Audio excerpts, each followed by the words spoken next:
Welcome to the Update 23.2, where you can now revive your teammates, transport knocked out allies onto vehicles, and engage in a new social feature, the clan system.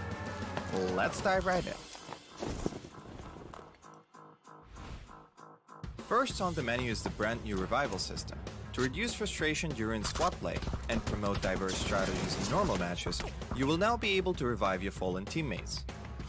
Just retrieve the blue chip from their death boxes and register it at one of the transmission towers scattered across the map, or through a wireless transmitter item obtained through farming. They can then rejoin the match via a respawn plane that flies once per phase. Note that this feature is available only in normal and custom matches on ArkAngel, Miramar, and Jester. Next, we're introducing a new DBNO feature, allowing you to carry knocked out teammates and place them inside vehicles. This addition provides players with an alternative way to evade danger without having to only abandon or revive your teammates. We are also finally ready to unveil our new clan system. Create or join a clan, play matches, and earn XP to level up your clan. As your clan levels up, you will be able to upgrade your clan tags. Not only that, but you can also earn a BP boost by playing with your clanmates. Definitely worth. And as always, make sure to check out the patch notes for all the details. Update 23.2 has plenty more in store this month, including a DBNO rebalance, general lobby UX UI improvements, a slight buff to the Ace 32, and more. Starting with this update, prepare to become your team's hero, transport teammates to safety, and establish your own Pubg Battlegrounds clan for double the excitement. And we'll see you on the Battlegrounds.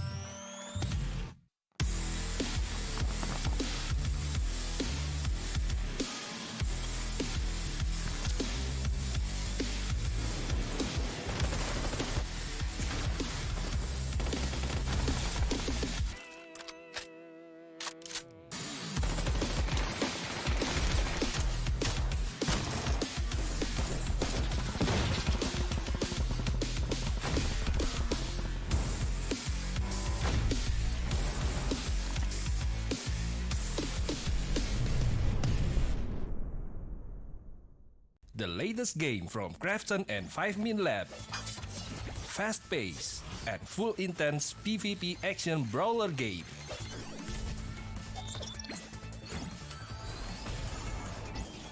Use your best combo to send your opponent to the lobby.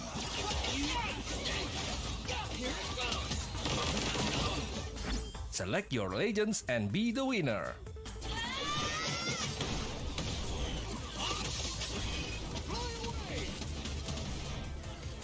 Pick the mode that suits your fighting style, from 1v1, 2v2 to Battle Royale. Available to download and play free on Play Store, App Store, and Steam.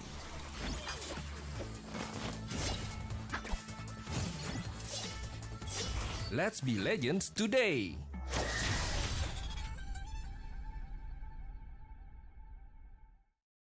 Welcome to the Update 23.2, where you can now revive your teammates, transport knocked out allies onto vehicles, and engage in a new social feature, the clan system. Let's dive right in. First on the menu is the brand new revival system. To reduce frustration during squad play and promote diverse strategies in normal matches, you will now be able to revive your fallen teammates. Just retrieve the blue chip from their death boxes and register it at one of the transmission towers scattered across the map, or through a wireless transmitter item obtained through farming. They can then rejoin the match via a respawn plane that flies once per phase. Note that this feature is available only in normal and custom matches on ArkAngel, Miramar, and Jester. Next, we're introducing a new DBNO feature, allowing you to carry knocked out teammates and place them inside vehicles. This addition provides players with an alternative way to evade danger without having to only abandon or revive your teammates. We are also finally ready to unveil our new clan system. Create or join a clan, play matches, and earn XP to level up your clan. As your clan levels up, you will be able to upgrade your clan tags. Not only that, but you can also earn a BP boost by playing with your clanmates. Definitely worth. And as always, make sure to check out the patch notes for all the details. Update 23.2 has plenty more in store this month, including a DBNO rebalance, general lobby UX UI improvements, a slight buff to the Ace 32, and more. Starting with this update, prepare to become your team's hero, transport teammates to safety, and establish your own PUBG Battlegrounds clan for double the excitement. And we'll see you on the Battlegrounds.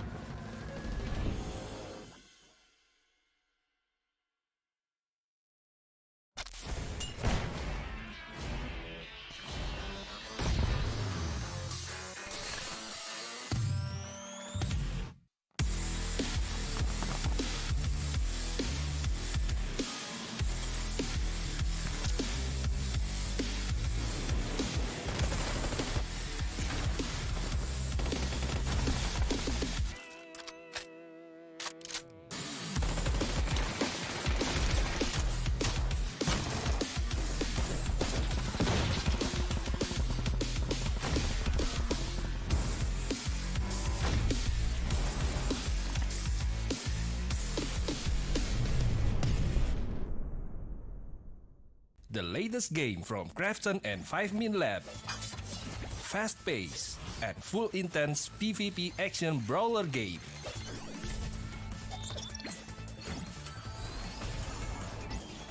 Use your best combo to send your opponent to the lobby.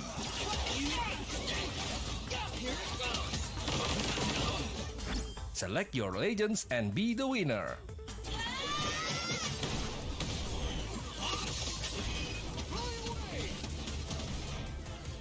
Pick the mode that suits your fighting style, from 1v1, 2v2 to Battle Royale. Available to download and play free on Play Store, App Store and Steam.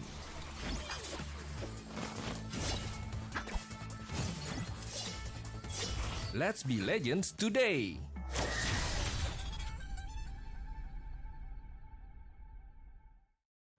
Welcome to the Update 23.2, where you can now revive your teammates, transport knocked out allies onto vehicles, and engage in a new social feature, the clan system. Let's dive right in. First on the menu is the brand new revival system. To reduce frustration during squad play and promote diverse strategies in normal matches, you will now be able to revive your fallen teammates. Just retrieve the blue chip from their death boxes and register it at one of the transmission towers scattered across the map, or through a wireless transmitter item obtained through farming. They can then rejoin the match via a respawn plane that flies once per phase. Note that this feature is available only in normal and custom matches on ArkAngel, Miramar, and Jester. Next, we're introducing a new DBNO feature, allowing you to carry knocked out teammates and place them inside vehicles. This addition provides players with an alternative way to evade danger without having to only abandon or revive your teammates. We are also finally ready to unveil our new clan system. Create or join a clan, play matches, and earn XP to level up your clan. As your clan levels up, you will be able to upgrade your clan tags. Not only that, but you can also earn a BP boost by playing with your clanmates. Definitely worth. And as always, make sure to check out the patch notes for all the details. Update 23.2 has plenty more in store this month, including a DBNO rebalance, general lobby UX UI improvements, a slight buff to the Ace 32, and more. Starting with this update, prepare to become your team's hero, transport teammates to safety, and establish your own PUBG Battlegrounds clan for double the excitement. And we'll see you on the Battlegrounds.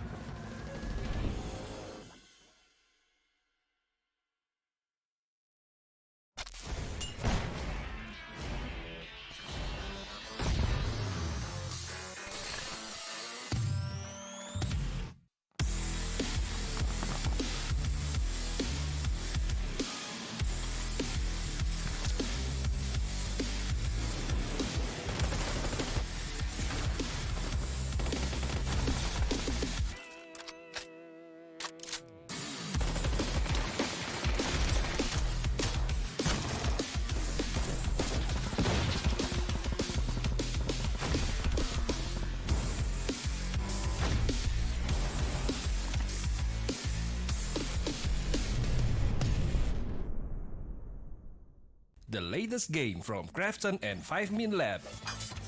Fast pace and full intense PvP action brawler game.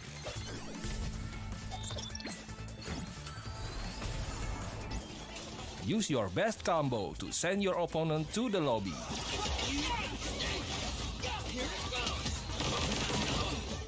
Select your legends and be the winner.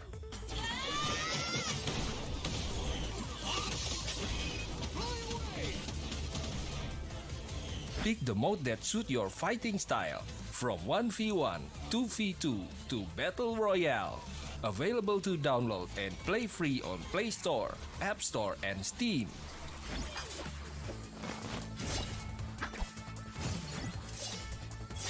Let's be legends today!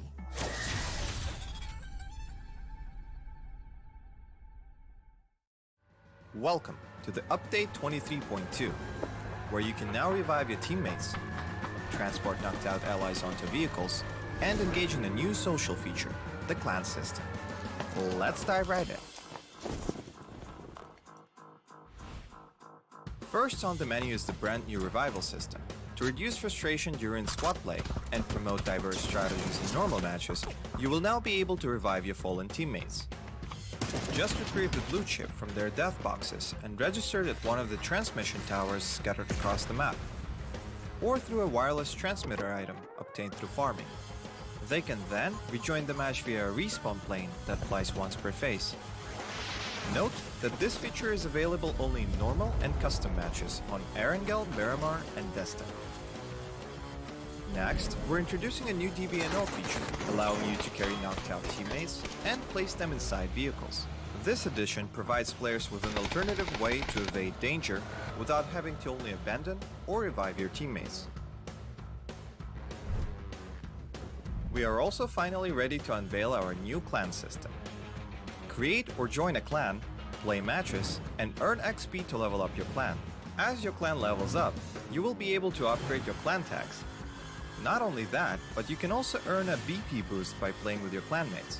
Definitely worth. And as always, make sure to check out the patch notes for all the details. Update 23.2 has plenty more in store this month, including a DBNO rebalance, general lobby UX UI improvements, a slight buff to the Ace 32, and more. Starting with this update, prepare to become your team's hero, transport teammates to safety, and establish your own PUBG Battlegrounds clan for double the excitement.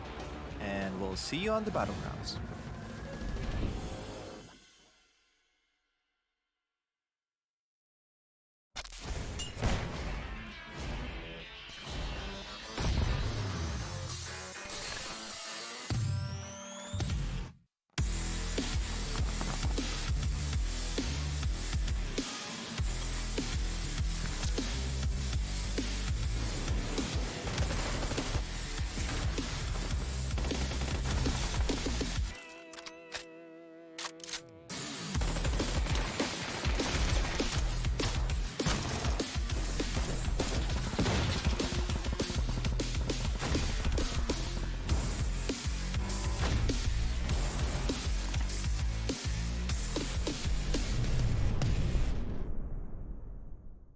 The latest game from Krafton and 5min Lab. Fast pace and full intense PvP action brawler game.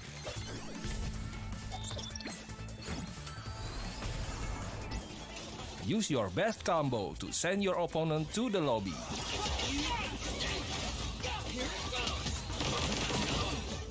Select your legends and be the winner.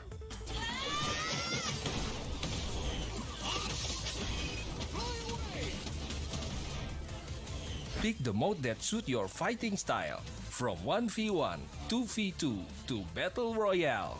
Available to download and play free on Play Store, App Store, and Steam.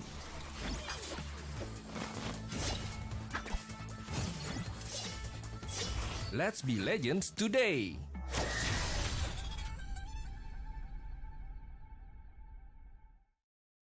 Welcome to the Update 23.2, where you can now revive your teammates, transport knocked out allies onto vehicles, and engage in a new social feature, the clan system. Let's dive right in.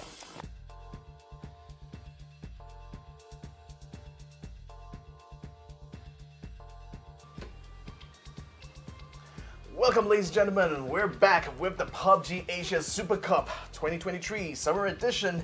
My name is Victor Katz. Joining me here is Sir Cloud. We're going to be bringing you guys another jam-packed weekend of PUBG PC action because now that we've already finished with the group stage, you know what day it is today? Oh man, it is a Saturday. It is a Saturday. It is a Saturday. It's also the first day of the last chance for 16 teams to make it into the grand finals here for the PUBG Asia Super Cup. Are you excited, my man? Oh, I'm excited. I'm scary at the same time. I'm scared at the same time. I mean, this is the first time in this series that we'll see eliminations. But of course not today. It's going to be tomorrow. But who knows how far the gap will be today. Yeah, so as you guys know, after the end of day number 3 of the group stage, 8 teams have already secured their slot to the grand finals, and that means that there's still 8 more slots remaining, which means that the remaining 16 teams that did not quite qualify to the grand finals yet will still have yet another chance this weekend to fight it out for the remaining 8 slots. So as you said, only tomorrow we will see the eliminations happen, but I think today, it's going to be a full reset for everyone involved. The points are going to be back down to 0. I think it's going to be a brand new page here for all these PUBG teams. Yes, it will be. So even for like teams who didn't do well, like maybe they end up like at the far end of the overall charts for the past few days, it's their opportunity to reset themselves. And who knows, they might show up this time around. Maybe this is where they've been waiting for. They'll be like, okay, we don't want to go up against the top 8 big guns. We want to go through the rest and hopefully make it to the grand finals. I know. So on the May 20th, which is when the first day of the last chance qualifier has begun, and after that, the next week itself is going to be grand finals stage. So essentially, these whatever remaining 16 teams that didn't quite get to the grand finals had to fight out 2 extra days now in order to get to that point. And I think especially when you look at the performances from yesterday as well, I think some of these teams know that they have a lot of room for improvement under this new rule set and format. Yeah, speaking about improvement, they can improve as well by revisiting or reviewing back whatever happened over the past 3 days and learn from those teams, especially those teams who joined them in the last chance qualifier stage, and hopefully be able to come up with something big. Because it's only 2 days. 2 days equals to only 10 games. 10 games can run really, really fast, and they won't have any break time. It's going to be today, tomorrow, and we'll know who is going to join the top 8 into the grand finals. That will be happening next Wednesday. And next Wednesday, of course, it's going to be 5 days back to back. So all you guys, again, mark your calendars. It's the same time. It's going to be on the same channel, so you don't want to miss out on whatever that's going to happen on next week. But we're going to revisit again the format for you guys. Yeah, we alluded to this a little bit here. So remember, during the group stage, we had 24 teams at the start of this.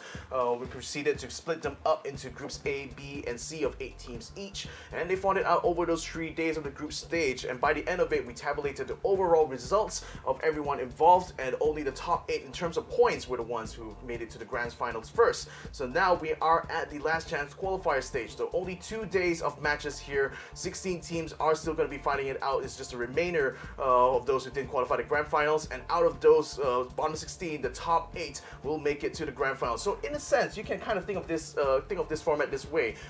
There's an upper bracket of teams that have qualified directly to the grand finals, and now there's a lower bracket of teams who still have to fight out to earn their place in the main event. Yeah, so it's all about being in the main event. You want to end up there because that's where all the big cash prizes are at. And of course, our first place prize is going to take home the biggest prize of all. It's going to be $20,000 US.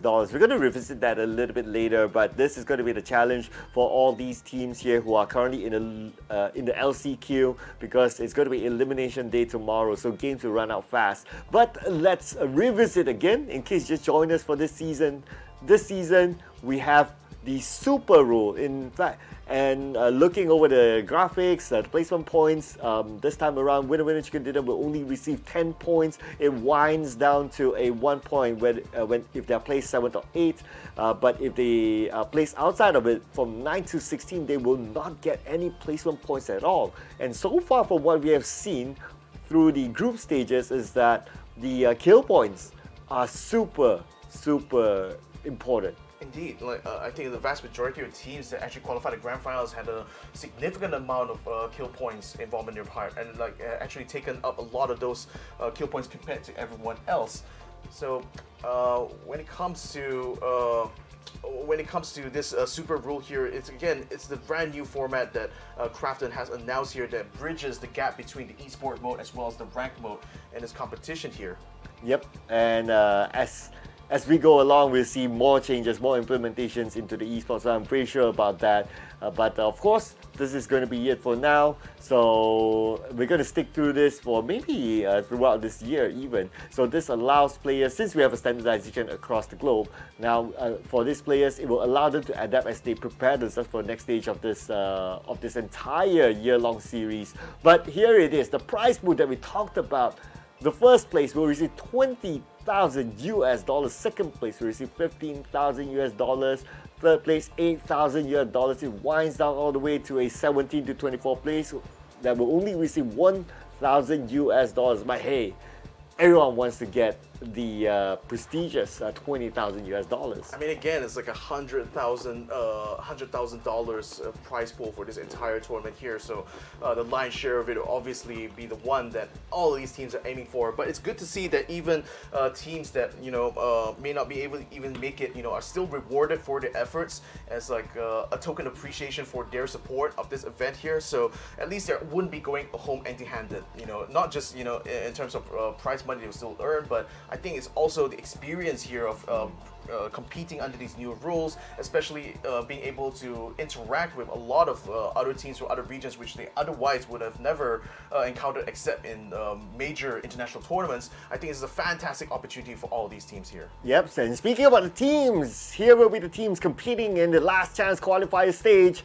We have Area 310, we have Attack All Around, Deadly Strike, Enter Force 36, Exo Clan, Global Esports, Xsset, New Generation Esports, New House Esports, Team Number 1 Call, Purple Moon Esports, PMA, Redsea Esports, SunSister, Theerathon 5, as well as Unicorn Venom, who will be eyeing that top 8. But in case anyone falls out of the top 8, they will be eliminated and they will only be able to take home a prize money of $1,000 US.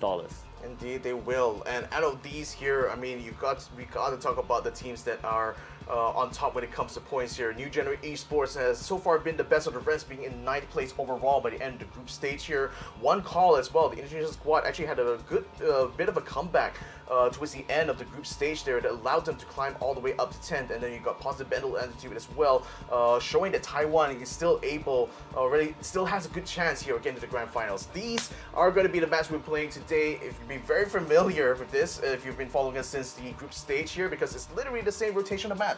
We're going to start off with two Miramas, and we have a Tego in the middle, which is currently my favorite map, and two Erangels to end the day. So it's going to be the same sequence because it's put in a sequence whereby we're going to play two Miramas back-to-back and two Erangels back-to-back. Teams will have the opportunity to kind of rediscover themselves in the same map when it comes to the match 2 of the respective maps. However, it's only going to be two maps back-to-back, and then they'll need to reset themselves, especially in the middle. We have a Tego map that is still a little bit of a Pandora's box for all our teams because you never know what's going to happen.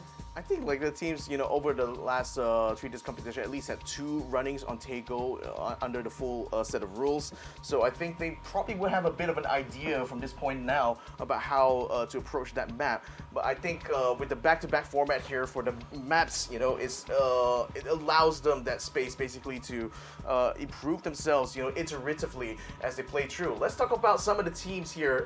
This is actually one of the teams that's already qualified to the grand finals here, which is ArkAngel Predator. They finished in rank number 8 here, had a total kill count of 41, over 9,000 damage, 9,202, a total cyber time of 3 hours and 35 minutes. I suppose it's like, definitely not as impressive stats as you compare to teams like QConfirm or the Expendables, but nevertheless, I think still handy enough to allow them to get that final slot to the grand finals. Well, a qualification is a qualification, right? At the end of the day, it doesn't matter whether you're number 1 or you're number 8, you still qualify to the same stage, which is the grand final. So we'll be seeing ArkAngel Predator a lot more next week. And I must say as well, looking through their performance, they started on day number 2 and then they played day number 3.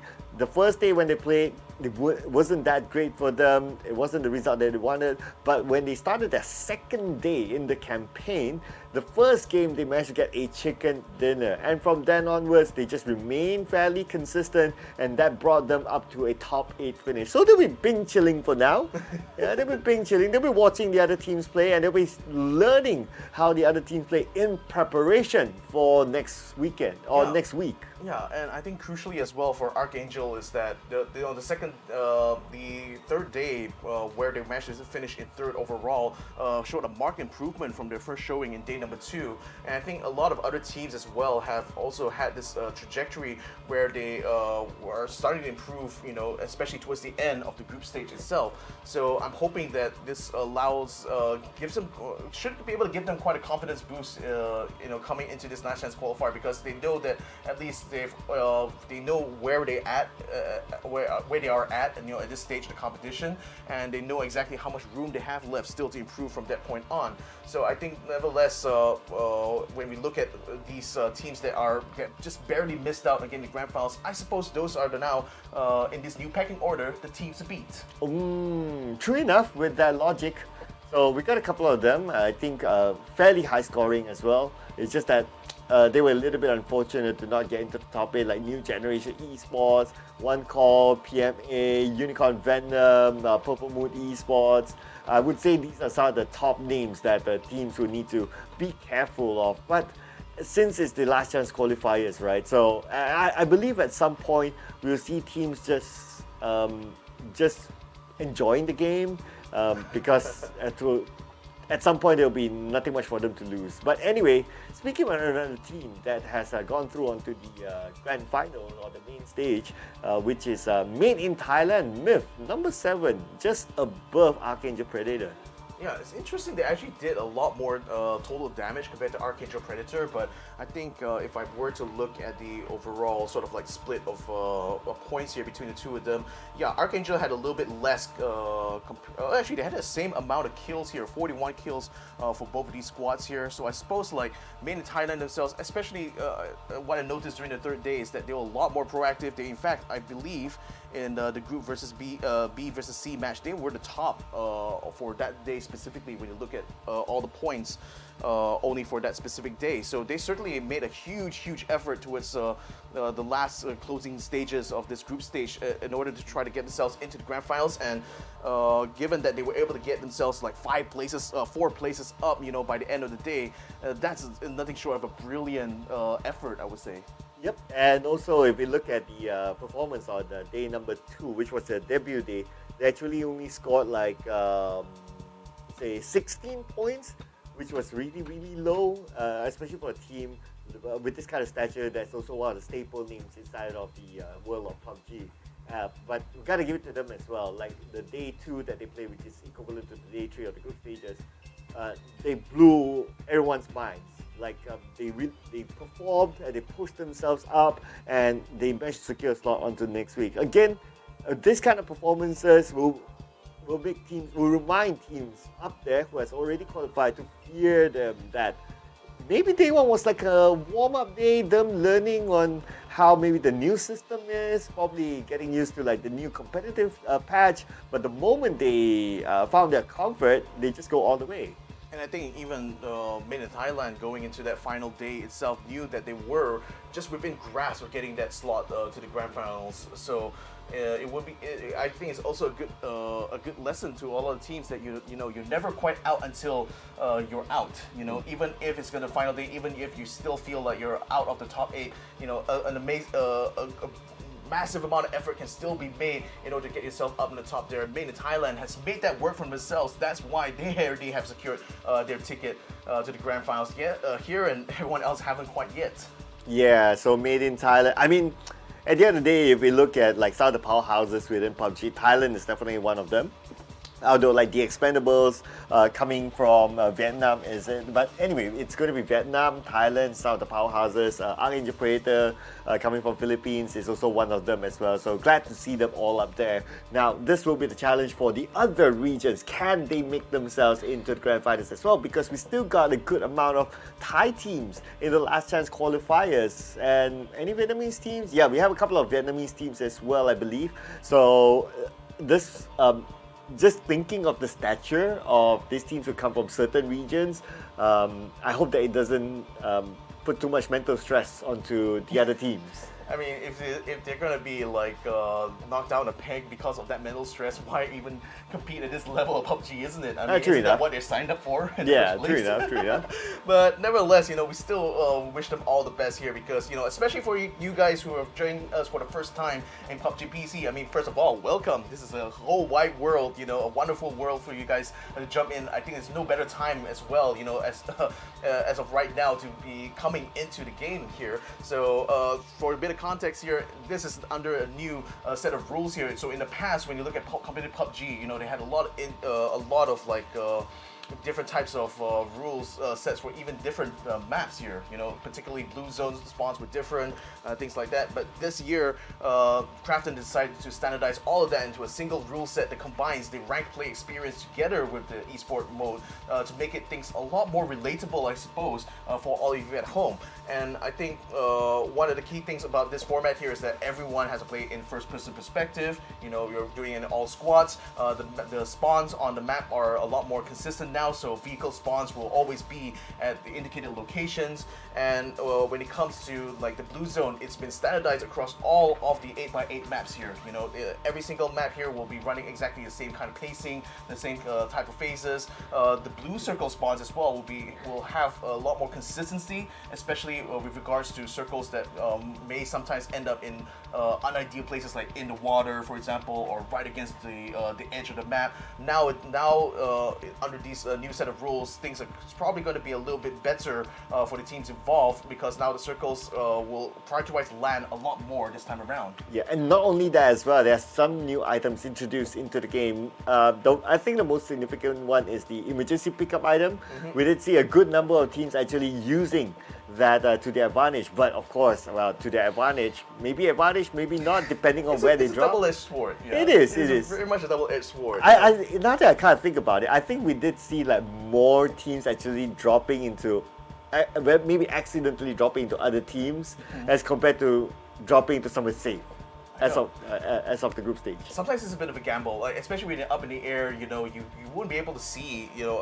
The players can't actually see each other on the map itself. They only have to rely on what their eyes and their ears can tell them, right? And when you're up in the air there, while granted you can see like the landscape itself, you can't exactly pinpoint, is a team hiding in this one complex here? Are they out in this field here? You might see some vehicles moving around, but you don't really get a sense of like where they came from or where they're going. So I think like it's always a bit of a risk, nevertheless, to use the e-pickup to get in the middle of a hotly contested zone. But I think that's the kind of risk you will take anyway, because the chances are that teams that are like far away from the circle, either way you're going to be risking it a lot more trying to proceed to the circle on foot or on vehicle. The chances of you colliding with another team is even higher that way. So at least the e-pickup, somewhat, I would imagine it'll still be quite tense for the players because they never know what to expect when they go for the drop. But I think you still feel like you'd rather take that option there instead of having to hoof it on your own. Yeah, absolutely. I think it's shown by that's why we got a good number of teams actually using the item instead. And calculative-wise, maybe it's better for them, so that's good. But another thing about if you use the e-pickup item is that when you land, despite you landing somewhere safe, you might not have a vehicle with you. So from then on, yes, you get to wherever you want to go safely, no one's there, but if you don't have a vehicle, for you to get from there to wherever else that the circle will be, then it's going to be hard. So like you say, it's a double-edged sword. It's a double-edged sword. I mean, we've talked a lot about the emergency pickup, but there are also other new items that are added into this new super rule here. Particularly a lot of items in the unranked mode, like the blue zone grenade, the foldable shield. I think we've seen quite a few foldable shields being used by the players even across the group stage as well. Okay. And but the thing is that I think a notable sort of exclusion in this list here is the revive system that's been implemented in this current patch. And I think it's worth for me explaining to those who are new to PUBG is that the esports mode actually works 2 patches behind what is currently in the ranked patch here. So the revive system is not implemented for this tournament here. So I know some of you commenters actually were complaining about that revive system, potentially being a little bit unbalanced, but it's not going to be a factor here at all. So rest assured about that.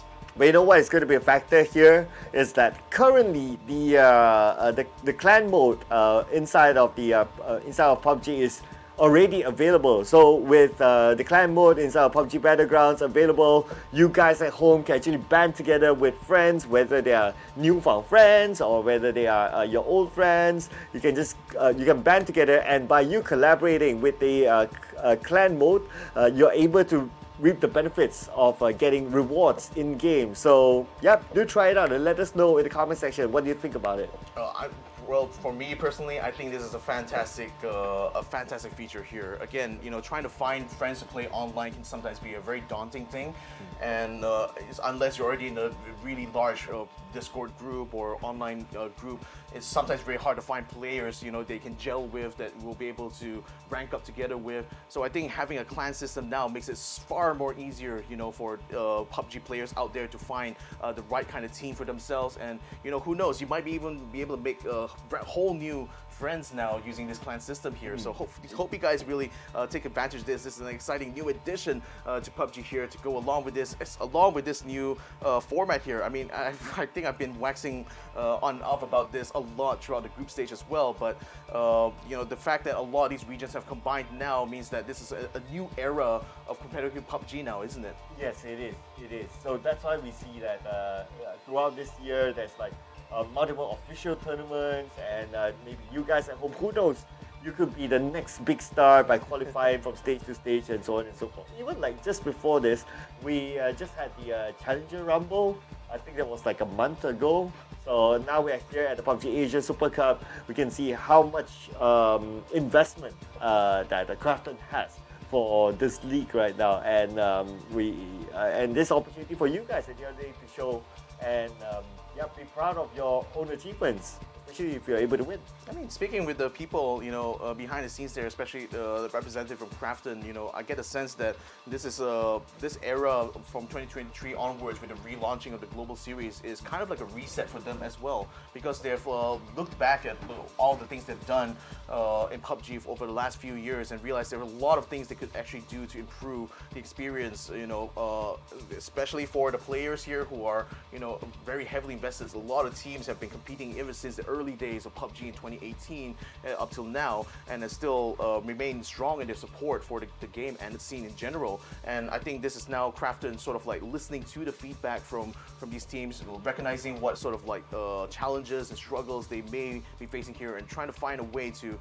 streamline the circuit a little bit, to let these teams have ample opportunities to express themselves, to show that to represent their own individual regions, and just also be able to get good experience competitively as well. And with this new rule set, they also are re-looking into how they implement systems within ranked, in comparison to the esport mode, trying to bridge the gap between the two of them to make things a lot more relatable. And I think that's a very important step here that PUBG has made so far. Absolutely. And besides that as well, of course, there are some things that happen outside the game as well. There are some regions who have newly appointed partners as a sign of support for the game community as well. So yeah, I think Krafton is doing a really great job at this point. So shout out to the people behind the scenes for working this out. I know sometimes it's not easy to get things. It's not easy to just implement something like that because you have to take into consideration about the market and all that. But they still managed to do it. So it's great. It's a good celebration for the community. So for you guys out there, if you want to continue to support the game that we all love, that is PUBG, share out this stream and share with your friends. Let them know that this is happening and maybe prepare yourself for the next series. Yeah, so as we are awaiting the start of the day here, we're a little bit delayed at the moment due to certain unforeseen issues here that we're certainly trying to sort out in the background. So I do apologize if this does seem a bit of a talk show right now because we're literally kind of buying a little bit of time now, just full disclosure. But then again, I'm still really excited to see how these 16 teams are going to try to fight it out here today in this last chance qualifier. But that will still have to wait for a little while because we're going to be taking a break while we sort out this internal issues. But when we come back, rest assured we'll be back with the action here at the last chance qualifier, so stick around. We'll be back after the break. To the update 23.2, where you can now revive your teammates, transport knocked out allies onto vehicles, and engage in a new social feature, the clan system. Let's dive right in. First on the menu is the brand new revival system. To reduce frustration during squad play and promote diverse strategies in normal matches, you will now be able to revive your fallen teammates. Just retrieve the blue chip from their death boxes and register it at one of the transmission towers scattered across the map, or through a wireless transmitter item obtained through farming. They can then rejoin the match via a respawn plane that flies once per phase. Note that this feature is available only in normal and custom matches on ArkAngel, Miramar, and Jester. Next, we're introducing a new DBNO feature, allowing you to carry knocked out teammates and place them inside vehicles. This addition provides players with an alternative way to evade danger without having to only abandon or revive your teammates. We are also finally ready to unveil our new clan system. Create or join a clan, play matches, and earn XP to level up your clan. As your clan levels up, you will be able to upgrade your clan tags. Not only that, but you can also earn a BP boost by playing with your clanmates. Definitely worth. And as always, make sure to check out the patch notes for all the details. Update 23.2 has plenty more in store this month, including a DBNO rebalance, general lobby UX UI improvements, a slight buff to the Ace 32, and more. Starting with this update, prepare to become your team's hero, transport teammates to safety, and establish your own PUBG Battlegrounds clan for double the excitement. And we'll see you on the Battlegrounds.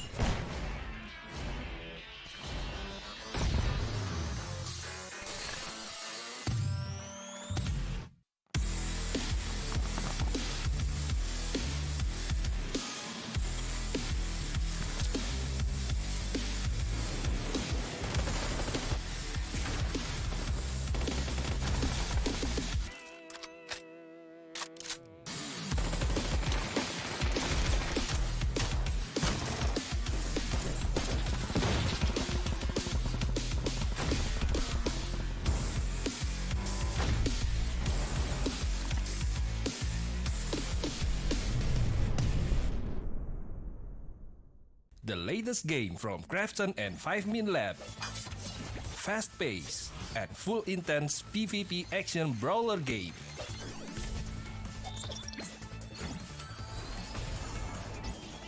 Use your best combo to send your opponent to the lobby.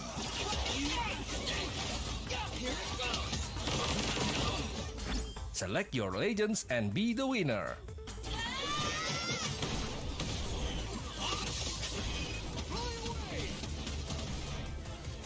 Pick the mode that suits your fighting style, from 1v1, 2v2 to Battle Royale.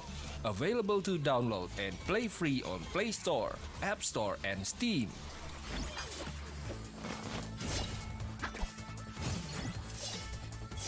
Let's be legends today!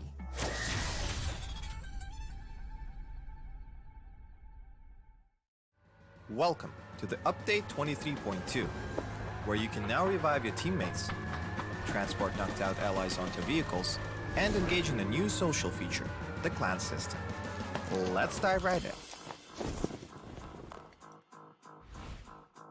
First on the menu is the brand new revival system. To reduce frustration during squad play and promote diverse strategies in normal matches, you will now be able to revive your fallen teammates. Just retrieve the blue chip from their death boxes and register it at one of the transmission towers scattered across the map, or through a wireless transmitter item obtained through farming. They can then rejoin the match via a respawn plane that flies once per phase. Note that this feature is available only in normal and custom matches on ArkAngel, Miramar, and Jester. Next, we're introducing a new DBNO feature, allowing you to carry knocked out teammates and place them inside vehicles. This addition provides players with an alternative way to evade danger without having to only abandon or revive your teammates. We are also finally ready to unveil our new clan system. Create or join a clan, play matches, and earn XP to level up your clan. As your clan levels up, you will be able to upgrade your clan tags. Not only that, but you can also earn a BP boost by playing with your clanmates. Definitely worth. And as always, make sure to check out the patch notes for all the details. Update 23.2 has plenty more in store this month, including a DBNO rebalance, general lobby UX UI improvements, a slight buff to the Ace 32, and more. Starting with this update, prepare to become your team's hero, transport teammates to safety, and establish your own PUBG Battlegrounds clan for double the excitement. And we'll see you on the Battlegrounds.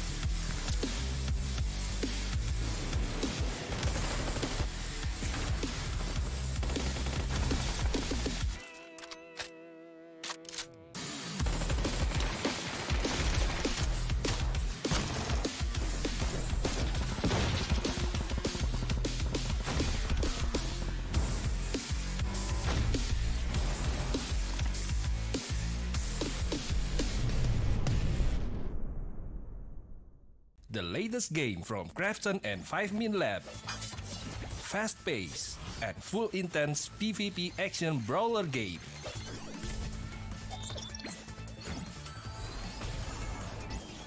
Use your best combo to send your opponent to the lobby.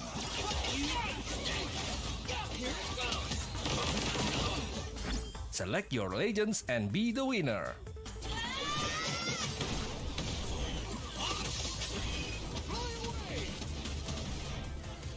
Pick the mode that suits your fighting style, from 1v1, 2v2 to Battle Royale. Available to download and play free on Play Store, App Store, and Steam.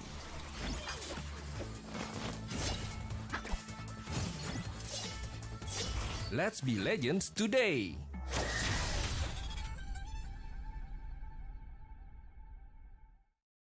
Welcome to the Update 23.2, where you can now revive your teammates, transport knocked out allies onto vehicles, and engage in a new social feature, the clan system. Let's dive right in. First on the menu is the brand new revival system. To reduce frustration during squad play and promote diverse strategies in normal matches, you will now be able to revive your fallen teammates. Just retrieve the blue chip from their death boxes and register it at one of the transmission towers scattered across the map, or through a wireless transmitter item obtained through farming. They can then rejoin the match via a respawn plane that flies once per phase. Note that this feature is available only in normal and custom matches on ArkAngel, Miramar, and Jester. Next, we're introducing a new DBNO feature, allowing you to carry knocked out teammates and place them inside vehicles. This addition provides players with an alternative way to evade danger without having to only abandon or revive your teammates. We are also finally ready to unveil our new clan system. Create or join a clan, play matches, and earn XP to level up your clan. As your clan levels up, you will be able to upgrade your clan tags. Not only that, but you can also earn a BP boost by playing with your clanmates. Definitely worth. And as always, make sure to... Welcome to the Update 23.2, where you can now revive your teammates, transport knocked out allies onto vehicles, and engage in a new social feature, the clan system. Let's dive right in.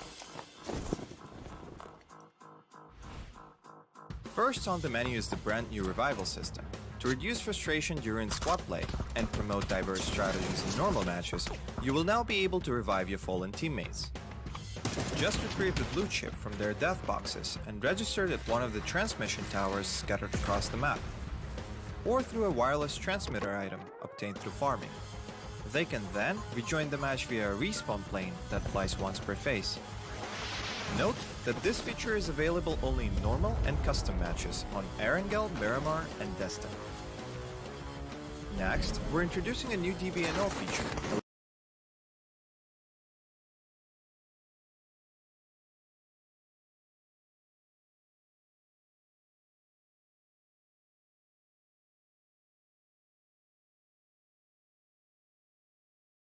To unveil our new clan system. Create or join a clan, play matches, and earn XP to level up your clan. As your clan levels up, you will be able to upgrade your clan tags.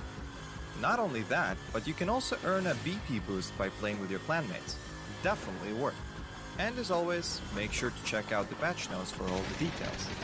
Update 23.2 has plenty more in store this month, including a DBNO rebalance, general lobby UX UI improvements, a slight buff to the Ace 32, and more.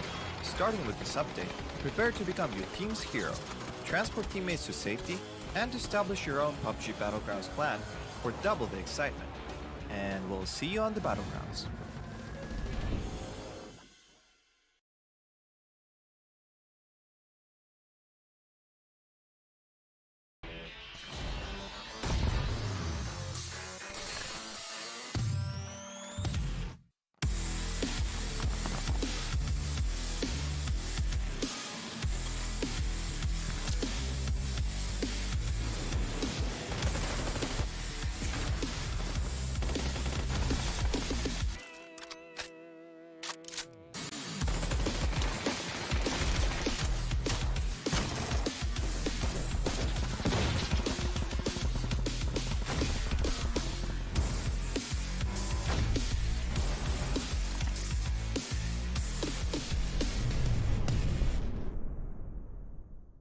The latest game from Krafton and 5min Lab. Fast pace and full intense PvP action brawler game.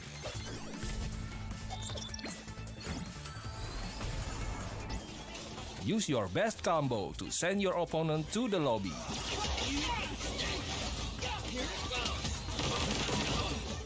Select your legends and be the winner.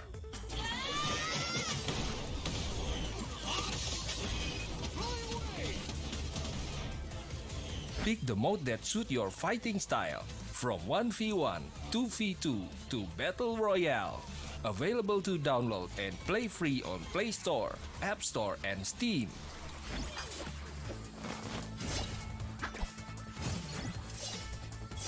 Let's be legends today!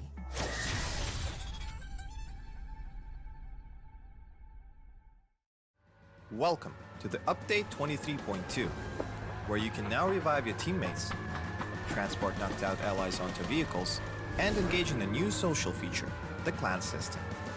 Let's dive right in. First on the menu is the brand new revival system.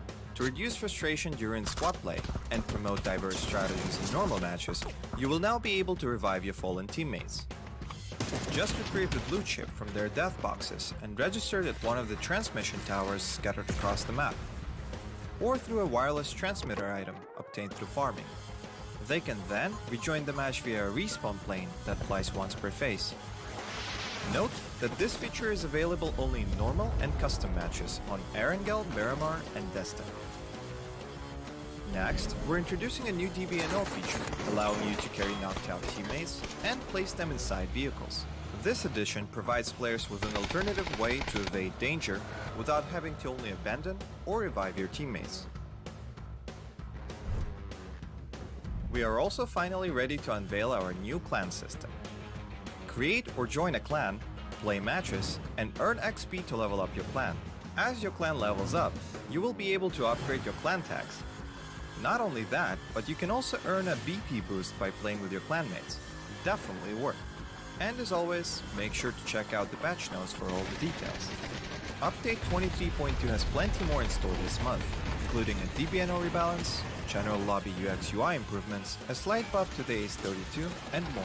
Starting with this update, prepare to become your team's hero, transport teammates to safety, and establish your own PUBG Battlegrounds clan for double the excitement. And we'll see you on the Battlegrounds.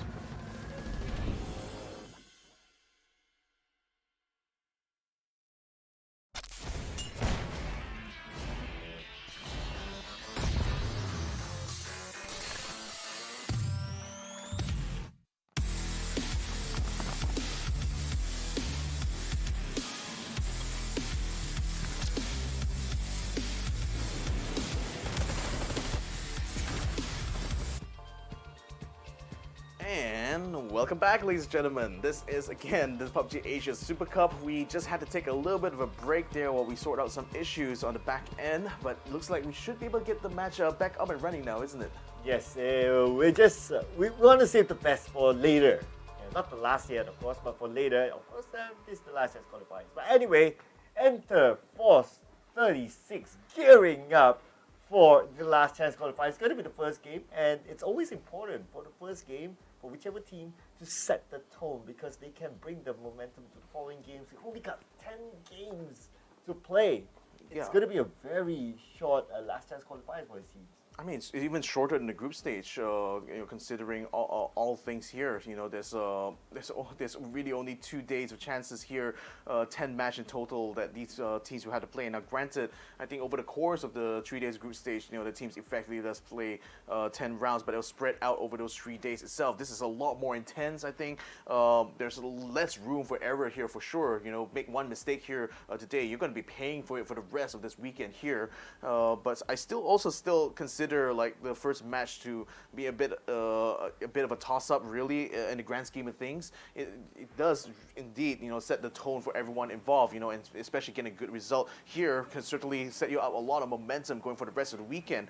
With that all aside right now, ladies and gentlemen, looks like we're ready to take flight right now on Miramar. This is the first match of the last chance qualifiers here. Day number 1 is going to be a go. Yeah, here we go. Flight path from the left to the right, cutting across the middle of the map. So it's a fairly balanced kind of flight path. So far, from what we have seen, the hard drops from the group stage. Power Grid is one of the hard drops. Picado is one of the hard drops. I would say these will be the 2 main places. The rest of the other places, so far, we have not seen an early clash just yet. But of course, this is a new set of teams that will be facing off against each other. So anything can happen. We might see a hard drop into somewhere else as well. Maybe even into places like Chumasera will be very, very interesting as well. Los Leones, super huge town. Even if you see 2 teams, 3 teams even dropping into Los Leones, well, there's still a lot of space for them to play. But anyway, here, early gunshots by MT, it did not connect. I'd say okay. It's just warning shots. I mean, it's just pistols anyway. EXO Clan right now getting the boots on the ground here. It's especially interesting to note that teams like PMA and Redsea had kind of jumped out early here. It seems, but then one call, Triple A as well as jumped in quite. It's the flank! It's the flank! Getting into a bump right now with New House Esports. He actually took out Ho-An in that. I think New House Esports is now coming around here to try to deal with the situation here, but Papa Zayed spots T1, actually T7, sorry, he's trying to run across with him on the motorcycle. Didn't get the knockdown though, so it looks like Redsea is now scrambling to try to get back to where Mr. Flank is, but I think they're a little bit spread out at the moment though. They did drop quite early on, as I mentioned, but it seems like they've dropped into quite a precarious situation here. Oh, Redsea Esports, a team that struggled last week, but this is a good start for them by Mr. Flank winning the fight with DBS, close quarters combat. That's going to be the first point of the LCQ given towards Redsea Esports. They'll be looking to revive their campaign here, and let's see if it can work out. But for New House Esports instead, unfortunately, they'll be the first team to lose a player in match number 1. Well, anyway, they still have 3 players, so it's still possible for them to make that comeback. We've seen it time and time again.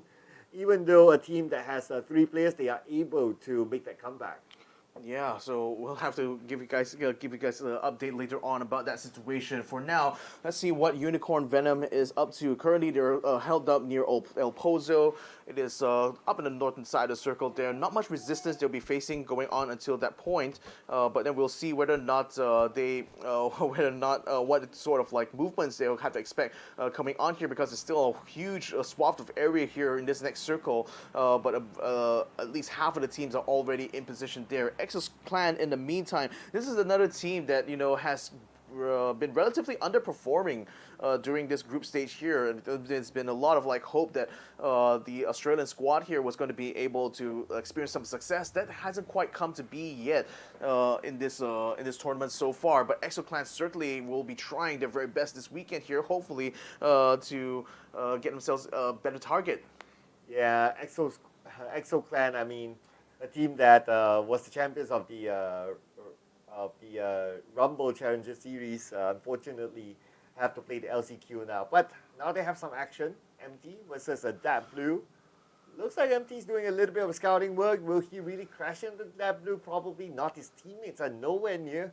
So it's just more of information gathering for him. Looking at, but he's being forced to take this fight now because he's being shot at. I believe it was from behind or something. Might be behind, might be in front, but then regardless, the rest of Exo Clan will be joining him on here because NGE's Dap Blue is the furthest forward, I think, of the NGE clan right now.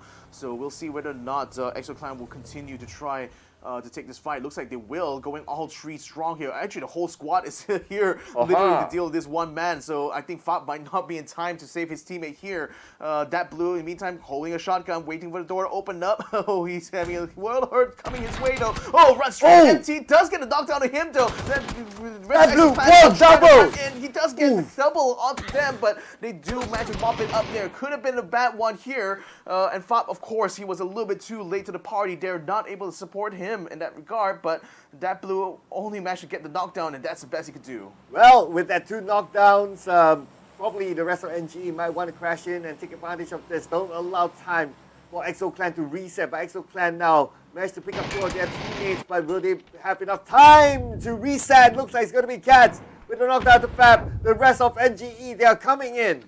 Yep, they're coming in. They're coming in hot. So now Exo Clan, first they were the hunters, now they are the hunted. Van Ugg and Hakai are holding up inside the building there and had to run out of wave due to the frag grenades being thrown out from Exo Clan, so they're forced outside the complex. But Exo Clan doesn't really have an advantage because you see Fab in the meantime had been knocked down already and is still hurting in that first floor. He's not going to be a factor at all, so they're still waiting on the other two members, Hakai and Van Ugg, to try to do a wrap around here. But I'm not sure what exactly they could try, what exactly could do to force Exo Clan out of this position, because it seemed like they're pretty well dug in. In fact, Gobert and Chimpy are now moving around the outside here. Oh, but Gobert and Chimpy now under fire from Hakai. It looks like they got both knocked out here in one fell go. MT's the only one left here. A frag grenade being sent his way now. Hakai still not able to get a knockdown on a Malaysian player quite yet, but M is already taken down Van Ung here, so Hakai's the last one from NGE. Yeah, Hakai, last man standing. Can he pull off a clutch? He get another knockdown onto MT.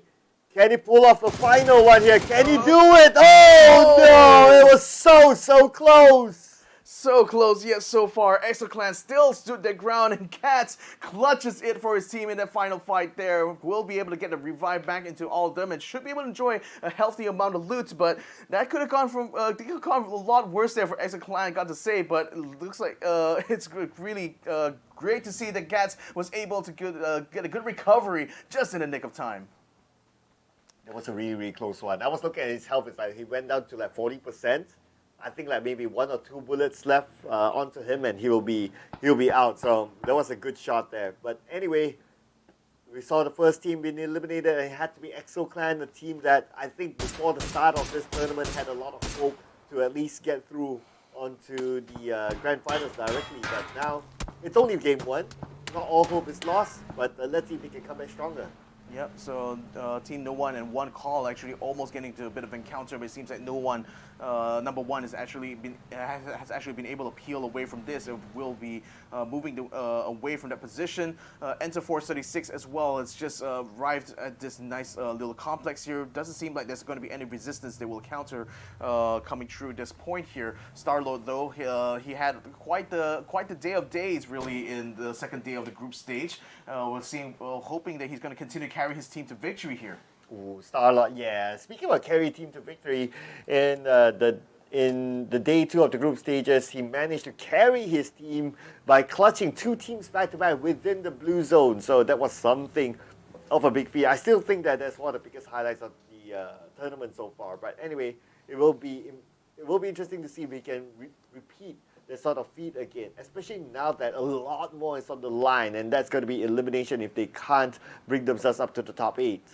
Now, Deadly Strike, another team that's going to be vying to show themselves here in this competition, had a relative amount of success, but not quite enough to get themselves to grand finals, obviously.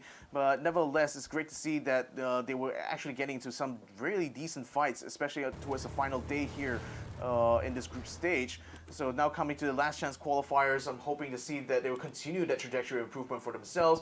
Global Esports Exit now looks like they're getting a little bit too close for comfort for Dan Pablo, but Dan Pablo does have a bit of a high ground to use here. But I think Gex has already pretty much spotted his position and now trying to move to take this complex and make sure that Redsea will not have a decent time holding this hill. Well, I'm looking at the movement of Redsea. Now, Mr. Flank is getting closer and closer towards Leo, and Dan Pablo's on the other side. So pretty much Leo is stuck in a sandwich situation. Now his teammate has joined him in the same compound, so they just need to... Flank. Oh, what? Wait, what? Mr. Flank? What happened? He got taken down by Leo has to take him down with a shot and then finishes him off with the frag grenade. So now it looks like he will be able to take his position there, while Yuri has only just come here and he was expecting to be able to link up with his teammate. And now, with him already having taken the kill onto that, I think Dan Pablo's position is a lot more precarious now.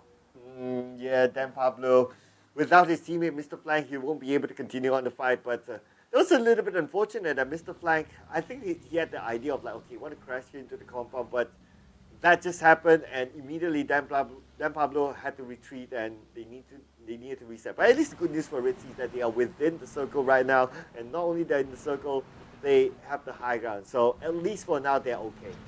Yeah, it's still going to be very crowded indeed. We got E36 coming in from the north side.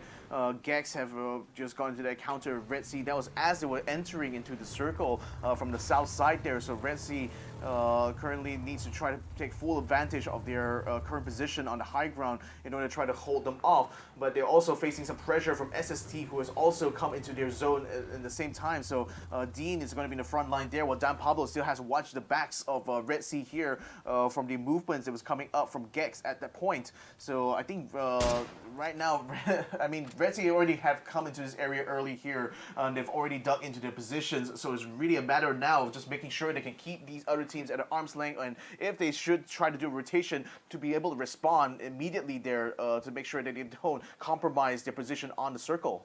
Yeah, you don't want to give away your position too much to the other teams, especially when the circle is still big enough and teams are rotating, they're deciding on where to go, so you want to stay quiet at some point, and you do need to take necessary fights. And speaking about necessary fights, looks like Sapao think that this is a necessary one, but Lundun's not interested at all, immediately retreats back onto the lower ground where his teammates are at, so not going to take this fight yet. He knows that he'll be at a disadvantage because Unicorn Venom, they have the high ground against them. Yeah, I mean, he smelled that flank coming there, so he knew that he would be compromised should he try to hold his ground there, so instead he decides to regroup with his team. In the meantime, Exoclan is also observing the battle happening in the silos there, so they're hoping to try to get some hot shots in, but I don't think it's going to be easy to connect, especially at this range here. But nevertheless, PMA and Unicorn Venom will be very much tied up in their own fight right now. Exoclan can pretty much just observe these at a distance. They have no reason, actually, to try to get involved here because, again, they still have quite a good vantage point from which to work for. Yeah, this vantage point is great. Just look at how they spread out, right? Like from the top to the bottom, pretty much almost a one straight line because they want to ensure control on this long stretch of hill. And this long stretch of hill is actually great because you get to see rotations from the road and it's for the prime position to gather information. So that's why they want to take a priority onto this hill. Now Sly High, unfortunately, we spotted out the long range coming from Redsea that will knock him down. Yeah, that's Theerathon 5 actually becoming a spoiler in this fight now. So I think UV thought they had the advantage against PMA, and now they're going to be facing a backdoor attempt on the side there, and Lun Lun will use this in order to remove Sylphie from the map now. So Unicorn Venom is down to 3 men here in that assault, which is not the start to the fight they were hoping for. Certainly, Purple Mood as well is under siege here from 2 teams. They're actually sandwiched between one call as well as attack all around, but it still also spots Enter Force 36 up on the set up on the hill. Just by the distance there, so they realized that this is also a precarious position for them because attack all around actually has a much higher elevation compared to them here, so it could certainly make it hard for Purple Boot to try to rotate even if they want to. Well, the circle shifted and look who's in the middle. It's going to be Redsea Esports, still with the high ground, still in the middle, so they're A-OK. Another high ground area that is going to be, that is good, is where T5 is currently at. Just look at T5's position. They are overlooking UV, just waiting for UV to make that move in further, and they might take that shot. 310 now just moving in between one call and PLLM. Will be taking quite a bit of fire here. Kind is a little bit low, but that's because he's riding on a motorcycle, which is completely exposed, and unfortunately he gets knocked down. Goni as well is taking a lot of damage. It looks like Kai will get deleted. Goni as well is on the ground. Vuelo and Wesker will just have to run past without them, so they lose 2 members immediately from just trying to make their rotation. Didn't quite seemed like a smart decision on their part to be going out in this open area here, but you know they have to pay for it with the consequences. Tanawa, now it looks like Purple Mood Esports. They're in the mood to gather those kill points. 3 kill points so far. Only waiting for Thunder to open up his account in the LCQ. But at the same time, we can see that Smell getting knocked out of Patapong. Looks like UV and T5 fighting against each other. And UV, the last we saw there on the lower ground, whereas T5 on the high ground. Oh, and I also saw that 310 loses Vuelo to Exo Clan there, so it seems like now they're just down to one last person here, and that was a disastrous rotation that the Japanese squad attempted to do there. That's running to 3 teams at once, so that's certainly not the best thing to do, especially in a circle this crowded. Wesker now is the last person. Wesker now is the last person standing for Area 310 Rascal Jester. So now he's gonna have to play the long game from this point on. And with 15 teams still remaining, there's a lot of people out there that will certainly like to take his kill point, certainly. Oh yeah, and it's going to be a challenge for him to actually hold on to at least getting into the positioning points ranks. So it's still quite a long way to go, I must say. Plus we are still at phase 3s, and with 15 teams alive, yeah, he got to pray hard. Yeah, Enter Force 86 has done well to take position here because it seems to represent a bit of a nice high spot here for Deva to snipe on. Should this next circle come a little bit more southward as well, I think this would be perfect for Enter Force 36, and they will still be able to stay mostly out of trouble here while they let the other teams fight. And speaking of fights though, Purple Mood now moving on to Exo Clan's position here, so it looks like it's up for the Australians now to hold their ground. Is that 3 teams or 2 teams? 2 teams. Exo Clan and Purple Moon Esports. Now, Purple Moon Esports, they're definitely in the mood. They want to get those points. And for the side of Exo Clan, unfortunately, they'll be playing the rest of this one with 3 team members, meaning that they don't match the manpower of Purple Moon Esports. But at least they have a compound together with the high ground secured. But right now, Purple Moon Esports, no issue for them to move out to the high ground because look at the cover that they have. Exo Clan don't have a clear shot. They don't, exactly. And Purple Mood has come up against them from an angle where they can't exactly pour some fire onto them. There's not a lot of windows that MT can use here in order to do that. Now he's going to be forced to try to take a revive on the back there while Purple Mood continues to rain down grenades. A frag and a flash has been sent in multiple rooms there. Fortunate that it hasn't quite connected on both MT as well as Gats, so it's still able to hold up in that building. But now Purple Mood is rapidly rotating here, going for the flank, trying to take control of the ground floor, which is Chimpy is the one who's going to have to fight them hand to hand right now. now. Fluky is going to kind of run back here. Oh! Down by Chimpy, who spots him through the gap in the door there. Now we'll be falling back up to the upstairs part. Purple Moon is now going to have to stop this rotation into the house now in order to get Fluky back up. Oh, Thunders. How are they going to do this right now? They need to really coordinate with each other. One person going in for the pickup, the rest of them giving cover. And yes, they have done it. Now the pickup will happen. But then you can look at the minimap. There's another team actually approaching. One call is coming in. They are observing the situation, waiting for the fight to start, waiting for the fight to end, and they'll come in. Yeah, and another fight as well. Okay, actually we're seeing the drone view on the other side there, so you can see that a lot of the members just are on the outside of this compound here, whereas PLM is still storming inside, trying to flush out Exo Clan from the first floor. Boarboats and the rest of them now piling towards where the stairwell is. They're just keeping their eyes and ears peeled here, waiting for them to show their faces before pouring a whole hose of lead onto them. MP's going to go through the door. Chimpy, unfortunately, is going to get ganked on by 3 at once. And he's a knockdown has come out of that part. Purple Moon now trying to stabilize the situation here. They do eliminate Gas Empty, and Chimpy and Exo Clan will be out in 15th place. This could be the moment here for one call to receive the call to come into the compound. And there are 2 of them already here throwing the nades, putting pressure onto Purple Moon Esports, waiting for the rest of them to come. And now this could be the points that they want to steal away. For now, one call is coming in with a sort of, that's going to be Jaxie.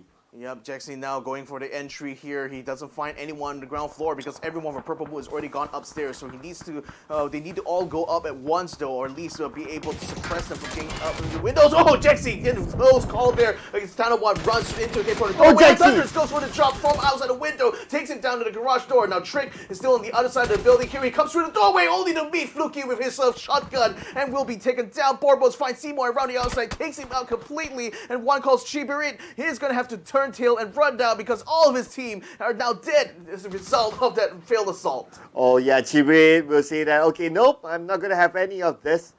But the best part is, the interesting part is that if only one call, maybe you rush in like together with Chibirit at least, and maybe with one of the other players.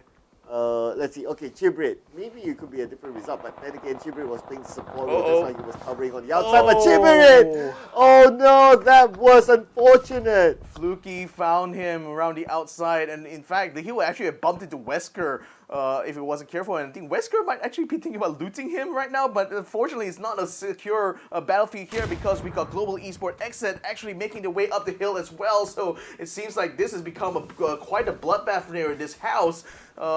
Which Purple Moon now is the one holding it at this point, but for how long can they hold on? Well, with all these teams just crowding around, trying to take them out of that hill. Oh yeah, number 1, they want some of that as well. Triple A, can they defend this compound? Right now, there are still 2 players active, but damn Pablo coming in from behind, getting knocked out to Virtue. Oh man, and they got, remember, SST K9 as well, hanging by the cliffside, but it doesn't seem like you want to be involved in Triple A's little quandary here because they are surrounded inside the complex. They seem to be held down because of J-Dye being knocked down early on. Deadly Strike in the meantime doing a hurt onto Enter 436 as Deva has been taken out of the map there, so it seems like that battle is unfolding on the western side, while number 1 in the meantime still trying to hold their own here in this compound because even though they tried to assault on the Triple A by having Virtue 22222 taken out, now Mio is going to be alone here in his attempt to try to get onto Triple A. With SST now moving rapidly into his position, I think it's going to be really bad for Virtue. Molotov catches on the MIOU. Can he put out in time though? Oh, just barely 6 points of health left for him, but this is going really bad for worse now because Triple A decided to pounce straight onto him. All the vehicles coming in its way, and there's no way he can hold his ground with so many guns trained on him. Yeah, valiant attempt there, but then again, Triple A, they were ready to take him down, so that is at the end for him. But we have now the top 10 teams, only 1 more slot left for the team to not get a single placement point. That's going to be Deadly Strike, and now the placement points will start to accumulate over the time that the teams are eliminated. Yeah, they will. Up Chen, just really running out the entire magazine, that mini 14 there, because he wants to finish off Imhop should be able to do that. Don't know. Oh, let's see. Gets spotted by someone else and gets taken down. Runex actually saves his teammate there, Imha, from being able to be taken out. Now Global Esports is going to be forced to get a revive here, while Venom is going to try to catch Leo and actually does knock him down on the side there. So SST thought they were going to be able to get the jump on the Gex, but no. Look at how the turntables here. Global Esports exit now, just putting SST under massive pressure. T9 will be taken down as well. I think SST's time is done. Yeah, and that's going to be coming in from Yuri with the AUG, getting knocked down. But for the side of GX, well, only one player left, I believe. Are they still in this? Yes, there's still one player left. Yeah, they're still in this. They still have one player here, but unfortunately, he may not be able to do much to try to revive them because they're all out in the open. There's no cover there, and you still have Feven running around that Jeep there, so he still represents a threat right now for Exit. Yuri now under fire, now under pressure. He's going to try to pop a smoke, but it doesn't seem to be in the right position, though. It gets him under the car there. He sends a Molotov out to try to hold off Feven, but Imhak finds him for the side. Sweet, sweet revenge there onto Yuri as he eliminates Global Esports Exit in 9th place. Okay, here we go. The fight's not over yet, though. We can see that SST still needs to get up onto the high ground, still needs to get into the circle, but T5 might be waiting for the Dongley T5. Another team as well waiting in the shacks, but now moving over to PMA. Lun Lun spotted out his opponent there, tapped onto his opponent's Smell, and Smell still survives somehow. Yeah, I mean, he, again, still protected by that Jeep somewhat, even though his legs was a little bit exposed, but Lun isn't able to connect too much with the vegetation, getting in the way of his crosshairs there. So I think Smell, though, he's still very much in trouble, though, because he can't quite maneuver out of area. That's why he has to pop the smoke now and hope to try to avoid PMA's assault from that point on. The Blue Zones continue to crowd around here as Wesker jumps in front of Triple A, gets two points out there and gets elimination of Kalusa. What is this man made of? Oh, Wesker! My oh my, that was a compound fight. He managed to get 3. And here we go. Lun, beautiful shot as well to Smell.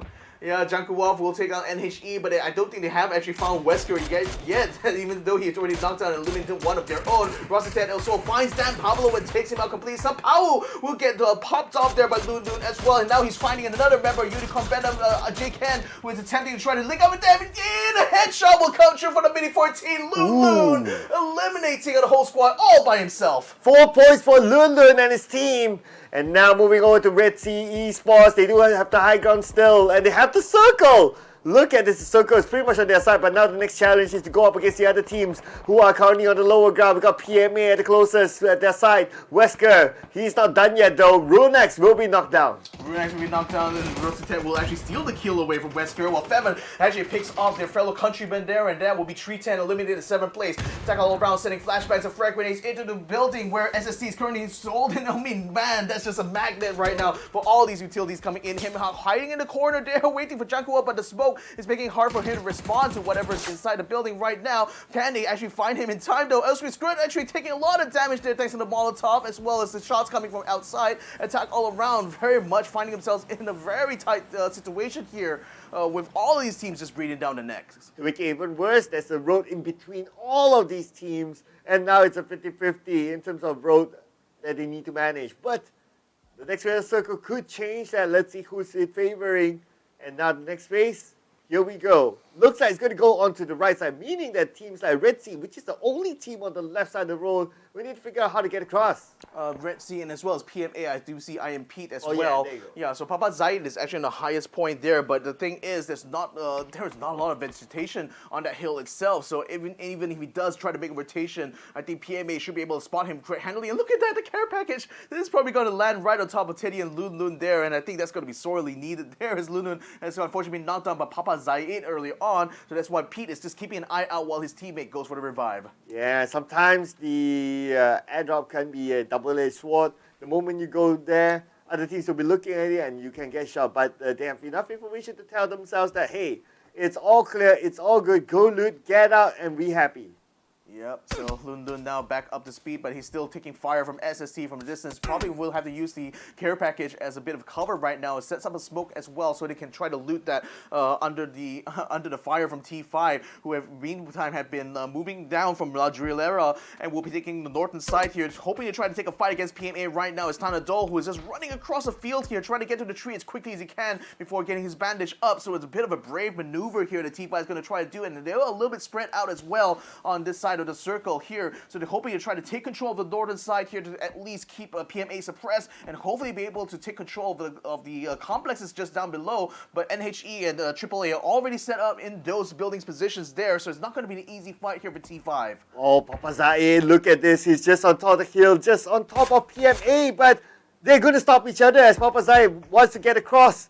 But at the same time, we have T5 keeping an eye on all of them, and T5 happily taking the shot. Tanado, can he land those shots? So many shots pulled out, but none of them landed. Yeah, Papasai, it's still probably being a little bit easier now that T5 is actually forcing PMA into a bad position here. But then now, actually, they spot him on the wheels. Oh! Takes him out and lets Redsea be eliminated in 5th place. So 4 teams now still remaining. PMA almost got himself in the car with a headshot onto IMP, even though he tried to pick out the rest of his teammates. Unfortunately, with that one headshot here for Tanadol, that eliminates the chances in this final circle. Alright, so T5 managed to survive, but T5 playing with 3 players. But look at the amount of kills on T5. Already got 9 kills, but the next challenge is going to be NHE. They're coming into the compound with Rosette at the forefront, and now Tanado is going to follow up from behind. AAA, they're going to look from the other compound. Looks like AAA right now, all they need to do is just stay put. When that fight ends, they just come in and be the mop-up crew. Yeah, they'll be the best bet they could. But the thing is, NHE is camping inside this building using these off angles actually to try to head off T5 here. So they're hoping that at least that they wouldn't try to go by the side door if they actually do a 2-prong attack by the side door as well as the front. This could be bad. But Long K decides to reposition, picks up a gas can of all things.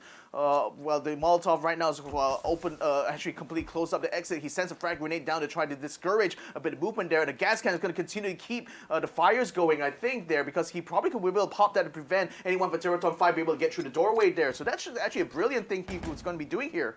Yeah, he's going to use that gas can whenever they walk in, but looks like they're not going to go in for the bait. So everyone's just going to stay chill. Maybe they read what might happen. They anticipated it, so they're not going to make those big moves just yet. AAA, on the other hand, just observing whatever has happened on the other building. They'll be happy to clean them up when the fight ends. Well, I mean, there's the campers versus the attackers right now, isn't it? I mean, T5 sends a frag grenade. They actually deals quite a bit onto Long K, but I don't know whether that's going to be enough for them to make an entry. In fact, Tanado is actually still holding around the outside, so T5 hasn't quite made the signal to just rush in quite yet, because it's still, they only have spotted Long K. They haven't seen the other member of T5 who is hiding, the other member of NHE, I should say, who is hiding up on top of the rafters, and it is a bit of an insurance policy, I think, for anyone who decides to run through, which Rossetet is actually keeping an eye out on the long hallway. But again, without any sight about what's happening in the back there, they're a little bit skittish about trying to take this approach. Okay, let's see what kind of approach will they go for, because time won't be on their side. At this point, both teams actually just waiting it out. I mean, playing the patient game, who's going to make the first move. And it does feel like at some point, T5 will need to make the first move because they're on the outside. But okay, anyway, the circle is going to close entirely. And looking at the position of the players right now, T5 Hatsawa is closest to the blue, meaning that he'll be the first one to move, and that might trigger his other teammates to do the same. You know, the thing is that AAA looks like they're also gearing up to make a rotation too. So this could be, this could potentially spoil whatever T5's plans are when it comes to this movement here. But Hasawat has just been caught by O2 Squared on the outside, so AAA is actually moving a lot faster than I expected here. They might try to catch any of the T5 stragglers who are still around the outside, not undercover, and that's actually going to put a wrench in their works while they tend to still keep the siege going on to NHE. So far, they just have to hold on and wait and see whether or not AAA will be able to wipe out the rest of T5 around the outside there. And I think this is putting pressure on T5 to make this move. Oh, Rosita knocked down onto Jedi. This could be the moment here. But then again, AAA, they still can reset. They still have time. They still have enough cover. And no other team is making big moves. Yeah, I mean, T1706 is still camping in that same spot the entire time here, while Long K has moved down to the side here on the window and actually finds Jack Huoff, who attempts to try to get J-Dye back up to speed. So now AAA is already down 2 men here. Now Rosset is going to use this distraction here to try to get up into the bell tower. Will not find anyone there.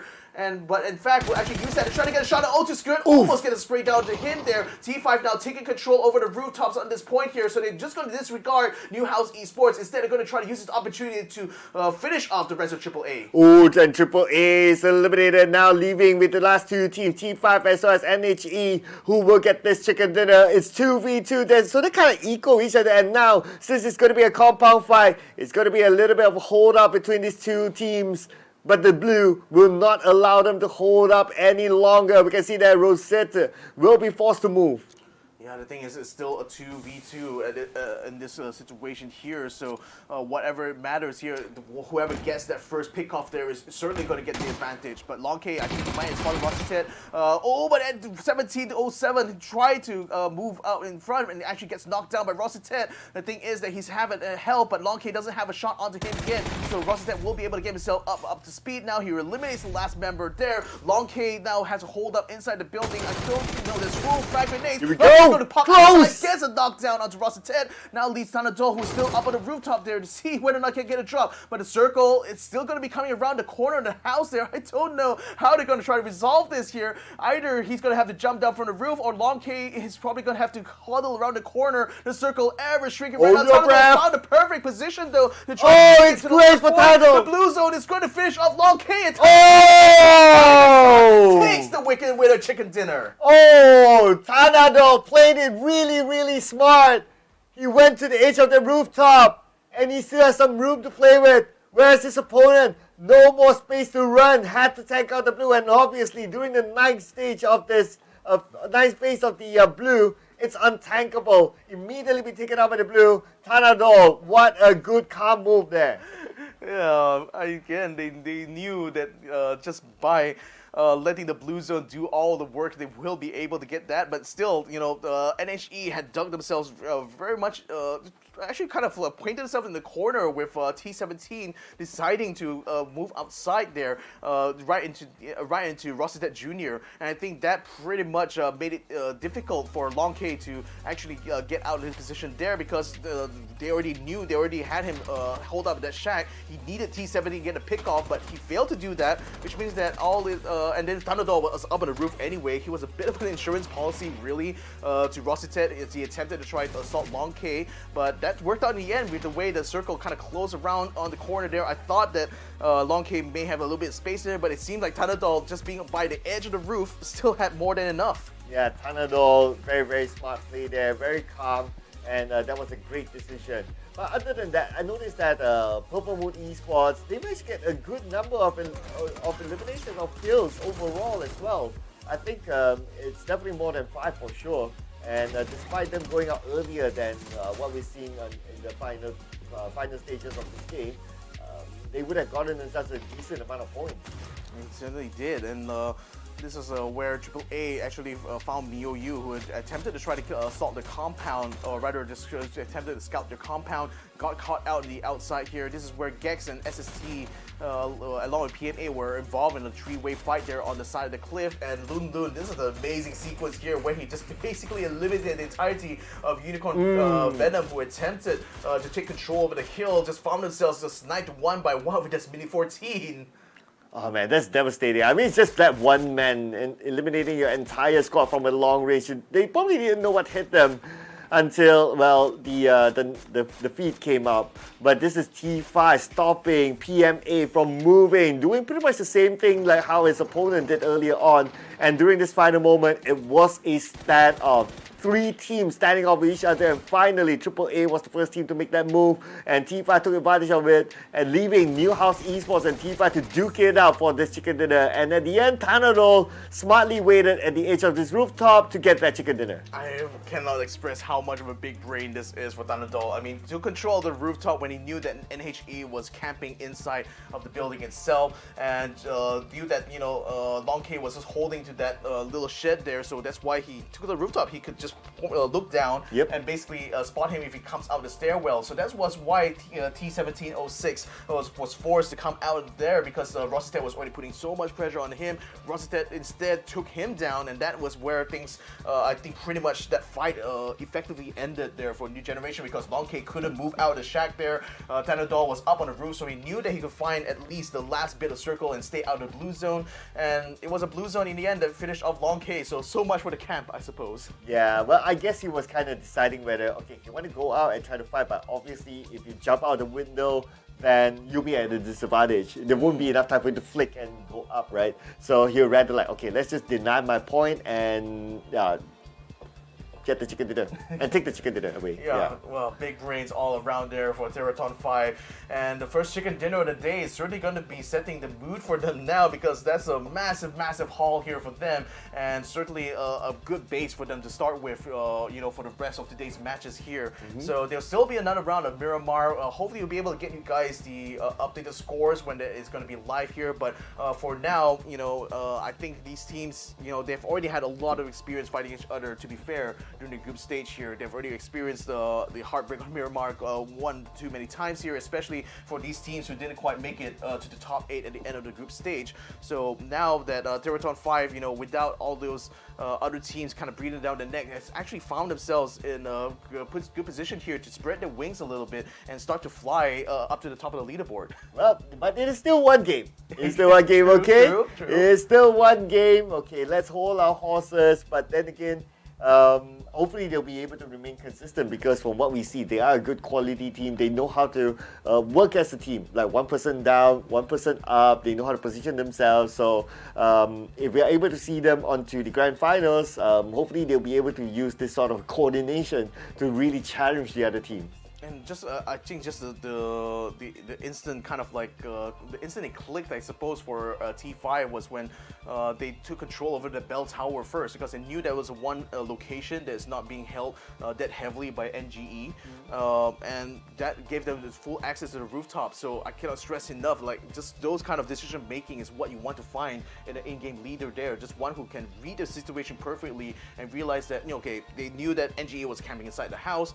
They knew that going through the main door was going to be death, because T1706 was held up on the top there. So what do? Do they still hold out outside? AAA was already on the move. They were already attempting to try to flank Theerathon. They in fact took down Danawat, who was taking on the high ground on the opposite side of where that chapel is. So new generation, were already having a lot of advantage because of that camp, but Theerathon 5 took the advantage away from them by just taking control of the rooftop. So not only can they spot AAA's movements, and also took down a few of the members. Otis Grit was actually shot from the bell tower by Tanadol, in fact, but then they also were having a lot more room to maneuver compared to Long K inside the house. So that's why Tanadol was able to find the edge of the roof, which was just enough for him to stay out of blue zone. So again, such a big brain play here from Theerathon 5. Absolutely big brain play there. So kudos to them for getting the first chicken dinner in the last chance qualifiers.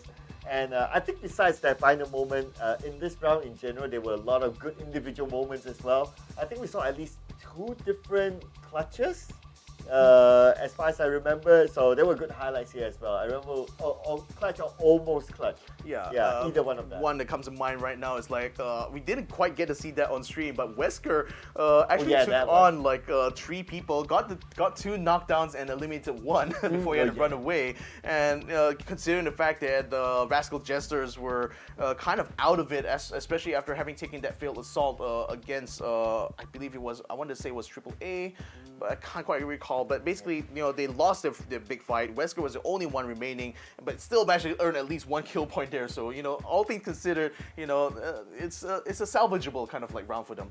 Yeah, but anyway, what's going to matter is, of course, the points collected by the teams. Let's review round number 1. So T5 obviously with a chicken dinner with 10 kill points, giving them 20 points.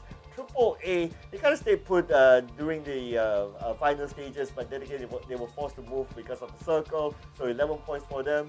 Redsea, 10 points, a double digit. Hopefully they'll be able to bring that momentum. But look at Purple Mood Esports, Who needs placement points? Who needs placement points indeed when you already have 10 in hand, and that already is enough for 5th place. So imagine like this is like the kind of meta that is right now. You know, you as a team in this under these new rules, you have to be proactive. You have to go out there. You have to be able to farm those kills. Otherwise, if you're only relying on the chicken dinners or the placement points, you're not going to be able to get far. Look in comparison to other teams like who is that? Like PMA only has like 4 kills and 4 placement points there. Other teams have only 1 or 2 kills but 0 placement points. They weren't able to keep their squad together, especially like Dead Destroy as well as E36 got limited, got the whole squad decimated quite early on.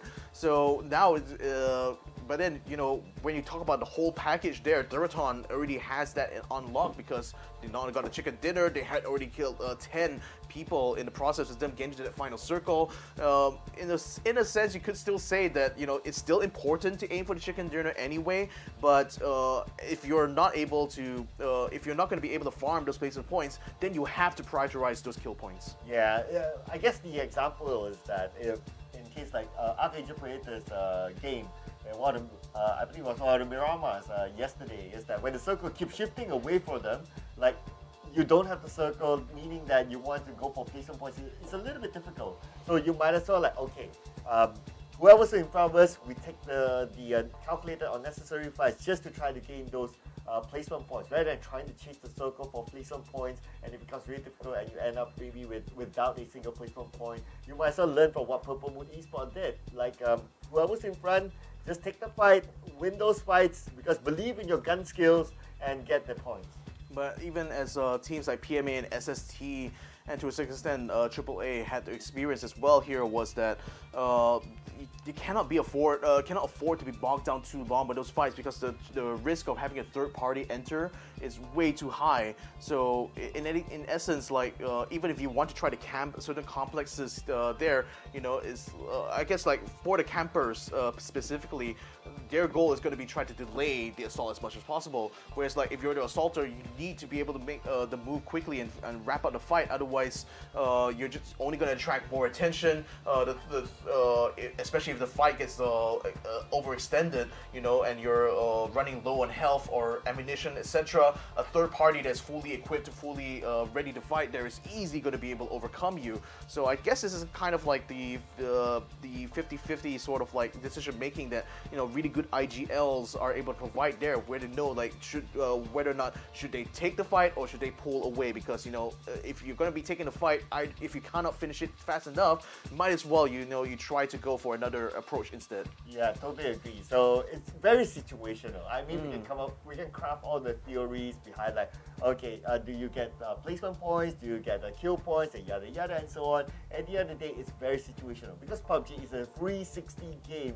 It's not only about, okay, in front there's someone, we're confident, let's take the fight. It's also knowing about the surroundings. What if, as you try to rush to the front, somewhere in the middle, someone from afar just shoots your teammates down, and then it just goes all the way down. So it's very situational, and that's where, like what you say, really good IGLs know how to make the call.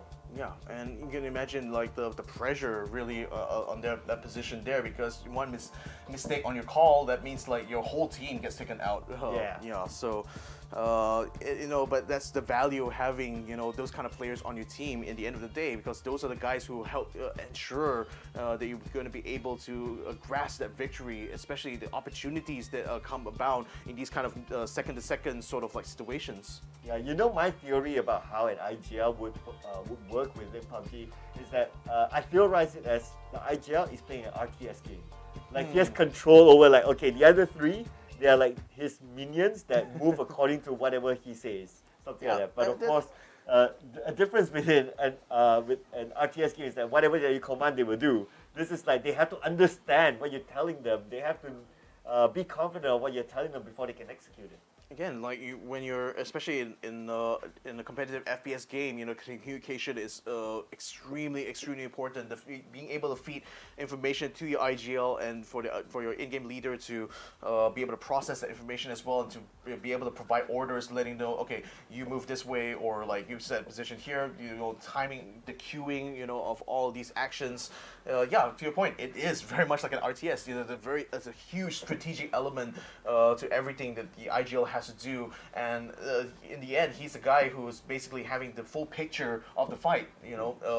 Not necessarily the people who are going out in front actually getting the kills. So. Nevertheless, though, we are going to be looking at PMA's face cam right here, and these guys, hailing from all the way to Taiwan, a region just like Japan, where there are significant amount of skilled players in PUBG, but they just really haven't seen that translate into success international scene here so far. So I'm glad to see that at least they have an opportunity here to show that they are fully capable of fighting against some of the top teams in other regions here, and that's really glad to see that they're also having a lot of fun with it. Yeah, I mean, at the end of the day, you don't want to put too much pressure on yourself. Right? It is still just game number one. Okay, just going to get the benefit for everybody. It's still game number one, so there's still a lot of opportunity for these teams to collect points over time.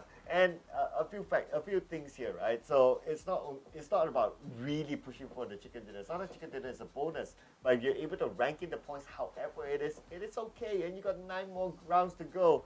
And the second point is that, well, you got 9 more rounds to go. So whatever happened in round number 1, it can still be like, okay, maybe it's a one-off thing, maybe it's a warm-up thing, or maybe it's a wake-up call thing.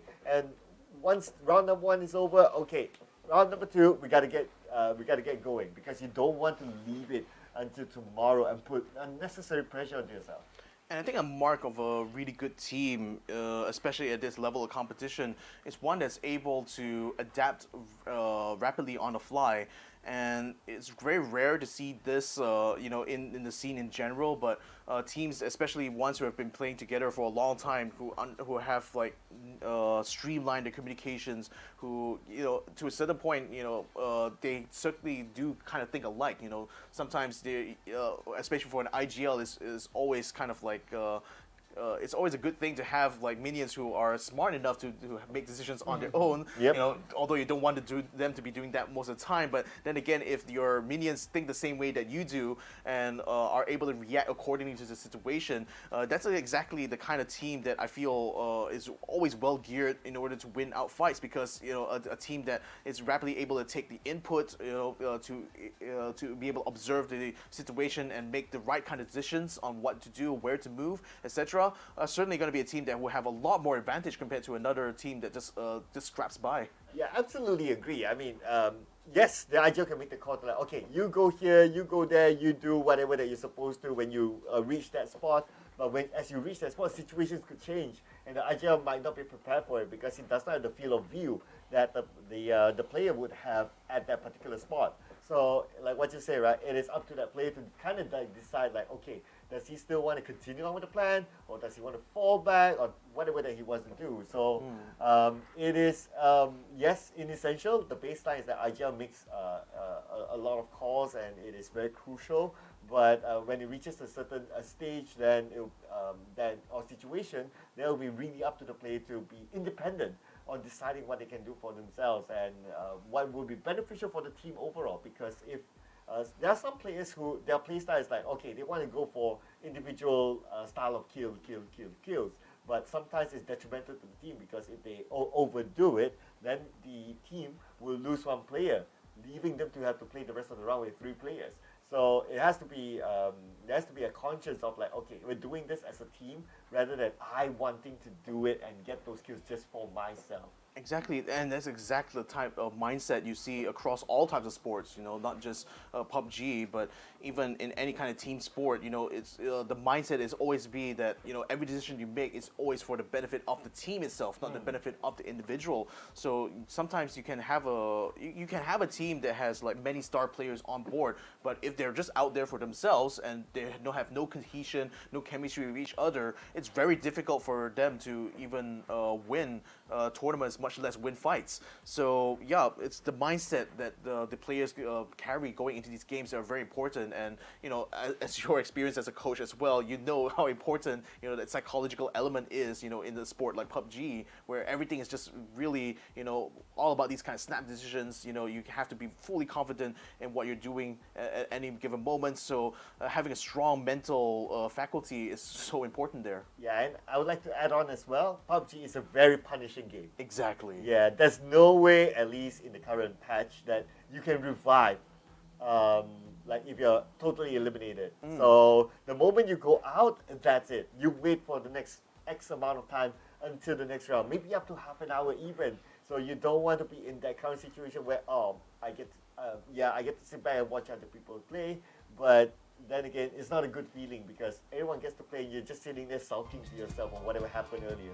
I know. So we're still a little bit delayed in getting our next match up, but rest assured we still will be able to get things up to speed because I believe the teams are already inside the lobby. We're just waiting to be able to make sure everything is tip-top and ready for this next match to go. It's still going to be on Miramar once more, so I think having already seen what these teams have done in the first round here, expecting to see some adaptations to kind of happen here. But speaking of which, are there certain teams you felt could have done things a little bit better from what you saw, what we've seen so far in this first match, or even throughout the group stage so far? Is there anything kind of like stuck out to you in particular?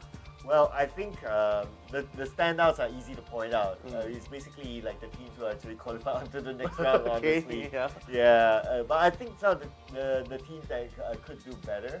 I think I was expecting, I think a lot of people were also expecting that teams like Redsea to do better as well. But so far, round one was okay for them. Alright, it wasn't that bad. But the question will be, are they able to maintain consistency? Because that's what we saw in the group stages. It's like, yeah, you can have one good round, one decent round, and then the next round it's kind of wonky for them. So I think now it's about trying to get that level of consistency. Because if you can't think about it, the chances to move on to the next round is higher as compared to the group stage. Because group stage you got 24 teams. Here you got 16 teams. But the amount of slots onto the next round is the same. It's still going to be 8 slots. So your chances of moving on is going to be 50% as compared to 33% during the group stage. So as long as you're consistent enough, yes, round one they did well. Hopefully they'll be able to continue on because they are an OG team and they do have the potential. Would like to see them move on as well to the grand finals. Yeah, so we're having a look at SunSister here. Got themselves in quite a few good fights actually throughout the whole week. Even if you look at the group stage as well, they had even gotten a chicken dinner for themselves during the group stage, which is super cathartic for them, given that they're one of 3 Japanese teams who are competing in this regional tournament, and the Japanese region generally being one that's consistently kind of like. Sideline, I think, when you look at stronger regions like Thailand or Vietnam. So hopefully we'll be able to see them a lot more as we jump into our second match now in this last chance qualifier. The flight path looking very similar to what we had in the last round actually. So going from the west to the eastern side, splitting the map completely in half. We still have Redsea jumping out very early on here. It seems like if I see where one call is, I think they should be jumping out somewhere near the middle there, probably headed towards Picado as well. But I do see a whole bunch of teams headed towards the Picado, Los Leones kind of direction as well. So looks like it's going to be even spread for a lot of these teams here coming into this next round. Yeah, and the fact that we saw no early fights in the previous round with a similar flight path, I think that it's probably going to be the same case this time around, that everyone's going to be A-OK during the start. Yeah, we saw one team being eliminated early, but that was not because of like you immediately drop and then you fight. It was like some sort of rotation and scouting, and they decided to take that fight at the end of the day. So I think we can expect the same thing to happen unless something changes. For example, EXO Clan and NGE just right next to each other, but looking at how they're moving right now, they're splitting up. So I guess they're going to call it truce for now. Definitely going to be much more preferred rather than trying to fight it fist to fist, isn't it? But it seems like they both kind of picked more or less the same complexes they want to take control of, then only realize midway down that, oh, NG is also having the same plan as we do. Okay, I guess it's going to be time for plan B then. New Generation has just picked up some good weapons here. Van has already got a Mini 14 in hand, so probably will be able to, probably wants to try to find a nice little scope for himself too. UV seems to be having this whole city for themselves here with the stage at the same time, so that's going to be plenty of loot for them to try to hoard around, but probably a little bit too little people actually to collect everything. Yep, El Pozo, such a big town, and only one team, but that's their advantage, right? They can loot as much as they want, depending on how far the circle is, and yeah, basically all the loot is there. And sometimes El Pozo can be challenged by another team, so it really, really depends on the team strategy, but Maybe it's because like we are still at match number 2, so we have a lot of matches left to play. Probably some of the teams, or a lot of these teams, don't want to take that risk of really challenging other teams for now. And now we're able to get a good view of the circle. It's going to be a nice, kind circle in the middle of the map. Yeah, so no water to worry about. It's certainly going to be advantageous here for one call in AAA because they haven't had to move too much. They can focus a lot more on farming and hopefully be able to keep some teams coming into this way. Redsea decided to take to the northern side. We got Dean all the way onto Alcantara, so they're going to have to make a long distance trip down to the center of the circle in order to do so. One call in the meantime, continuing to farm. PMA is right on the edge of this circle here. Right on the edge of the town, really, and spread out quite a fair bit as well. I don't think we've been having any hot drops quite at this point right now. I think teams are just taking the safer route, as it were. In fact, like EXO and EXO Clan and New Generation were probably the two closest teams to each other. Only now that Van Ung has already gotten an AUG as well as a Mini 14 and decides that it's going to be time to scan around and see whether or not I can spot the members of EXO Clan and hopefully catch them with their pants down. Ooh, okay. I'll be worried there if I'm caught with my pants down as well. Literally. But anyway, so Chimpy now 1v2, and they seem to know that someone's in this compound. They got the information. They probably saw him on the rooftop. They might have actually spotted him, or they're just being really cautious right now. The thing that's certain is that Chimpy is holed up on the top of the roof, so may still have an opportunity to drop down and pull away should he need to, but at least from here, he can still more or less see if New Generation is going to be popping around. I think Van might be seeing his Chimpy's head pop on top of the rooftop there, but Hakai and Fab are also, Fab is actually on the move on the back there to maybe try to head off Chimpy should he try to regroup with his squad, so they really are putting a lot of pressure on the zone here, making sure that Chimpy's movements are covered, and Chimpy knows that he's being covered from the back as well, so he's realizing that he's going to be surrounded now. Are the rest of EXO Clan going to try to bail him out, or is he going to be left with his devices? He's still going to try to take a shot anyway, but Van Ung is still holding steady, waiting for Chimpy. He throws himself, but Fab gets a headshot onto him anyway, so Chimpy's already down. Well, backup from That Blue was on the way, but anyway, the fight's already over. Too bad Chimpy was caught out. I think he was doing some scouting work. He was like trying to take a vantage point, gathering information for his team. But unfortunately, NGE came in and he wasn't prepared for that. Yes, we can argue that he had an exit point behind, but from our view, we know it's clear. But for him, you wouldn't know. Yeah, number one, Lambau was already taken on to tree 10 here. It looks like the team number 1 is moving onto the compound that tree 10 is hold in. Luvello is already taken on the outside there. Wesker has been knocked down as well. Miao Yu is on top of the roof while Ziko goes into the building. Wesker should be finished off now, while Lambau is going to be joining the rest of them, and Virtue will find Goldie as he attempts to get inside the building. Gets a kill as well to Kind, and that will eliminate the whole of tree 10 out in 16th place. The first team to be eliminated in map number 2. Not only elimination, looks like they wanted to burn the body as well. Ooh. I mean, calm down, people. Calm down, people. It's not about the kill; it's about sending the message. Isn't it? Oh yeah, and plus it happened to be in a graveyard. Oh yeah. No! I mean that's in a morbid one kind of way, convenient, I suppose. Don't need to transport it out. Yeah, don't need to move out. You can just do it all here, all in one. But anyway, we see movement here coming in from E36, and look at the teams around them. They're taking a big risk here, cutting across a lot of these teams already securing their own compound. Yep, Chagrin is going to try to take some shots. I don't think that's going to connect, especially with E36 moving across like that.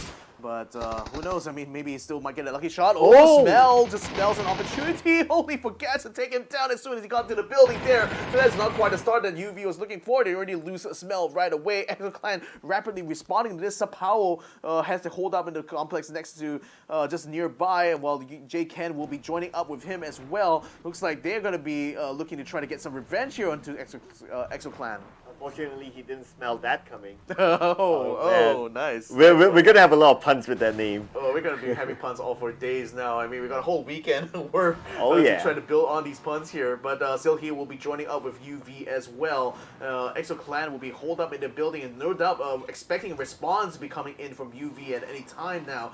So they're already digging in and camping, waiting for Unicorn Venom to try to take onto position. But it seems like they will set themselves up in the compound right next to them to try to decide whether or not they want to try to take the fight. Okay, Purple Mood Esports, they're definitely in the mood today. They managed to get like 10 kills without needing a single placement point to place themselves onto page number 1 in game number 1, and essentially the overall chance because it's only game number 1. But Purple Moon Esports, this time around, they seem to be a little bit more chill this time. Probably no big opportunity yet because all the other teams, like what we saw, they're kind of clumped in one area, in one corner of the or one area of the map. So maybe that's why Purple Moon Esports didn't really have a target to work with. Teddy actually sees New House up on the hill here. It's going to try to spray as much as it can from the Mini-14 to only ping them out. Oh, and actually responds to Gaz as well on the out of the window. Might actually have landed a couple of hits there onto him. So that's certainly going to be interesting if PMA decides to try to take the fight to EXO here. But so far, it looks like they want to try to keep them at a distance for now, just mostly just spotting their positions and deciding what path to take for this next phase here, because phase 1 is still closing in here 1.5 minutes before the blue zone reaches its end. So you can see Redsea Esports, who have been holed up on the northern side, are now making the move down south.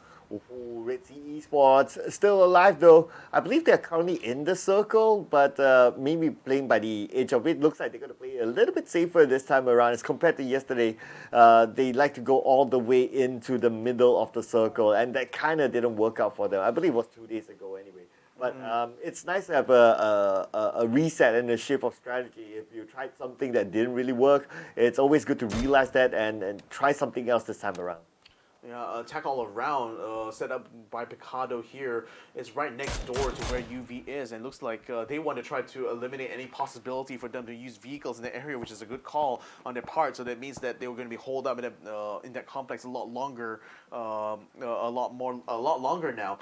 Purple Mood taking up on the hilltop here. Thunders has a good view over Picado from this position, so should be able to spot any movements coming from their side anyway. Fluky, conversely, is feeling the pressure coming from Theerathon 5 up on the hillside, so he's looking to try to reposition himself actually to try to meet that threat head on. Ho-An is already on the car right now, being spotted by New Generation's Van Ung, but he's not going to be taking any fire onto him. In fact, he just wants to kind of see where exactly New House is going to be moving themselves towards. This next circle here is going to be coming up soon. That moves right onto Picado Power Grid, it says Monte Nuevo, so that actually works out well for the teams we have just hold up here at the moment. Yeah, and I really like the position of Purple Moon Esports in this current circle because they're on the high ground just on the right side of Power Grid, and that's one of the highest peaks within this circle. Very, very strategic indeed. They can observe teams moving around, they can take shots if they want to, and they can decide on when to go down. They can decide a little bit later when to go down because they're in the circle, obviously. And coming down from high ground is always easier as compared to like you going up to a high ground instead. So that's a good advantage that Purple Moon Esports has. And I think there's a lot of options actually for teams that are going to be coming in from the east side. Either they can try to take wrap around the north, which actually will have a lot less resistance compared to try to going into the circle head on, because they'll be likely encountering AAA or One Call who are already or PMA who are already set up inside the vicinity of the circle there. Jankuwov though is keeping an eye out for what I think is going to be team number 1, who is encroaching their compound. J-Dai is already out in front there. Most likely will be encountering them while still in the vehicle here. Looks like he'll be falling back to regroup with his Redsea team. Fop from New Generation is going to be on the way to join up with the rest of the squads inside the circle here. Hakai has already moved ahead here to take this little set of houses there. That should allow them a good base to kind of like decide which direction they want to try to approach this next circle in. Hakai, meantime, just scanning those hills, just taking no chances at all, knowing that certainly some squads find it quite advantageous to be up on this hillside, so definitely need to be able to spot out and see whether or not any snipers might just be lurking up above. Okay, maybe not the sniper above, but below them there's another team. But anyway, it will not be a big factor for now.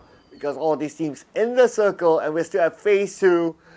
Don't expect big crashes unless you're on the outside of the circle and you really want to come in, or you're desperate for the kill points, which is, I think, is still early for a lot of these teams. That's why we can see teams trying to evade each other as much as possible. Try not to take unnecessary fights. So we might be seeing a little bit more action as we head on to phase number 4. Yeah, Chibrit from one call still gathering here.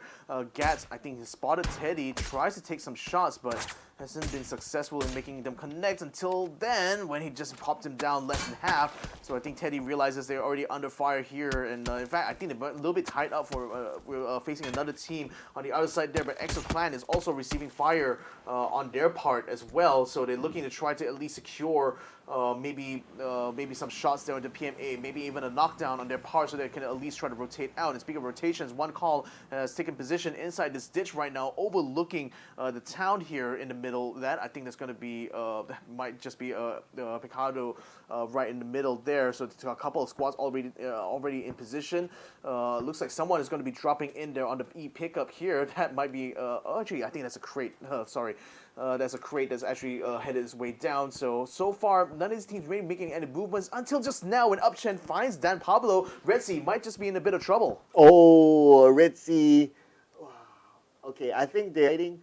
Are they on the outside of the circle? I think they're outside. I think they're rotating towards from the left to the north. Because Gex is now just only entered into the safe zone here, but they're being fired upon by a couple of teams. Redsea decided because of Dan Pablo being taken out, will be taking the long way around through the blue zone in order to join up the rest in the safe zone. Savior from Global Exit, almost spots E36 and tries to get the shot, but they will not be able to knock them down before they will peel away. So Global GX is finally successfully got themselves into the circle now, having forced out E36, preventing them from stopping their tracks here. Now they can consider themselves set up now, but then the circle has already moved on here, so E36 will be joining the rest of them there. Yao Yu has already found Jexy, eliminating him completely now, and Trick and the rest of one call is going to be coming in to see whether or not they can slip by and just get up onto the hillside here. So Yao Yu is going to continue to try to spray down on the Trick. Actually gets a bit of a ping there, but it isn't going to be successful in knocking them down. Fop in the meantime from NGE has found SST Vernax, eliminates him completely, so it seems like this Japanese squad has found themselves in quite a bit of pressure. Oh, but Purple Moon Esports, earlier the circle shift towards power grid, so Purple Moon Esports, they still have one of the best positions possible up on this high ground where Thunders is at, and because of this position, he managed to get a knockdown from a far range earlier on. But now we move over to T5, looking over at PMA T5. Rosidon, he himself has this high ground. And that shot, almost getting it. Oh, that was like a series of shots that just landed there. So Rositet definitely knows how to do the bullet drop for sure, and he's certainly. I mean, again, one of the big star players here for Theerathon 5 certainly has his time right now. Team number 1. No. Okay, these were the guys who were using E pickup just now. I thought I saw a Tohook being sent up to the sky. So number 1 is going to try to use this hot drop on top PLM. They already took down Thunders now, trying to find the rest of them though, but they have lost Virtue on the ground right now. And still able to get revived, but they still need to stabilize the fight here on top. We can't think about it, even though you're within the circle, but tactically, if you want to go up to this kind of high grounds and you want to surprise your opponent, you can use the E pickup as well. So I think team number 1, used it really well. That was really smart. Well, let's see whether or not it'll pay off though, so because they have taken control of this position here, but it still potentially can be sieged upon. Redsea in the meantime looking like they're taking a fight against AAA right now, while Zika is just overwatching them, but Sapao from UV is already spotting them as well on top of the hills, and number 1 can't quite just keep the sniper fire going onto Redsea. Eventually we'll have to peel back a little bit here and get their wounds bandaged at the moment. One call is also still on the ground at the other side there where Zigao is, so they're not exactly in a secure spot, and I think the exits are very much cut off for them, so I don't know if they can maneuver or actually go and do any flanking maneuvers actually from their position. Yeah, it's going to be really interesting how they're going to manage this, because coming down from the hill is going to be another challenge. But looks like I was about to say that it won't be necessary if they got the circle, but they don't. And the one that has the circle and still has a power grid high ground, it's going to be Purple Moon Esports, despite them losing one player, but at least they still have one of the best positions in this circle. Well, they can still actually they still have a path to the circle. There's a complex between the hill and the edge of the circle there that can potentially pull back to, and then it's not being held by any other team right now. But for AAA and Redsea, they're still under pressure here. Virtue trying to finish off that one member, just one member down by the foot of the hill there. Boy is trying to run away on a motorcycle, and Lambao is doing everything he can to stop him in his tracks, but it doesn't seem to connect. He's way too far away in order for him to find a shot there. Number one is still attempting one call away from them. Jedi is finding a kill and an elimination onto Mr. Flank now. So Redsea is already down one. Dean and Papa Zayt is going to try their best to see whether they can peel out of this. They do have an exit path though, but they aren't able to move out because I don't know if they actually have vehicles available for them now. Yeah, I'm going to add on to the bad news for Redsea. Not only they are on the outside of the circle, they also have AAA just behind them, and if they exit through the back of this city, which is Picado, then it's going to be high ground, and we know who's winning on the high ground. It's going to be Purple Moon Esports. Yeah, UV now under fire from PMA. Ken is going to have to run very, very hard in order to get into cover now and regroup his team. But PMA has successfully held up Unicorn Venom in this spot here, which is a little bit precarious, but nevertheless still within the safe zone for the next phase here. So they're still going to have to see whether or not they can try to climb up. This is very, very steep though, so I think Pete is not going to be able to make the climb. He's going to get caught behind. Thanadol finds him from a distance there. Good sniping shot there from the player from T5. Oh, T5 looks like they are on the roll now. They already got themselves 3 kills. Probably going to add Pete into their charts. And now Pete's still yet to be picked up, and he's kind of far away from his teammates, so I doubt that he'll be able to be saved. Jedi is still here with a frag grenade, eliminates 2 members of Exo Clan right now. J-Ken Robert is still trying to hold his own, but Unicorn Venom's J-Ken will take him down, taking them out in 14th place there. What a shame for this Australian squad, but the fight is still not quite over because Unicorn Venom is still under pressure from PMA, G36, and Gex are right now locked in a one-on-one battle here on this side of the circle, and with the terrain being as it were right now, there's not enough cover, so Deva and Xkey is going to try to flank around the right-hand side. Xavier and Leo are going to be, had already got eliminations onto Sylphia as well as Yuri. Yuri will be taken out completely. Deva sending grenades, but in the wrong direction though, because Gex is not set up in that position. Instead, now Leo will be able to watch them come over the hill. Oh yeah, but pressure is going to be on their opponents because when the circle closes, they'll be by the edge of the blue. They have 59 seconds to decide what to do next. Papa Zai at the other side. Looks like he's still alive for Redsea, managed to get a knockdown, but hasn't secured the kill yet.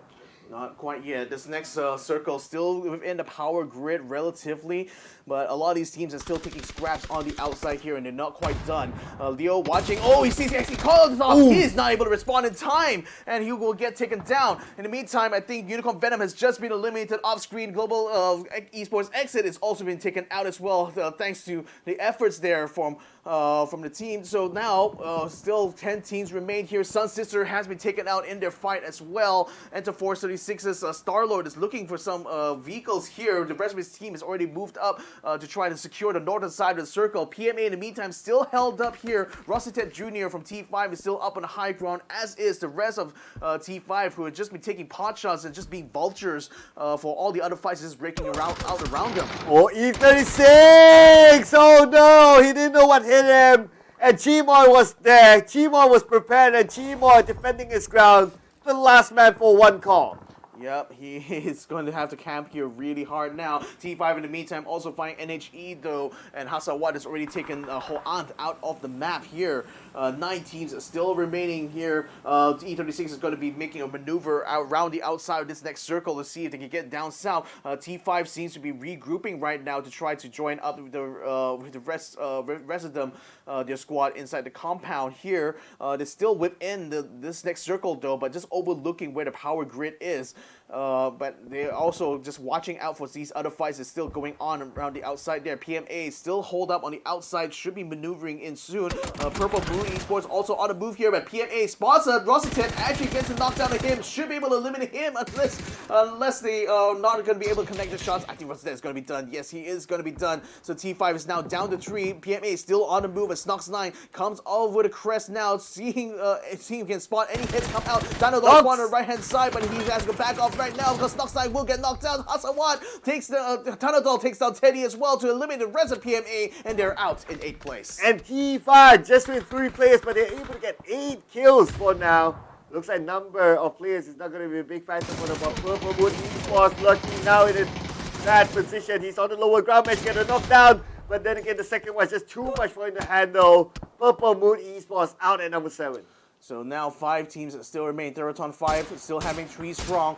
They spot the deadly strike coming across from them now. He'll get a shot onto Lucky J, but not enough to get the knockdown here. Pantapong is going to have to watch out too from the other side because another 2 members of Deadly Strike will be coming up the hill too. So Pantapong is going to be repositioning himself to find the other members who might be threatening their position here closer to power grid. This next circle finally takes us out of the power grid itself, which means the attack all around will have to maneuver into the open ground here, while the rest of Theerathon 5, they've already been smartly have taken up the high ground here in this next circle, so it looks like they're in the best position, height-wise. Ooh, yes, as long as you're the high ground, you're pretty much good. But of course, you must be able to defend it. Like what you say, continue to be the king of the kill.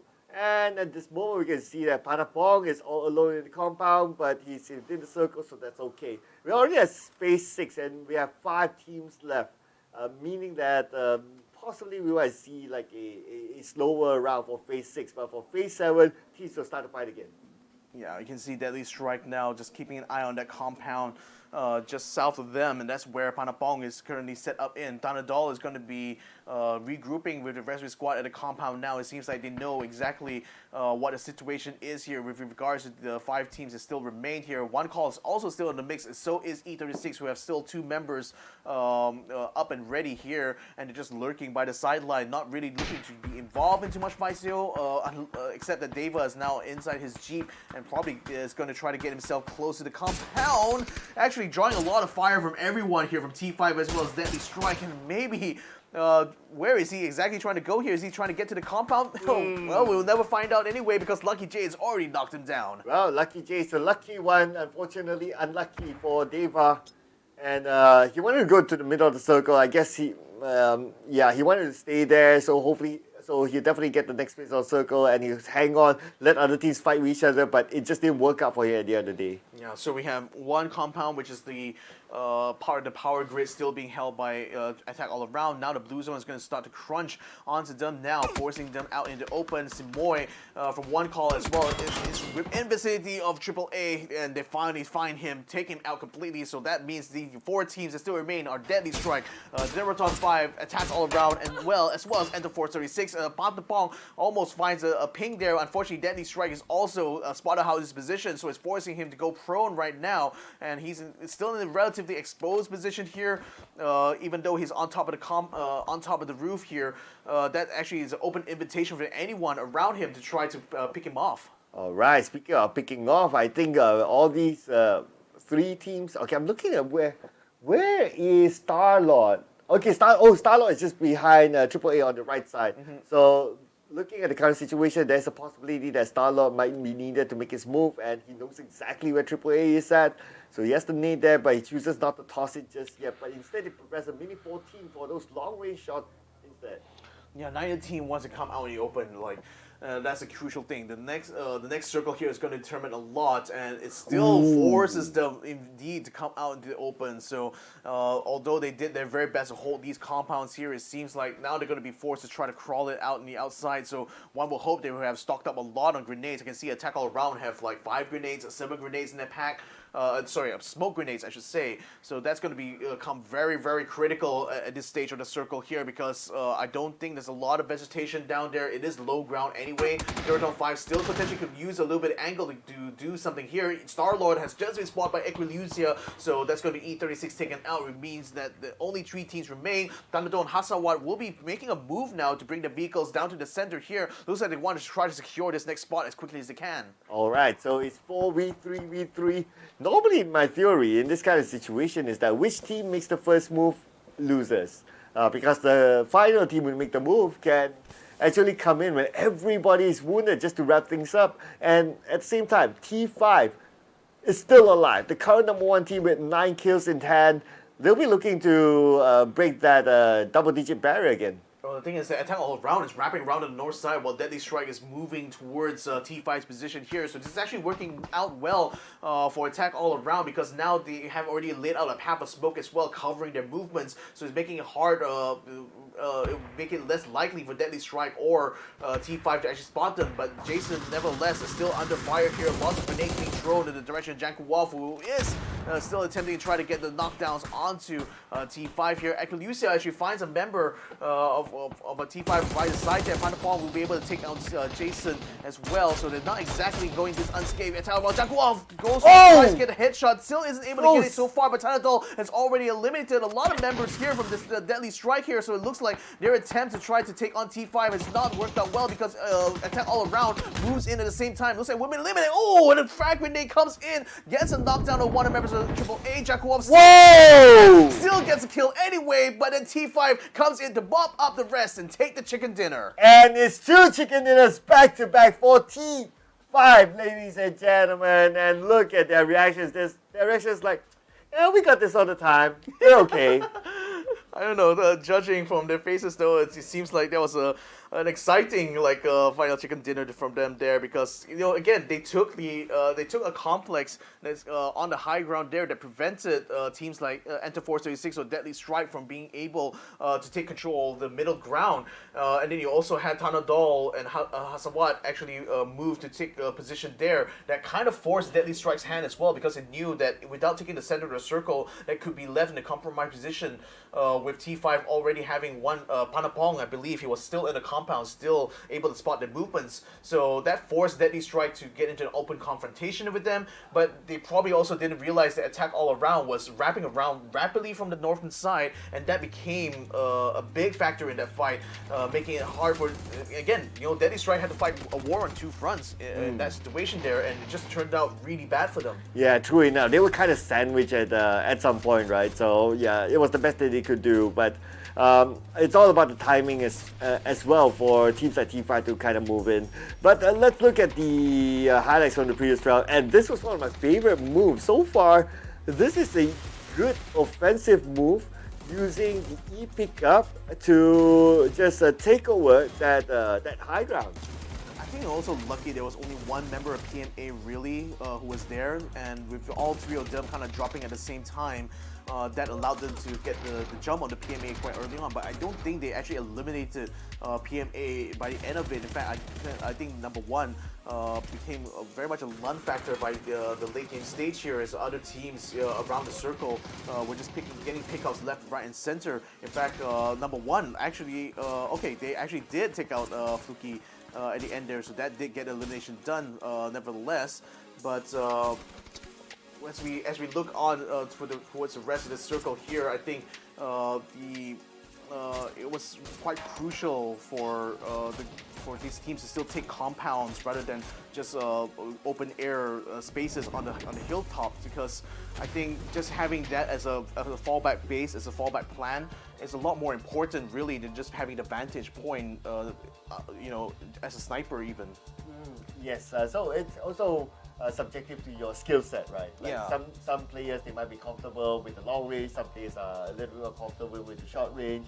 So it really, really depends on the scenario as well. But anyway, that was a really, really good round. I felt that in that round we had a lot of variable type of plays, especially with the E pickup play. I think that was kind of new. Normally, E pickup is used as a travel tool per se. And then by dropping, it's like, okay, you just hope for the best that no one's in the area. But I'm not sure, was that intentional or deliberate, that they knew that someone's there and then they want to take over that high ground. But either way, it was a good move there to use that E-picker to go to a prime position that is normally very hard to get if you go on foot. Yeah, I think I guess like a team like number one probably was also really had not much to lose. Again, you know, they were kind of like struggled a lot during the group stage. Couldn't even get themselves into final fights a lot. So I suppose, and given that the E pickup as well is a brand new item, I expect they're also trying to get a feel for how can they use this, you know, not just as a defensive tool, but also offensively potentially. Did manage to get a bit of success to take control for the hilltop. We'll see whether or not other teams will be picking up on that kind of strat, but I just still feel that the risk factor of dropping in on parachute while in the middle of a hotly contested zone, I think is a little bit too high to consider it an effective tool for an offensive capability. But nevertheless, I think just from a strategic positional standpoint, certainly is another one of those tools that the team could use. Yeah, it reminds me of like an army's paratroopers. Yeah, pretty much. It's pretty much like that. Yeah. Yeah, you land and then you just shoot whoever there's it, and it will clear out the whole area. So, but anyway, it looked good. Yeah. Right? Whether it's intentional or not, I guess only the players can tell us. Yeah. But anyway, that was a really, really good round as well. So now we're done with Miramar. Yep, we'll be moving to Tego after this, which is one of my favorite maps. But of course, before that, we'll need to review the scores again. But Tego, it's my favorite map for now. I think it's still up for exploration on how teams will maximize the capability of that map. And as far as we're seeing the Tegos for the past 3 days, it's like you don't know what to expect. Will there be like in one compound 3 teams drop and duke it out with each other? We don't know yet. But we'll leave that conversation for later. Let's check out the scores for now from that previous round. And I believe that T5 definitely, they're still on top. I definitely think so. I mean, at least overall score-wise, but certainly with this kill point of 12 here, that's also a very handy result here for T5 to ensure they maintain their top spot right now. We wouldn't necessarily be able to see the overall scoreboard by the end of this. We probably might see it by the end of the day, but I think T5 has done very well to make a case for themselves why they probably would be the team to beat right now on this first day of the last chance qualifier, because you know, taking chicken dinners back to back, that's not an easy feat, especially against teams this competitive. Yeah, absolutely. And not only competitive, these teams, they are fighting for their lives because it will be elimination by the end of tomorrow. So that's why I think some of these teams that they have it in their mind. So that's why getting the chicken dinner is harder than it looks essentially. Yeah, I'm still surprised to see that like NGE didn't quite perform well in this round here. They've only managed to secure 2 kills, and that's only enough for 12 plays, just ahead of like Redsea, still behind, or rather just on par with Global Esports Exit. Their PMA, I'm also surprised that they only got 1 kill point. I thought they at least got 2 or 3 in that fight, but it doesn't seem like they did get some knockdowns, but it didn't look like they were able to translate that into points for themselves, although they did manage to get 1 placement for their own. EXO Clan, at least this is going to be a good round for them, you know, kill-wise, because they at least were able to get 4, but nevertheless, it's not enough for them if they want to try to keep up with T5 for 1, for teams AAA and Deadly Strike as well, you know, having 14 and 10 points respectively, are certainly representing a bit of a competition right now between Thailand and these other regions. Yeah, I'm just looking over at number 1. I think that they only got like what 2 placement points, but 11 kill points. It's just 1 point below T5, but they shot themselves up to the top 3 finish inside of this round. So again, it just shows that the importance of kill points. If you're able to get placement points, great. But kill points, pretty much they overrode a lot of these other teams. Yeah, I think maybe to your point, like they expect whatever they're trying to do with that e-pickup or whatever things that are just going towards this strategy of just basically go out and try to kill everybody, you know, that you encounter. So that seems to be paying off right now from number 1, who, you know, mind you, had struggled a lot during the group stage and couldn't even get up in the top 16, much less the grand finals. So great to see that it's starting to have a bit of resurgence now. I mean, better late than never, isn't it? You know, this is literally the last chance qualifier qualifier, so last opportunity for number one to just get some points in. Yeah, mathematically, they have a better chance as compared to the group stage, 50% versus 33. But this time around, looks like we're going to have a look at the overall results, ladies and gentlemen, before we head on to the break. So the overall results, I think number one is going to be pretty obvious by now. Yeah, I want to see who's number two, number three. So it looks like AAA and PLM. Purple Mood getting themselves up in the top three here. So it's an all Thailand top three, actually. I have to mention this here. Oh, yeah. Yeah, so with T5, AAA, as well as PLM taking the top spot. Number one from Vietnam is now the best Vietnam team in terms of points right now. The 11 kill points, enough to keep themselves up in the fourth place there. I'm also surprised to see that like Deadly Strike and E36 are not doing too bad either, getting themselves in the 5th and 6th spot respectively here with 11 and 12 points. So it's still relatively close, definitely up in the top three. It's getting quite far. And Theerathon 5 again with 2 chicken dinners. It's going to be quite the act to follow for everyone else now. Yeah, just looking at where EXO Clan, I think they have the least care of all this. Like, we just go and shoot whatever that we see in front of us. That's why no placement points so far, but their kill points. 9 kill points, 9 points just out of that. And you can't think about it mathematically, they're only like 1 point behind NEC, which is just by the borderline of the Grand Final stage bracket. So, and 2 points behind Redsea, 2 points behind E36. So far looking good for EXO Clan. It's just a matter of, again, you need to be super consistent because you're playing for the long run. Yeah. Again, I mean, yeah, we did say that having a lot more weightage now, obviously the kill point, but I think like EXO Clan also has to think a little bit harder about how they're taking some fights because, you know, if I recall correctly, they were stuck on the first floor where other teams basically ran on top and just overrun them. Nevertheless, that's enough for us talking about Miramar right now. We're going to be taking a short break, but when we come back, match number 3 Taego is going to be a go, so make sure you stick around for that. That will happen right after this break, so don't go away. Welcome to the Update 23.2, where you can now revive your teammates, transport knocked out allies onto vehicles, and engage in a new social feature, the clan system. Let's dive right in. First on the menu is the brand new revival system. To reduce frustration during squad play and promote diverse strategies in normal matches, you will now be able to revive your fallen teammates. Just retrieve the blue chip from their death boxes and register it at one of the transmission towers scattered across the map, or through a wireless transmitter item obtained through farming. They can then rejoin the match via a respawn plane that flies once per phase. Note that this feature is available only in normal and custom matches on ArkAngel, Miramar, and Jester. Next, we're introducing a new DBNO feature, allowing you to carry knocked out teammates and place them inside vehicles. This addition provides players with an alternative way to evade danger without having to only abandon or revive your teammates. We are also finally ready to unveil our new clan system. Create or join a clan, play matches, and earn XP to level up your clan. As your clan levels up, you will be able to upgrade your clan tags. Not only that, but you can also earn a BP boost by playing with your clanmates. Definitely worth. And as always, make sure to check out the patch notes for all the details. Update 23.2 has plenty more in store this month, including a DBNO rebalance, general lobby UX UI improvements, a slight buff to the Ace 32, and more. Starting with this update, prepare to become your team's hero, transport teammates to safety, and establish your own PUBG Battlegrounds clan for double the excitement. And we'll see you on the Battlegrounds.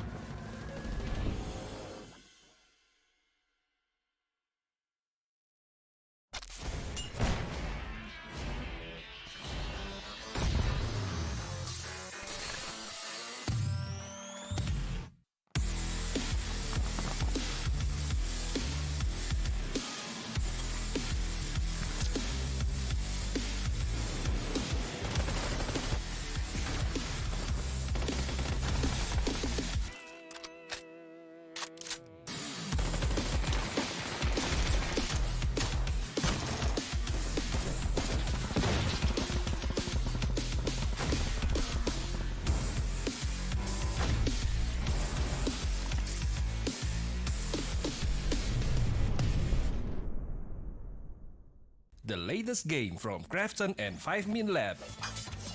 Fast-paced and full intense PvP action brawler game.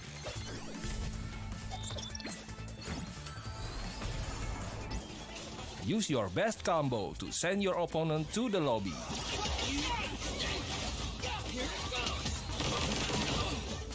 Select your legends and be the winner.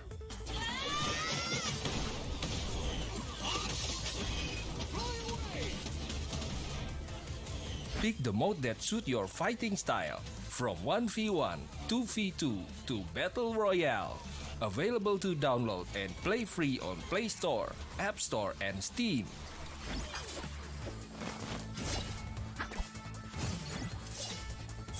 Let's be legends today!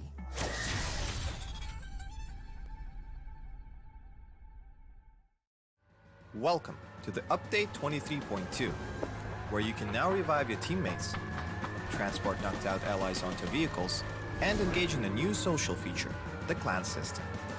Let's dive right in.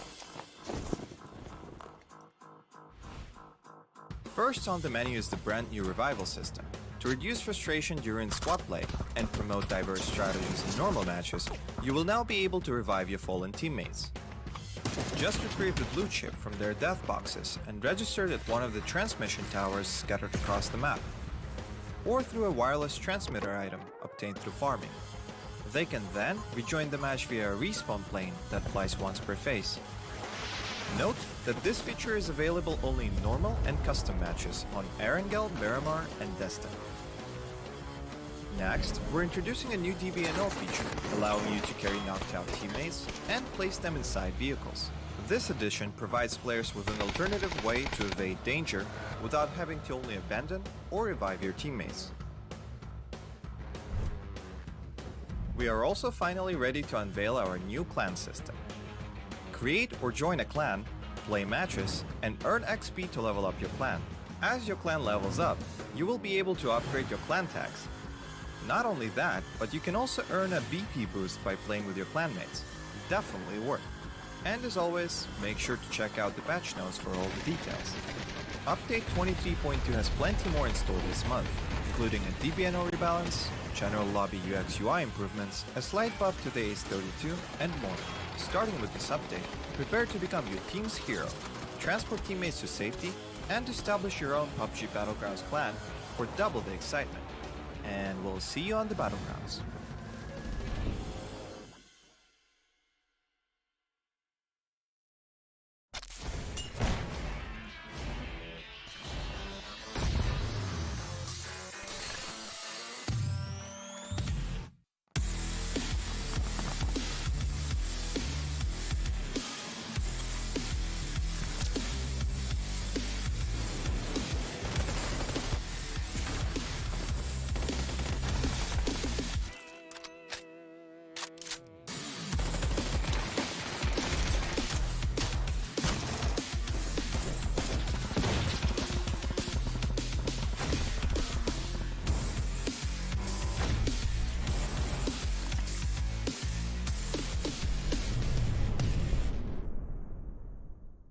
The latest game from Krafton and 5min Lab.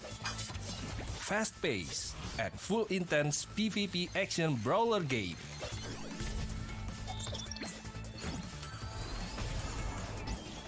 Use your best combo to send your opponent to the lobby.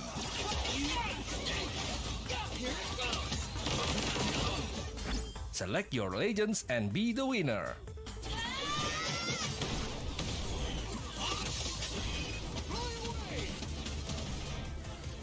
Pick the mode that suits your fighting style, from 1v1, 2v2 to Battle Royale. Available to download and play free on Play Store, App Store and Steam.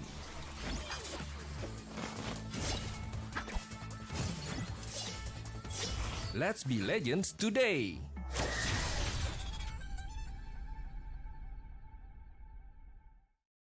Welcome to the Update 23.2, where you can now revive your teammates, transport knocked out allies onto vehicles, and engage in a new social feature, the clan system. Let's dive right in. First on the menu is the brand new revival system. To reduce frustration during squad play and promote diverse strategies in normal matches, you will now be able to revive your fallen teammates. Just retrieve the blue chip from their death boxes and register it at one of the transmission towers scattered across the map, or through a wireless transmitter item obtained through farming. They can then rejoin the match via a respawn plane that flies once per phase. Note that this feature is available only in normal and custom matches on ArkAngel, Miramar, and Jester. Next, we're introducing a new DBNO feature, allowing you to carry knocked out teammates and place them inside vehicles. This addition provides players with an alternative way to evade danger without having to only abandon or revive your teammates. We are also finally ready to unveil our new clan system. Create or join a clan, play matches, and earn XP to level up your clan. As your clan levels up, you will be able to upgrade your clan tags. Not only that, but you can also earn a BP boost by playing with your clanmates. Definitely worth. And as always, make sure to check out the patch notes for all the details. Update 23.2 has plenty more in store this month, including a DBNO rebalance, general lobby UX UI improvements, a slight buff to the Ace 32, and more. Starting with this update, prepare to become your team's hero, transport teammates to safety, and establish your own PUBG Battlegrounds clan for double the excitement. And we'll see you on the Battlegrounds.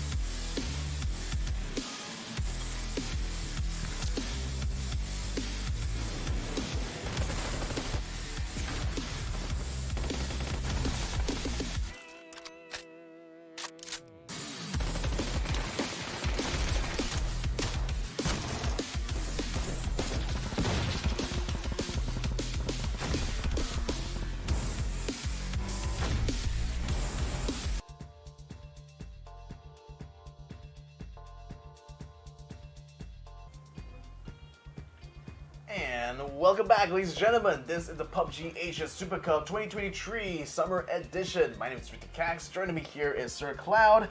We've already witnessed 2 rounds on Miramar so far, so you know what that means. It's going to be up on your favorite map. Oh yeah, Tego! My goodness, it's going to be great after this because it's a smaller map and we don't really know what teams are going to do because we only played, what, 3 Tego so far? Even that, it's a shuffled group. So now with this new group of teams, we still wouldn't know what they might do. I know, so this is going to be interesting as well because this is the last chance qualifier. These teams, you know, they had a little bit of experience playing for it, but in this format,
To see how these players really fare somewhere around the ears of Wolsog, Heimosa, that kind of place. I think that'll be pretty fun. If not, Harpo would be pretty nice as well. yeah, I'm also hoping the circle doesn't end up, you know, being cut in half by the edge of the map. It's what happened yesterday itself. But nevertheless, it's a new day, it's a new opportunity. It's going to be fresh faces all about for some of these teams here. But nevertheless, the chances for them, it's all going to bank upon the decisions they make once they jump out of that plane. So that path is going to be coming from the southeast all the way to the northwest. Not exactly splitting the map in half, but still decent enough because it offers opportunities for the team to decide, do I want to take onto the mainland or do I want to try to take my chances on the island? Ooh, but look at this. I'm looking over at the minimap, and we got 3 teams hovering around the same area. So that will be interesting. Where will be their landing spot? T5, of course, they are the team to beat for now. But anyway, it's all about getting the top 8. It doesn't matter whether you're number 1 or not. But T5, they are really, really hard. They got a good amount of kills per round. They got 2 chicken dinners. I mean, there's nothing much more that you can ask for from this team. I know. I mean, I guess the only thing I ask for, I suppose, is to maintain the lead. I think it's the main thing they're going to be looking forward to today. And you can do that either by kind of denying some teams position, but you can also do so, by just hoarding kills for themselves. Ooh. But hot drops coming in here, Purple Mood as well as Positive Mental Attitude dropping in the same zone at the same time. T5 has almost got into the counter with Starlord for E36, but that doesn't seem to have come to pass. Really want to see what's going to be happening with this Purple Mood versus PMA fight though. Looks like they're only just really struggling to try to find some weapons. First one to get knocked down here doesn't bode too well for PLM right now. Oh, I mean, Purple Moon Esports, they are a team with a lot of firepower in them. They're up there because of their firepower. If they were to go out at this point, it's going to be tough. But let's see. We know that they can come back here. They have the firepower. And they're going to start off with Thunders, trading it back on to Teddy, and Teddy taking out the game. Yep, it looks like PLM is going to get slowly but surely wiped from this area here. The palace has a lot of open ground along with buildings, so you're never exactly secure. Even when you might think you are, because there's a lot of spaces from which all these kind of guys can kind of pop around. I do love sort of the Korean theme that's going on here. It's a lot different than the type of the resort, for example. That's the first thing there's a thing about in Sandhawk. This is a lot more markedly different type of battleground here, and that circle going up to onto the island. So I guess those teams decide to jump off late are certainly in a huge advantage now. T5 literally right in the middle of the circle now. So I don't know. I'm thinking that they perhaps will be able to defend the lead for quite a while. Yeah, I mean, it looks like they bought the circle or something. Not sure what happened. What did they do to get that? But anyway, it's their luck for now. But let's see if they can defend it. But at least we're also getting a very different circle this time. It's on that small island. So I'm looking forward to see how this island will be played out. I wonder how much you have to bribe Sergey in order to be able to make the blue zone come your way, isn't it? I mean, yeah. I guess lots of drumsticks. Lots of drumsticks indeed. Yeah. Anyways, Thunder's hiding around on the rocks here while Snox29 seems to have the same idea to try to take the side, but I think Thunder's, he's a little bit lacking in range, though. He will spot Snox29. Oh, nice! Yes, the drop onto him, though, taking him out completely. So that didn't quite work out well for Snox. PMA now down one man here. He's going to be eliminated from the mat, in fact, by Thunders now. So the fight still continues on. PLM having taken control over the northern part of the palace here. An attempt by PMA to flank them just really ended with one conceded kill. Well, Purple Moon Esports, they are still showing what sort of firepower they have within them. Despite them losing one player, Tanawa, but they're still able to fend off PMA. And now PMA, they're not interested to take this fight away. Totally understandable because they don't have the manpower. Pete hoping to get away to safety, grabs a vehicle, but look, he's getting close by. Pete! One last hit on him and he'll be down. Oh, he's just running and running and running away. Can't even put him in as much distance as he can from the palace. Looks like he should be home free right now. And actually, he's going to be running to the path straight away of some care packages that we've just found. So now, PMA should be able to peel away. Seems like PLM will have control of the palace after all. And that's going to be good news for the Purple Moon squad. Oh, and he's going to get 3 care packages if he chooses to stick by, if he chooses to go there. But looks like the answer is nope. Oh, but Hakai, hang on. Wait on a second, Hakai. Hakai? Heat is coming. Oh! Your face, Hakai finishing up the kill as well. So it looks like PMA has just gotten out of the frying pan and into the fire now, because now only one member of them still remain, and that's going to be a very, very lonely few phases for him now. Imagine how devastated he must have felt after that. Not only got away, but no. But anyway, now we got versus 310. GX. Here we go, 1v1. Xavier almost thinking about going for the flash, but then Wesker is right on the door. He breaks the door down in order to get the kill straight away. That's a big brain move if I've ever seen one. Guelo is attempting to run in there, but Xavier gets a good spray down, putting him in a lot of pressure as well. Yuri will be able to finish off Guelo. Leo has been taken out by Goni in the meantime on the outside, but the two members of 310 has managed to get themselves flanked around the right-hand side. So Upchen has a frag grenade ready to meet any of the attackers decided to come into the compound, but then Kine is going to be taking a slower approach right now, just making sure that the outside of the perimeter is secured here, which doesn't seem to be so because the doorway on the right-hand side is making it hard for them to get the jump onto them. In fact, the door is going to open up by Xavier, and Kine's going to pop right in and gets a knockdown onto the member of GX now, and 310 still holds around the outside. Oh, and Kane is still alive. Kane still needs to win this fight, and it's going to be Kane taking them all out. Nice one there from 310, literally baiting them to try to come out to fight. I mean, again, the problem was that Yuri had been taken out to the outside, but look who's coming here. A new challenger has appeared on the field, and it's going to Unicorn Venom. They have all four members still up, so 310 might just be in a spot of trouble here. Oh no, Velo got to reset quickly because Sapao and Co. wants to get some of that. Skull straight onto Vuelo, so he's immediately taken out. Kian and Goni and the last two members remaining, but Unicorn Venom rapidly moving into the convenience store. Will take down Goni. Now Sapao is going to come in front, gets a spray. Bam! And Kaden will take out 310 Rascal Jesters. Oh man, 310. Just when they wanted to celebrate that win, immediately Unicorn Venom had to come, and that's going to be 4 points for Unicorn Venom. And not only that, they are at the edge of the circle, at the edge of the island, together with the compound. It's going to be a good place for them to defend.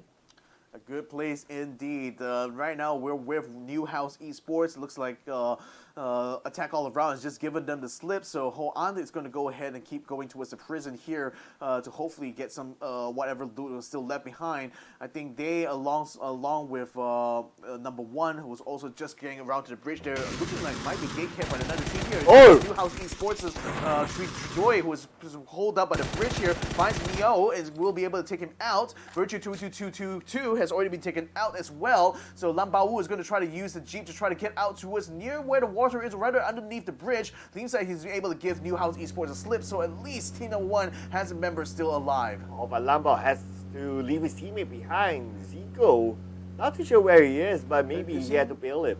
Is he on board there? I can't quite see. Oh yeah, he's on board. I'm not sure whether I couldn't quite see inside the car, so I couldn't tell if he's on board. But I would assume that he will want to ride along with Lambao through there. PLM not quite done with this assault here. Looks like they find Donaldo, who had to jump out to the outside here, almost get the drop on the end, but the Thunder is going to come through the doorway. Whoa! But Donaldo will catch a stray from the outside there from Bang by NGE, and he will actually be taken out completely here by bots, so that actually didn't work out well for T5. They just lost one of the most important members on their squad. Oof. Yes, a very important one. He's always the last man to survive for the team, but anyway, well, they got a lot of points by now. If whatever happens to T5 in this round, I don't think it's a big impact to their overall. Exactly. So PLM definitely will be able to savor this by having full reign to loot this apartment now. So that's certainly going to allow them to get some good health packs and definitely smoke grenades or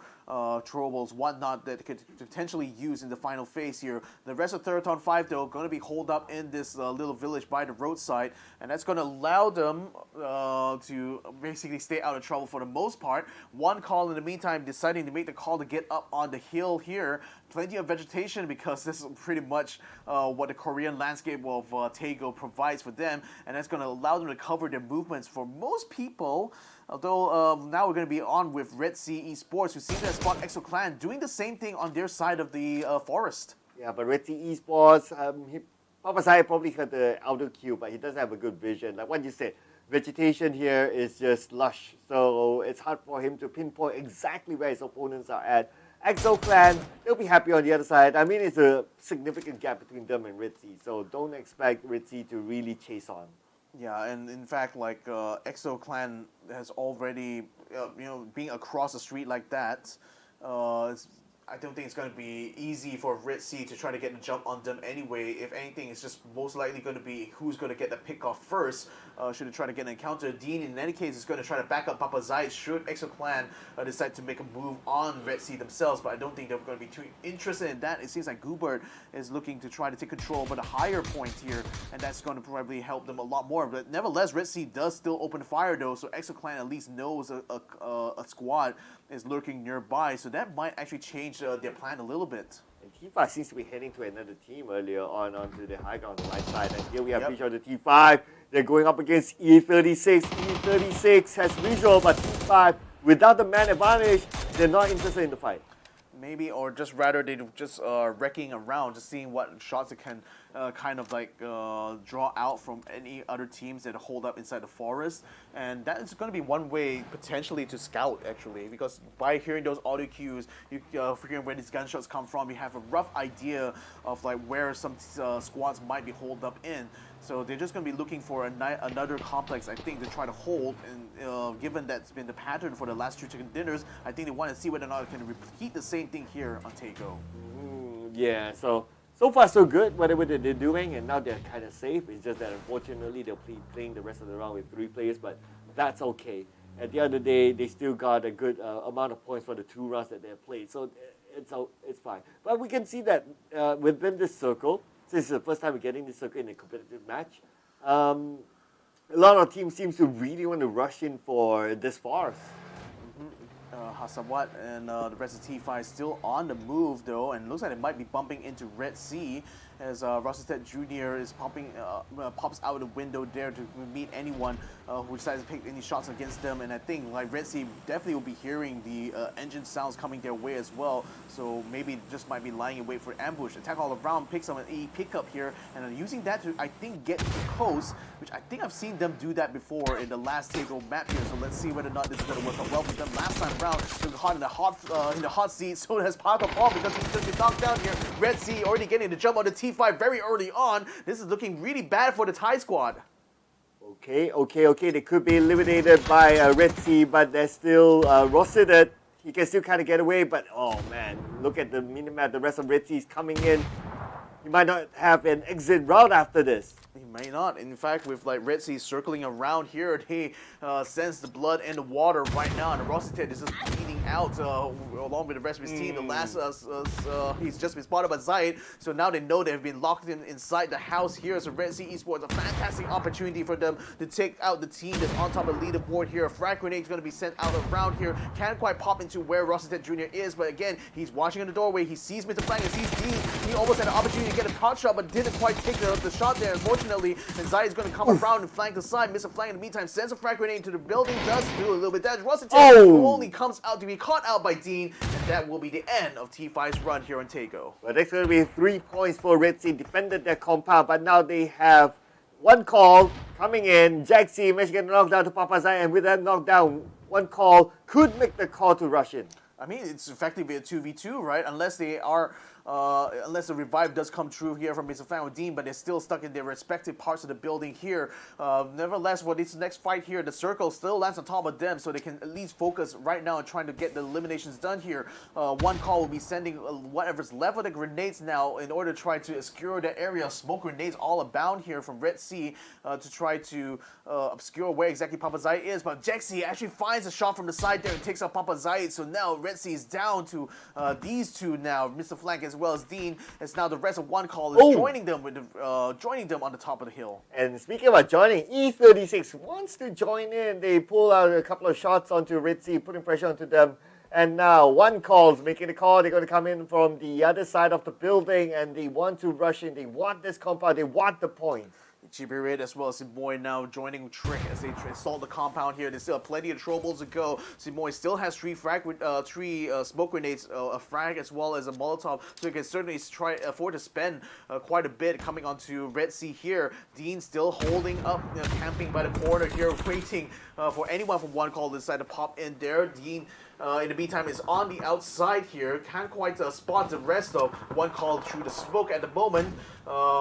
Mr. Flank still on the other building there. Number 1 is also joining into the fight here. Dean spots a Chiburin, goes for the spray, but doesn't quite get a knockdown. Now has to run through the smoke now, putting himself in a precarious position here. But one call can't quite spot him yet, so Dean's a little bit safer now, but frag grenades are still coming through to try to flush him out. They flush him out, they did. Chiburin almost gets in trouble, but Dean down and takes him out completely. Dean, beautiful from Dean, but he's not out of it just yet. 10 health left for Dean. He needs to reset quickly. Now, tossing out the stun grenade just to buy time for himself. But no! Dean loses the fight, and it's going to be Chimoy that takes him out. Oh, Chiburin actually found his teammate Mr. Flank on the other side, and Jexy was providing a bit of a flanking maneuver as well, joining in with this assault on the compound. So now Redsea has been eliminated here. It seems like that's going to be the pattern here. While other teams are now crowding around this circle here, we're on board with Purple Moon Esports, who seem to have spotted SunSisters just opposite the road from them, busy looting, I expect. Number 1 and E36, they were lurking close by to where one call was, but it seems like they may have encountered each other because Sylvia is just scanning the tree line right now, trying to see if he can spot anyone, either Scout or someone else. Oh. Frag grenade is going to come his way, but Lambao Wu was just in front of the tree, just in front of him, and then actually gets knocked out of the hit instead. Starlord will be able to come from the back there to keep Lambao Wu under pressure, but unfortunately, he's going to duck off there with 1% of health left, but Lambao Wu will be caught out with XK1 from the flanking side, and that will be the end of team number 1. Well, E36 managed to win this fight, so they got 2 kills in the bag.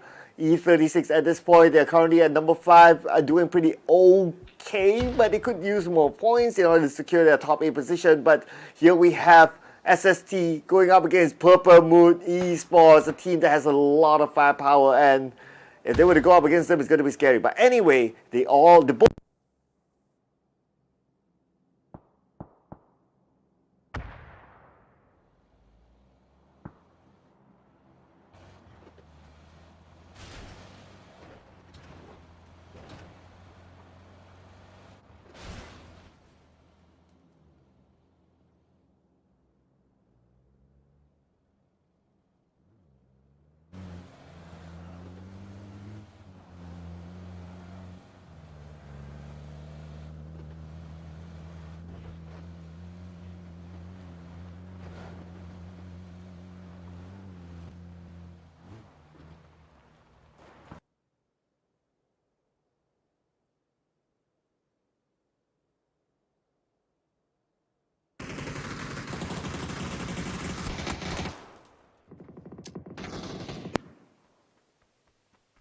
onto New House Esports here. It looks like they had gotten the counter with AAA, and unfortunately, Trudoy has to run away and abandon the rest of his team here. It looks like Attack All Around will have control over this northern side right now. No other team's going to be providing resistance from them from here on out, but it's still taking no chances at all. We use the frag grenades to just blow up these cars here to make sure there's no one else hiding behind. One trick will find Trudoy actually, because he just ran straight into the middle of this compound that one call had just taken away from team number 1 early on. So it looks like that actually turned out bad from bad to worse there from New House Esports.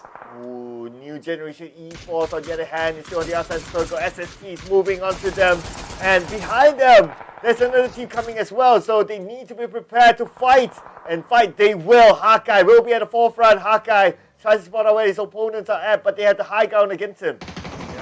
Deadly Strikes 3 members, and will find Hawkeye. Should be able to finish him off with no pressure whatsoever because the rest of NGE is compound. But then Venom actually takes out Mild Rush when he attempts to try to move down. Fob is attempting to try to hold his own as well, but it's under heavy fire coming from Deadly Strikes' area. Dapu is going to be moving out with the car, and Borpos and PLM also here we go! And Fob does get a knockdown, and Thunders for the Blue Zone crowds around him now, and that's not going to be enough. He's going to be taken out by Fluky, who comes in from behind. Oh, Purple Moon Esports, they got a couple of kills there, but they're not out of this just yet. They need to get into the circle. Right now, there's more teams inside of it.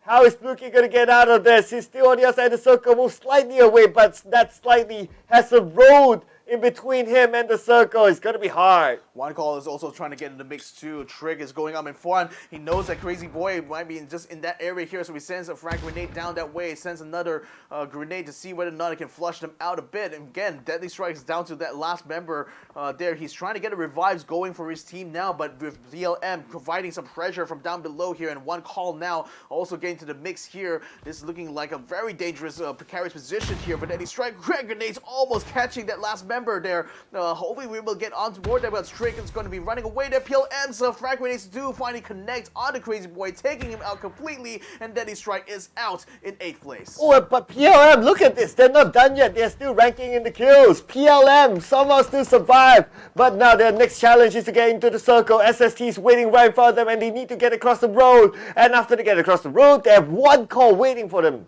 They have One Call waiting for them, and SST as well, holding the other side. So they have two teams to kind of deal with. And AAA as well is getting to a scrap with Exo Clan. Looks like Gobert is a little bit too low. Imhawk at the moment still providing some pressure onto Purple Moods' side. And looks like one of them, K9, is actually caught on the outside. Will get eliminated. Imhawk is going to be forced to move away, but Thunder does pour some fire onto him, forcing him to take cover behind the trees. But with the blue zone now up against this side here, Thunder is going to try to surf around it to try to get the beat onto Imhawk. He's trying to force the issue. Whoa! In the meantime, eliminating AAA as they attempted to try to get an assault there done on Exo Clan. Instead, the tables got turned onto them. Okay, Purple Moon Esports now only has one more to deal with. Purple Moon Esports, however, doesn't have Flucky with them. I don't think there'll be enough time for them to pick up Flucky. Flucky's just too far away. The zone is going to put pressure. Chimo, on the other hand, going to put pressure on the PLM as well. PLM now forcing themselves into the zone with the vehicles.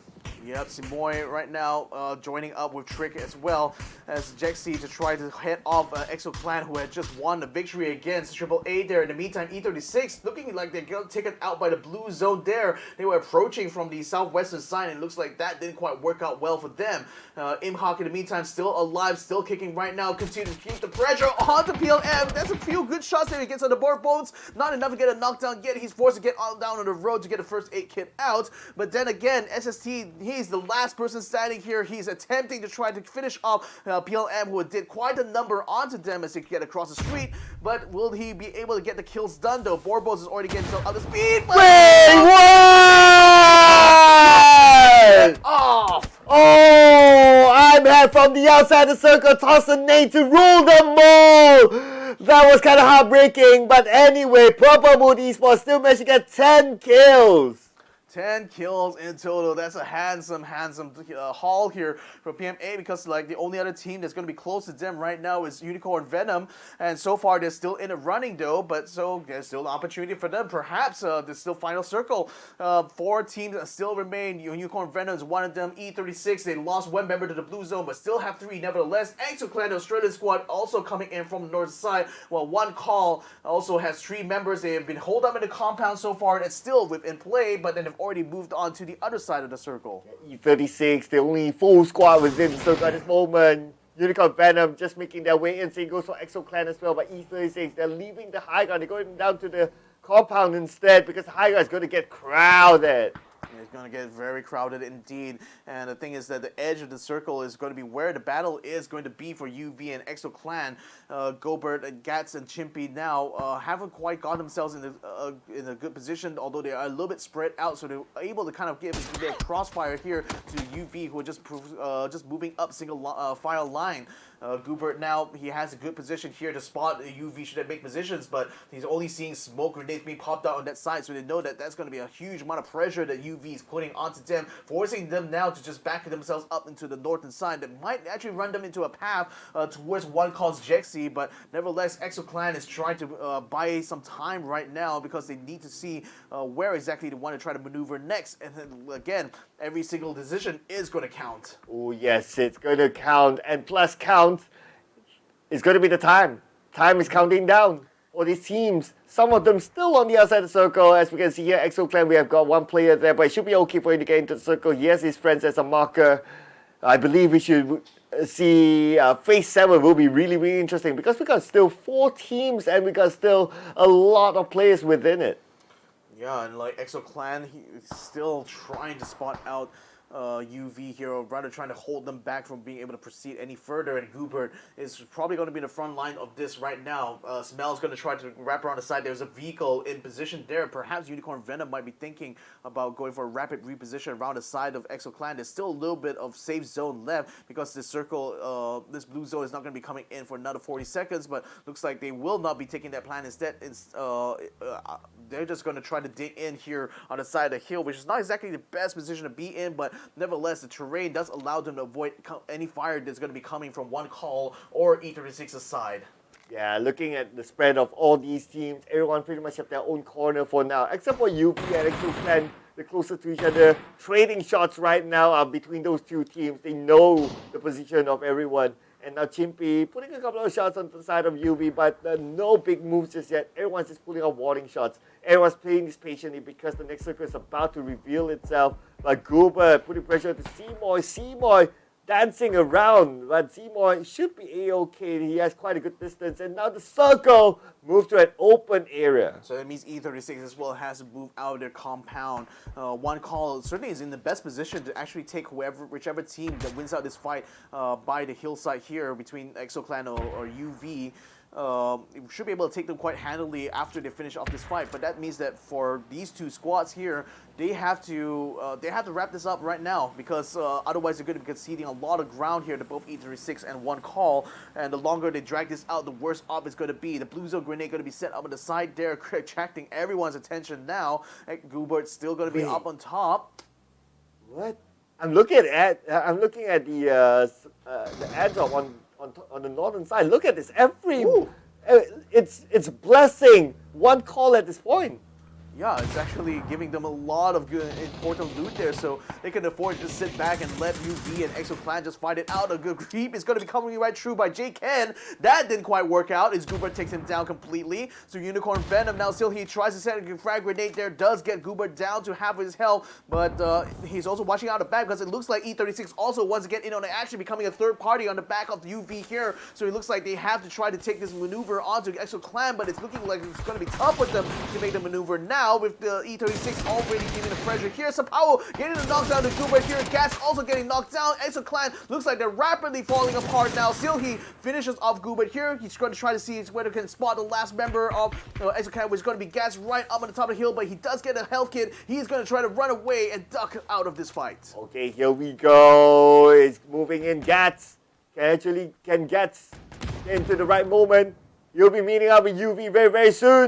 Gets the high ground advantage. He spots one, but on the other side, he didn't see the one on the left, unfortunately. Yeah, and then at the Traverse 36 entering the fight now. They spot Sylphie, knocks him down. They just have to spot out Smell. Try to finish off Sapao, but it's going to be XP who find Smell on the back there. And Ender 436 will wrap up this fight here. Although they do have Sylphia knocked down, should be able to get him back up online. One call. I wonder what they managed to find in all those care packages there. And if so, is that going to help in the fight against E36 now? Well, it's a free resupply, like what you said. It also depends on what they're going to do next, but looking good so far for one call.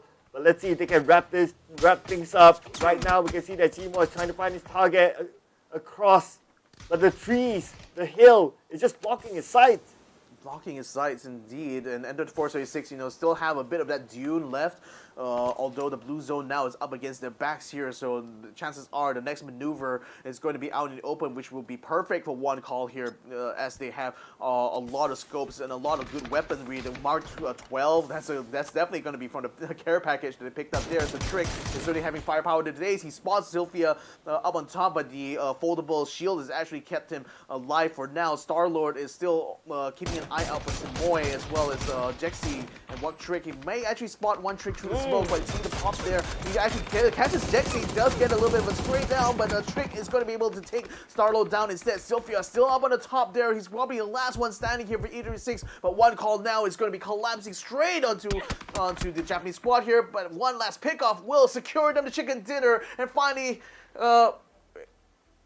that's going to be, I think that was one call actually that got the chicken dinner. I don't know why we went to Ender Force's face cam there, but the Indonesian squad was the one who takes it at Tego. Yeah, so one call. I mean, we did talk about the blessing of the supply crate, right? So it was a blessing at the end of the day. They restocked themselves, they probably got some good weapons, and all they needed to do was just use their skills to wrap up the game, and yeah, everything was given to them.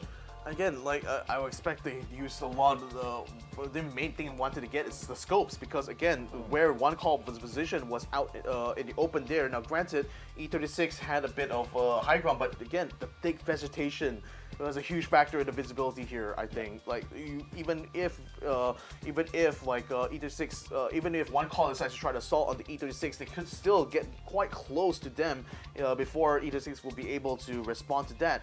But I think again, for the most part, one call just had to let Unicorn Venom as well as ExoClan fight it out on their side. E36 really was just being an opportunist there by taking the backdoor position from UV itself. That's how they managed to get themselves that situation there. But nevertheless, I think one call did the kind of the right thing by just letting the other teams fight. Yes, just let them fight and they come in later. That's always like the rule of thumb if you want to close things off at the end of the day. So they made the right call there. But looking over the highlights, I think this is a action-packed round, and that's the reason why I really love this map now. It's a smaller map. It forces teams to take fight after fight after fight after fight. And the one I'm most impressed on in terms of taking fights, of course, it's still Purple Mood Esports. Despite them going out somewhere in the middle bracket, but their amount of kills, they must get at least 10 kills still. Yeah, and certainly gives a good case for them to be part of the top 3 for this match alone. So we'll have to see how that turns out for the scoreboard. I mean, the fight they took here against NGE, was slightly, against T5 was slightly interrupted a bit, but nevertheless they did a good elimination there to take out one of the top top players actually right now in this last chance qualifier. But though T5, they had to move out of the way, eventually bumping into Redsea, and that ended up being a lot worse for them here, because that's where pretty much the journey ended. Yeah, Redsea, they managed to defend the compound the first time, but for the second one they failed to defend it. But Dean, with a valiant effort, still managed to secure that one kill point before he went out, so that was the best thing he could do at that point. But anyway, Redsea, so far we can see that they're still in the top 8, and that's where it matters. And to 436 as well, glad to see them actually become quite a factor, especially towards the end of this phase here. Deadly Strike as well, getting a good jump onto NGE, kind of forced them into a bad position here, which allowed PLM actually to just creep up onto the back and just eliminate the rest of them. Then SS SunSisters here, Tay9, I didn't realize that until I saw the kill feed. Tay9 took himself out with his own frag grenade, so I guess that must have been a mishit, and this frag grenade here from Imhawk was the one that finished off PLM. What a shame that would have been, because I think that PLM was kind of on track to get to the final circle and to join that fight. Yeah, they had a vehicle, they were in the circle, they were kind of okay until that one nade landed. And well, sometimes it's a little bit hard for you to anticipate whether someone's going to toss the nade onto you, right? It's like that one person cooked up the nade nicely, tossing it. By the time the nade lands onto you, you won't have time to react. So that just happened there. Yeah, well, what an action-packed takeover round that was, as we kind of come to expect now, having played 3 days of this during the group stage here. And I really want to see, like, with Purple Mood having been able to pick up 10 kills, but then they were bowed out quite early on, so I think they really may not have a lot of placement points for their own side. So we'll have to see, nevertheless, once the scoreboard comes up, where exactly they land. But I think this is still a good chance for them, being somewhere in the top 3 for this map. Certainly, one call is using this as an opportunity to get a bit of resurgence, because I think out of like a lot of the teams here coming this last chance qualifier, they are the top 4 companies in terms of points by the end of the group stage of the teams that are now in the last chance qualifier, to be fair. So it's good to see that they're at least able to get a chicken dinner on this first day itself. So that, I think, gives a really strong case for why Indonesia needs to be in the grand finals here, doesn't it? Well, yes, I totally agree. I mean, they play really, really smartly, but it's all about consistency, right? I hope that it's not a one-off thing whereby they got the chicken dinner and then after that we don't really see them. Hopefully they'll be able to continue on the consistency, because it will also be nice in the grand finals if we can have like a diverse amount of countries within the grand finals. So there'll be something for, I'm sure, the respective region fans will be watching, and they want to cheer on for their own countrymen. Yeah, and just for context as well for everyone here, One Call, after 2 matches has been in the 12th place. Let's see how far would they jump after we get to the score line, which should be coming up to your screens right about now. And it is going to be One Call, indeed, will be on top. Only 17 points, which is fair enough. Not the best we've seen so far, but enough to keep them ahead of a lot of teams. But look at that, PLM, 3rd place Doing it overall. again. Doing it again. 2 placement points, but the 10 kills was more than enough to secure them a spot at the big boys table. Yeah, doing it again, PLM. Keep an eye on these guys. They're starting to realize that, hey, you know what? We must take fights, we must win fights, and that makes them a scary team. You gotta think about it, because anyone can be eliminated by PLM at this point. But looking over on the other side, we got a couple of teams trying to follow that strategy, like NGE, like Redsea. 4 kill points each, no placement points, still putting them somewhere okay, not that bad. Same goes for 310, 3 kills, no placement points. So I think they're starting to see that, hey, you know what, we might as well try to get those kill points and don't think too much about the placement points. Yeah, at least think about it when it comes to the final circle, really. But then again, being able to get those few points is going to be crucial, because every single point matters in a long championship. We have still at this point 7 more matches to play, still a lot of points on the table. But you never know; it might even be down to the wire by the time you get to the last match of the day. Can you imagine missing out on the chance of grand finals because of 1 point? No. Yeah, so that's why getting every single one is going to be important. But I'm glad to see that One Call is going to be able to get themselves up for quite fight. So again, like I said before this match, they were in 12th place. Now they're able to get themselves, where are they right now?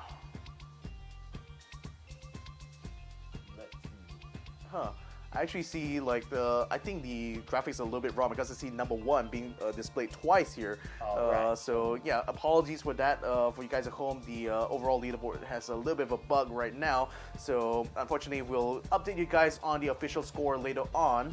Once we are able to get the actual results out. But I think One Call has a decent chance of getting themselves in the top 8 anyway, having get a chicken dinner. I just really want to see where Purple Mood as well ends up because of this performance here.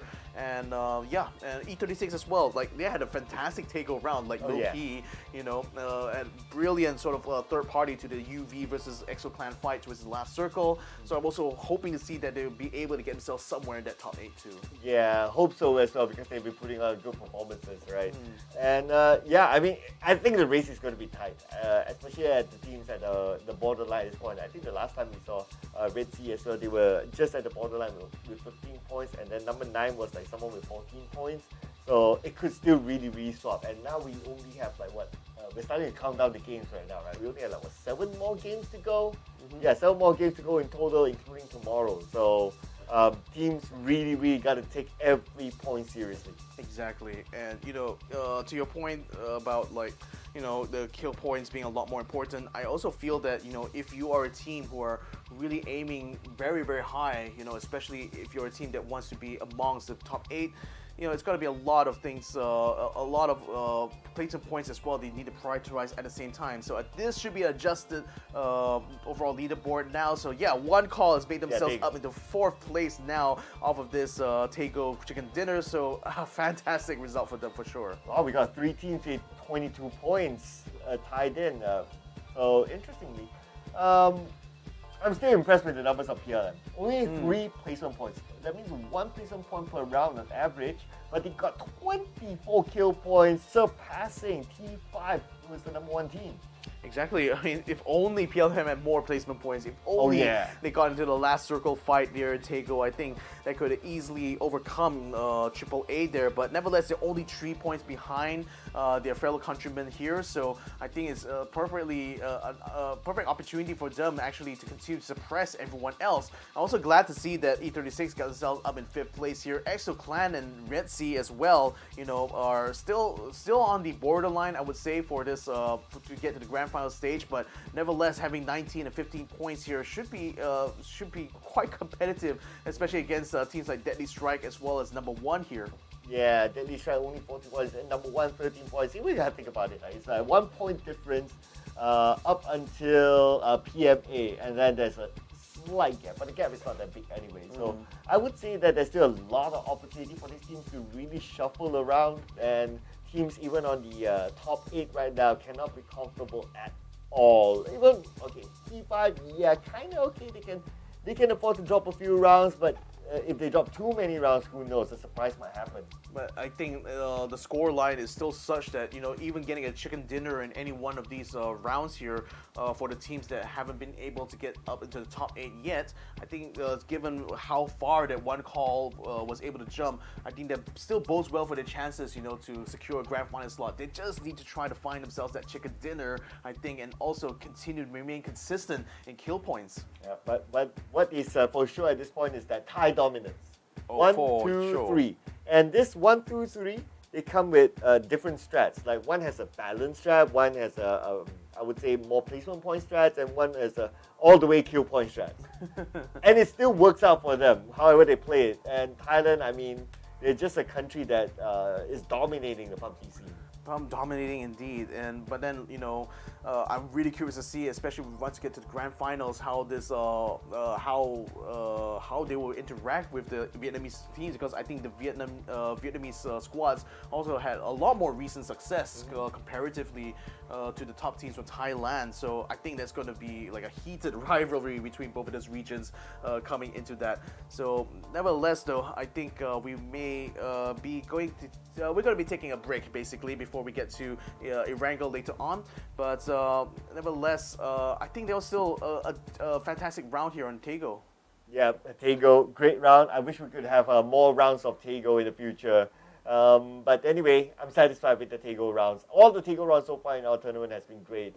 And now looking over at our player cap, EXO Clan, a team that I think it surprised a lot of people that they dropped to the LCQ, but they'll be looking to come back strongly.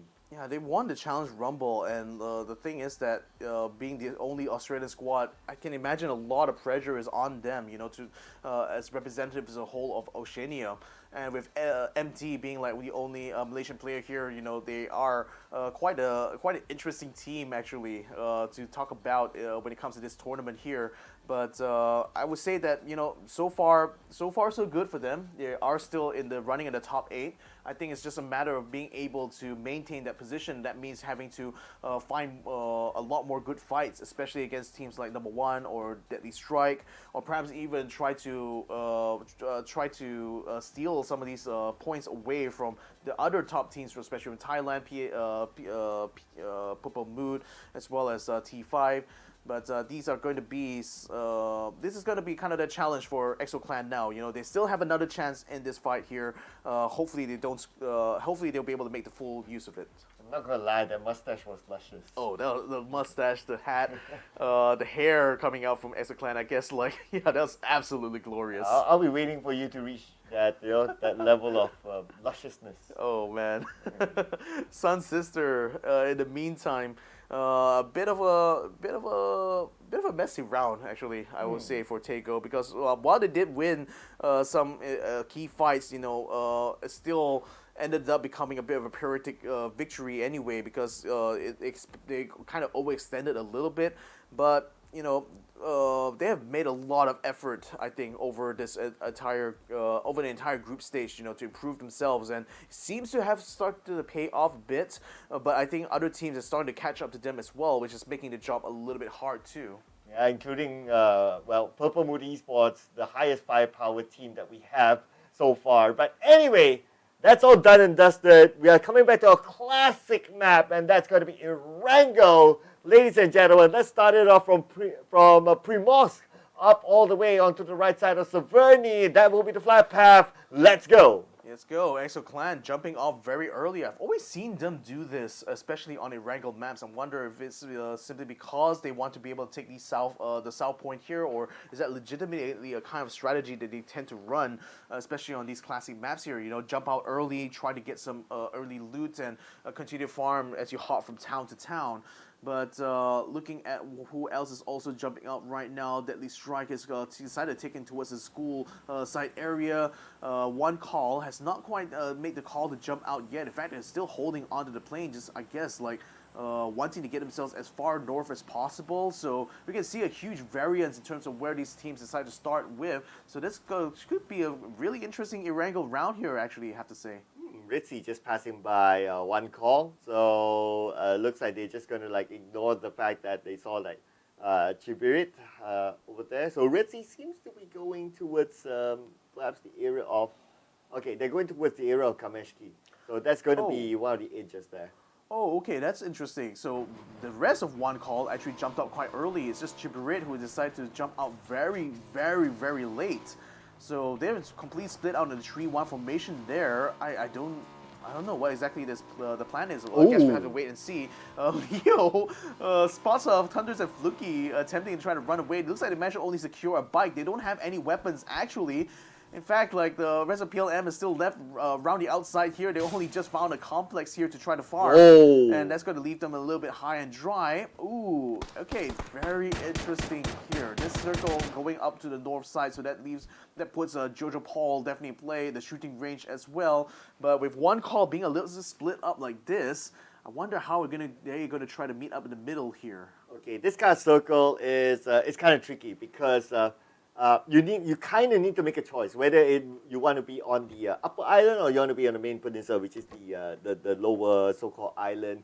And if you're there, sometimes it's difficult for you to go across, especially when the circle becomes really, really small. Imagine if it's like the 5th or 6th space of circle, but yet the circle still splits between up and down.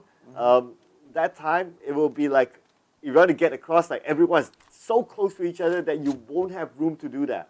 It becomes like a bit of a gamble actually, like whether you want to stay on the north side or do you want to stay on the south side, and there's an equal chance that the circle could land either way. So really, you might just be leaving yourself at the in the hands of the gods by the Pubg gods, I should say, by that point.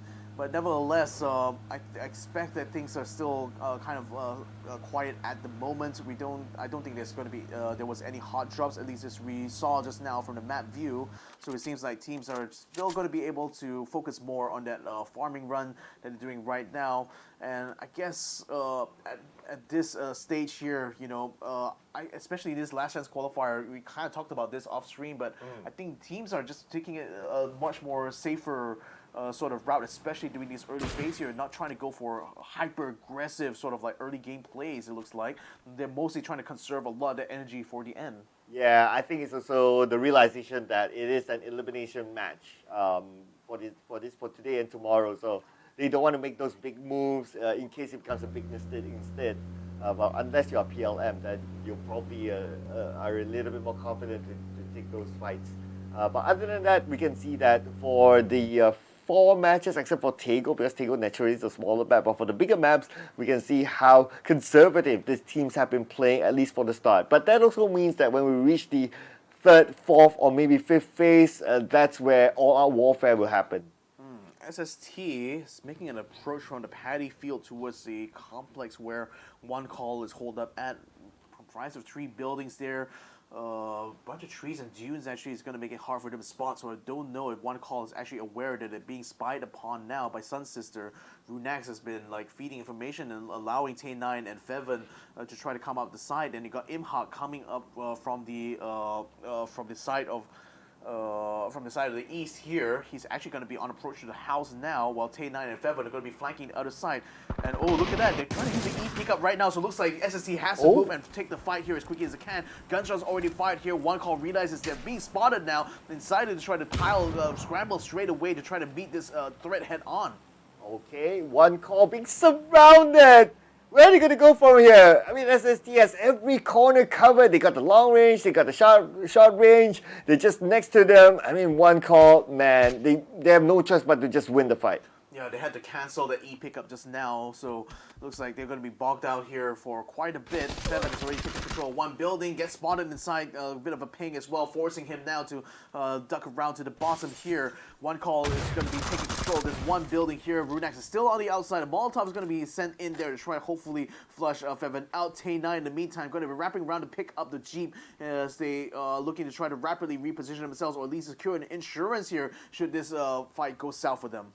Okay, so SunSister doesn't have a good view though of the opponent. They know that they're in the compound, but they can't really see. I guess that's where the compound really kind of helped one call. But how long are they going to stay here? They cannot stay here forever.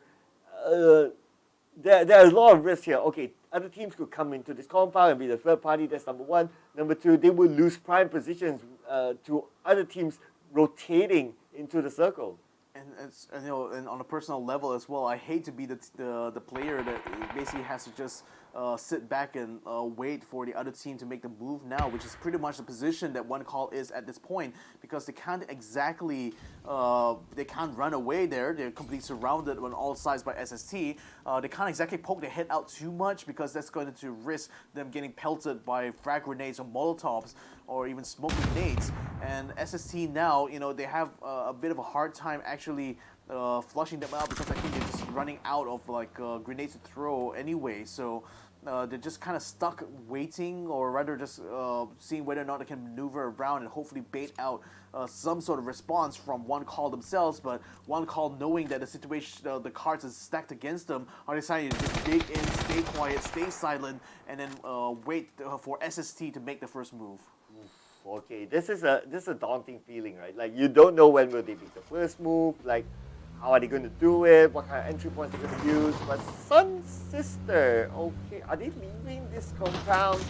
Did they just steal vehicles from one call? Are they stealing vehicles Yeah. from one call? I mean, they are certainly getting some vehicles now. And one call sees, Yeah.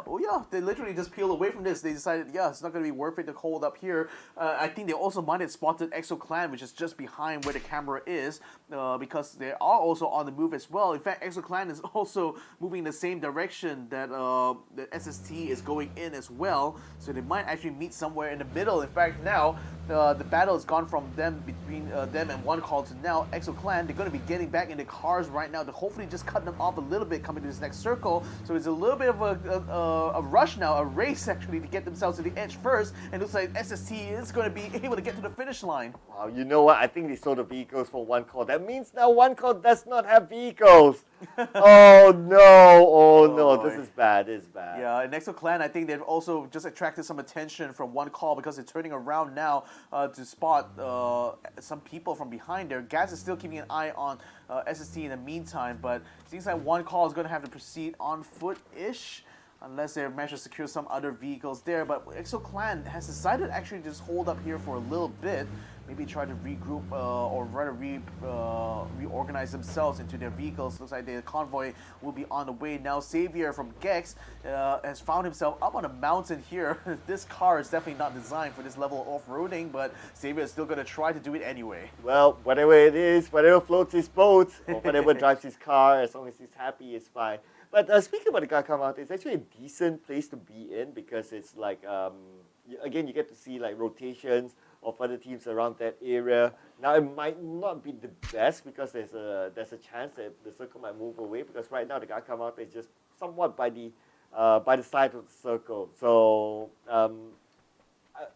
I have a preference for this kind of circle to be inside of Jogopu because I think it allows better access to the other side in case the circle hard shifts to the other side of the island, and you can still be one of the first ones to swim across. Yeah. Right now, things are slowing down to a bit of a crawl right now. New House Esports find themselves a nice little house here by the riverbank. The prime real estate, I have to say, because it does overlook some bridges too.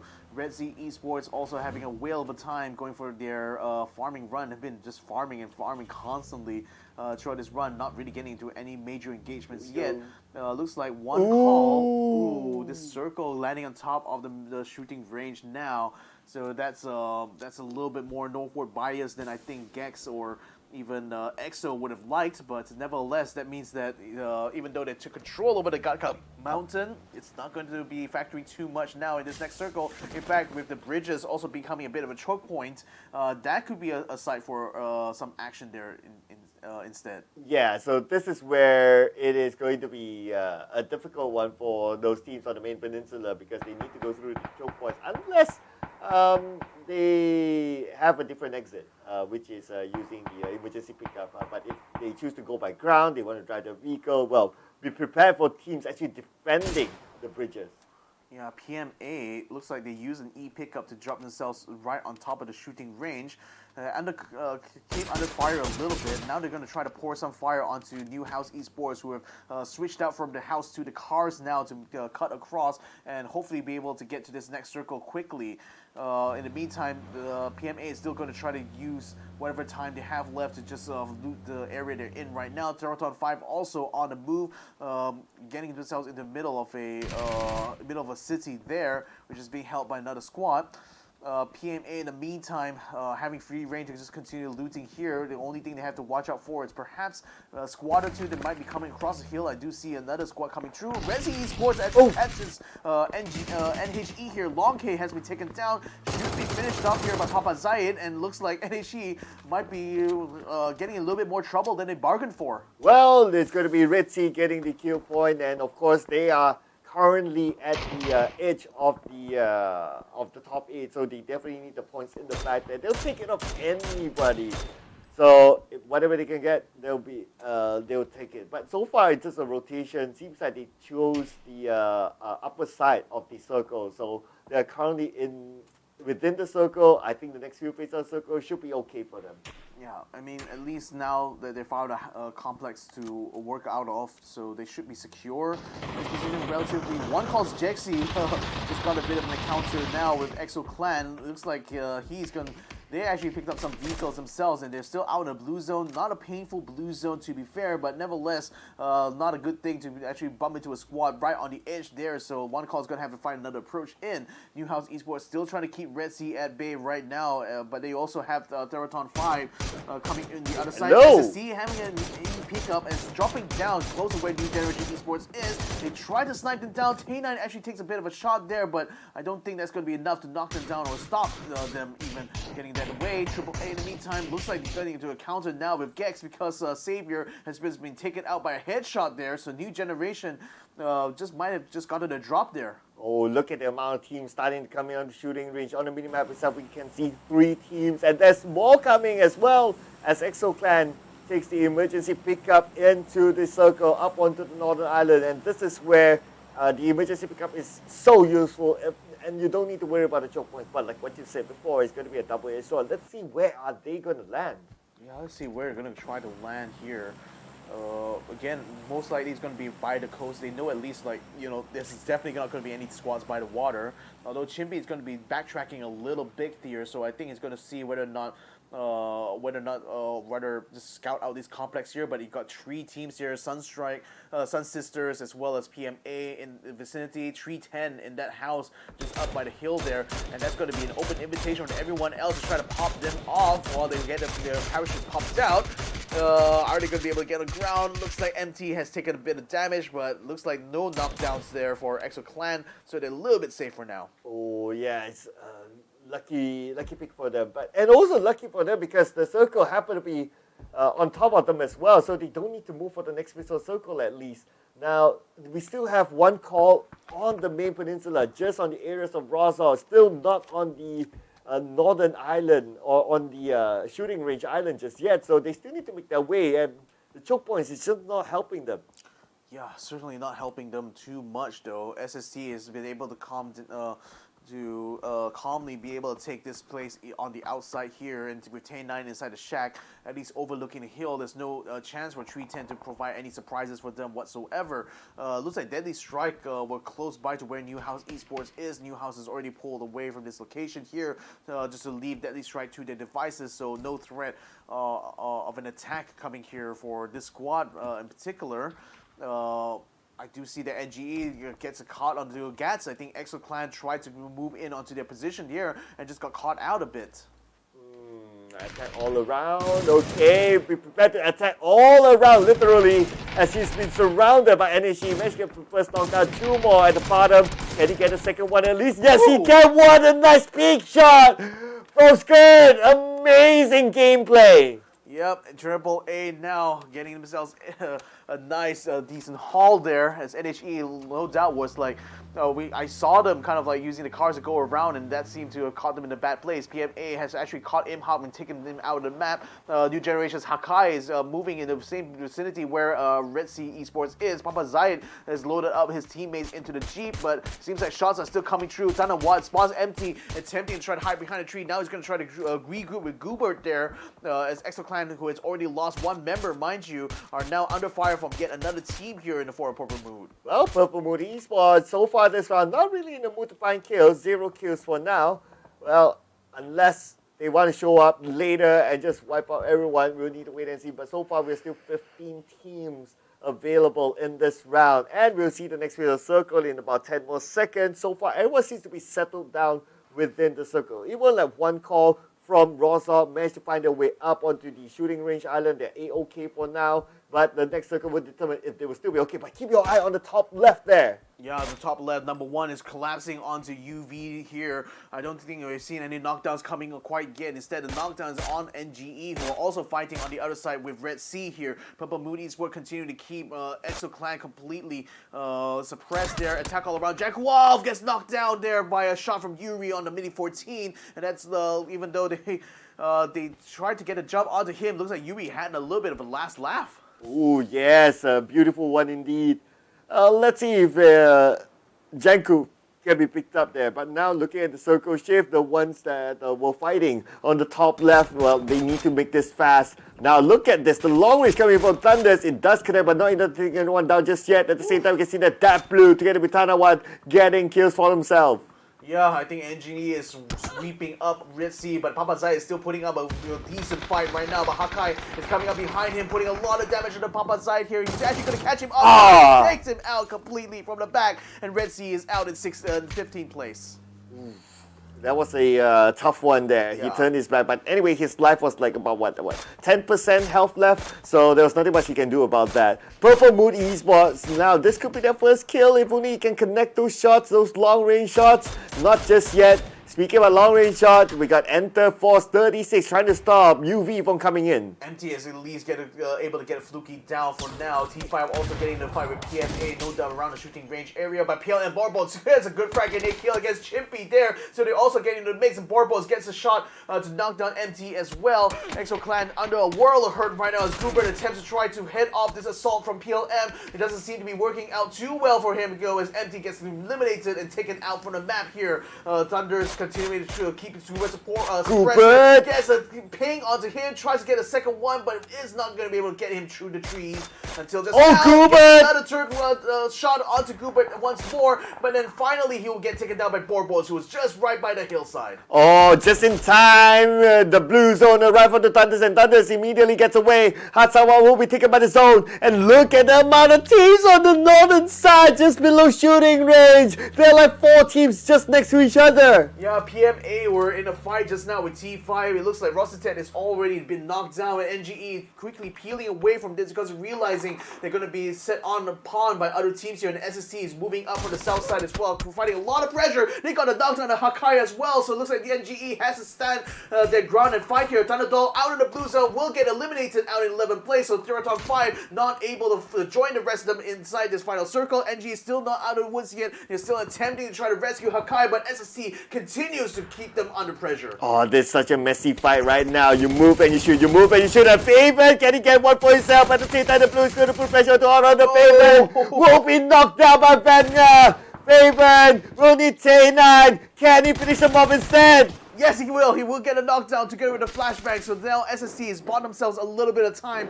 while the rest of NGE will be peeling away from this battle now. Kyle cutting away their losses here. So SST a bit of a tight one there, especially with 2-3 teams moving into the circle there, being pushed by the blue zone, forcing them into that fight. Unicorn Venom in the meantime getting a bit of a counter with number 1. Miou is the only one there right now because his teammate has been eliminated. Smoke Grenade allowing him to cover his approach while Sapawa is attempting to try to to keep him away from this next safe zone. Somehow keeping MiYoU at bay. Ball them pretty much by the side of the blue. The blue will put pressure to them anytime soon. MiYoU tries to find a good angle, but the smoke is just blocking his side. MiYoU with the barrel in hand. Barrel was the sparrow, but then again JCan, he has a high ground against MiYoU. MiYoU still can't find his target just yet. MiYoU needs to move. He has a vehicle, but if he takes his vehicle, he could be shot down. He's going to take that risk into the vehicle.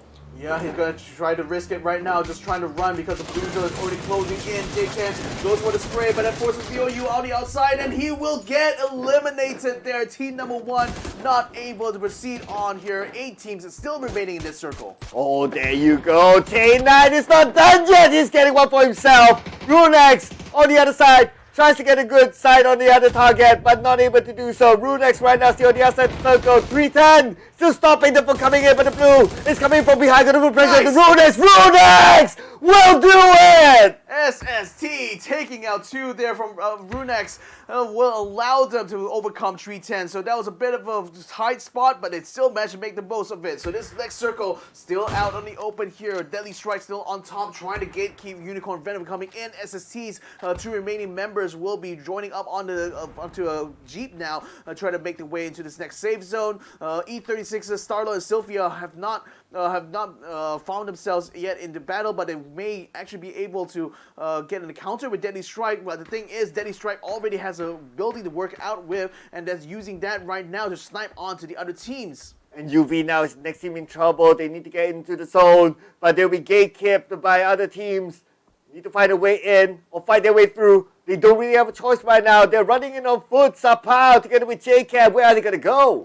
They're going to try to wrap around, I think. They're going to try to wrap around this house here, and hopefully they don't attract too much attention from Deadly Strike. But then again, Crazy Boy and Lucky J are just pouring whatever lead they have in their general direction. So UV has to be very careful about which side of the terrain they're going to use for cover against Deadly Strike's building here. E36 is now also moving up this hill here. Might find themselves in a battle with Deadly Strike very soon. But for now, they're also watching the movements coming down from the lower ground side. UV has already got a knockdown here from JCan because Lucky J has just found him with the AUG. So now Deadly Strike has a prime opportunity here to eliminate yet another squad. Unlucky for Sapao and Cole. The circle continues to move away from them. They need to move. Sapao, where is he going to go right now? They know exactly where he is, and Sapao will be taken out by Jason. Headshot, in fact, there. So that leaves UV out. 5 teams still remaining in the running. Dat Blue right in the center there. But I think he's the only member of NGE still alive. He's still within vicinity of the circle, which now actually is being controlled by E36 somewhat. Although AAA, who have been quiet for the whole time, staying on the south side and out of trouble, are now starting to see whether or not they can extend that control to the road that cuts in between this next circle here. While in the meantime, Sunstrike, Enter Force 36, moving up closer to where Deadly Strike's position is. This is looking like Deadly Strike has a lot of advantage because of the complex they're in right now. As Enter Force 36 running very low in utilities here on Sylvia at least. So I don't know how much fight can they have here, especially against a full stack squad like Deadly Strike. Ooh, Deadly Strike, it's time to pick their poison. If they move to their left, it's going to be E36. If they move to their right, it's going to be NGE and one call. So where do they want to go right now? They need the information. If only they have sight over the other side of the hill, then they can decide better. But time's on their side. Now it looks like Trick is moving, and look who's there. Yep, see Dat Blue, he's spying on the Trick here, but then Trick, I think, has been hearing all the gunshots coming on the north side, so he's looking to try to join in the fight with on the Deadly Strike here. But Lucky J and Jason are going to be caught out a little bit. Simoy is going to be coming around. Dat Blue is still hiding just in between the two of them and has not been spotted quite yet. But Deadly Strike is the deadlier team, no doubt, especially with this blue zone now crushing in here. That's going to force them out in the open. So one call is taking this opportunity now to get themselves set up to ambush whoever tried to come down into the circle. Oh, Sylvia spots one out, and Sylvia gets to know that the Crazy Boy, but Sylvia being kind of fireball by the other side.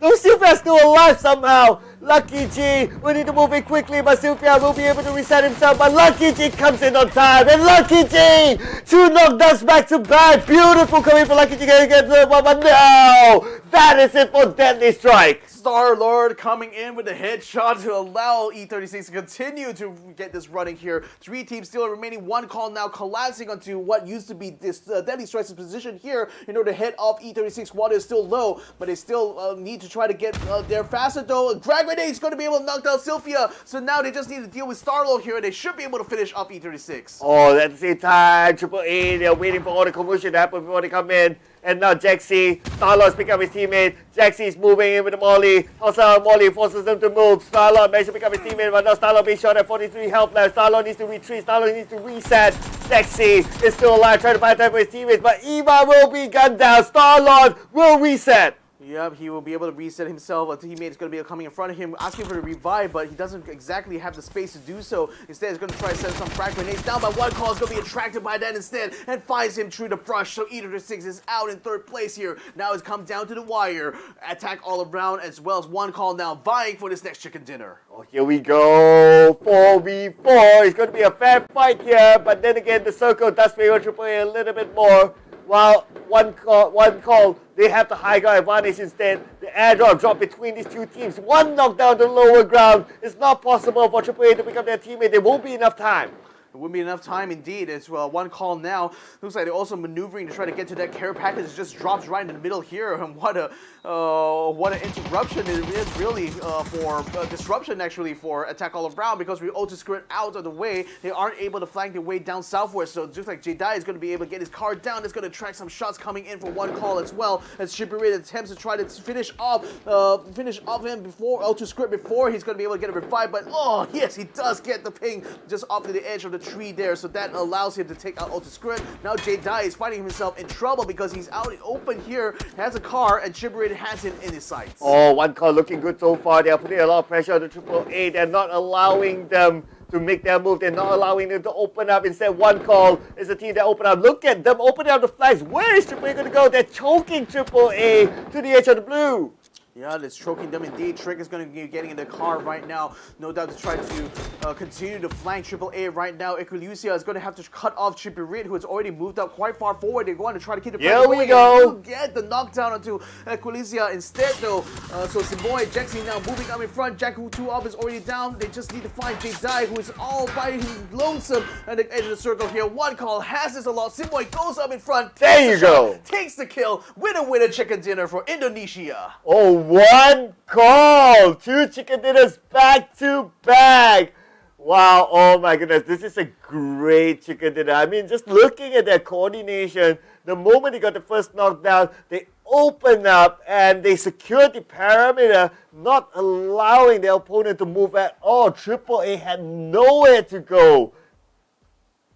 Yeah, wow, let's go ahead and have a look at the highlights here, but one call, very, very elated right now, because now with the 2 chicken dinners, they're certainly going to be able to bring themselves close to Theerathon 5 when it comes to this fight here. But man, having a look at the highlights right now, I think like overall, you know, a very slow start to this ArkAngel round, no doubt because teams are playing it a little bit safe. We saw plenty of maneuvering, plenty of the use of the E pickup here, and I think SST got themselves in a nice prime position here because it's in the middle of 3 different teams here. They managed to catch a little bit of Exo Clan, who also had the same idea, just having to drop off a little bit off to the side in order to avoid the field of fire that's coming out from the shooting range. Attack All Around were getting this encounter here with NHE. Oh, this nice. Yeah, this was a nice fight here for them, and a perfect one as well because they secured them nice haul of 4 kill points overall. Purple Moon Esports have been all over the place, really, but nevertheless, having based themselves close to that shooting range area, they've gone and described PMA. This was a fight between NGE and Redsea that happened a little bit off screen, but Redsea was the one who took the brunt of most of it. ExoClan attempted to get a jump onto Purple Moon, but again, with Thunders being able to provide support from the building and the rest of his squad on the hillside, that was the easy pickings there for Purple Moon Esports. Yeah, but overall, Phase 4 onwards, we can see that it's really, really messy. A lot of teams are really close to each other, and so happened that those number of teams had to fight against the circle that kept moving away from them. That's why we saw a lot of action. Like Mioyo tried to get away with his vehicle, but J-Cam was ready. The moment he hopped into the vehicle, he knows he cannot shoot back, so that's where he just goes out, all out spraying onto him, and he managed to secure that kill. So that was a good one there as well. And Sylvia, my oh my, that one last tick lasted him for quite a while. Lasted him for quite a while, but Ender Force 86 was under a lot of pressure here from Deadly Strike, who have taken control over the north quite effectively by having the high ground here. And even though Ender Force 36 tried to keep them under pressure, Deadly Strike, managed to secure a compound for themselves, which meant they still had a fallback plan anyway, which actually emboldened them for the fight. And then one call, just perfectly dissected AAA here. It was at the 10-point AAA side to try to flank them, but that completely put J-Dye out of position and unfortunately caused a little bit of their downfall, basically, by the final circle. Yep, and what a good coordination. We saw great coordination. We saw great individual gunfights as well. I mean, EARENA, that's why it's the OG map. All these players, they know how to play this map like the back of their hand. That's why they're playing it to their best. And we saw a lot of great gameplays within it. Oh yeah, certainly. And with like another EARENA round to go, it's still not quite done. I think for these teams here, they're still continuing, they will still be able to continue to use a lot of information here going to this next round, and that being the last match of the day here. I mean, one call already securing 2 chicken dinners, I think, and Theerathon actually having a bit of an underperformance since Taego. I think they're going to be raring to see whether or not they can try to secure another chicken dinner here on EARENA, or maybe their strongest map is Miramar. Just saying.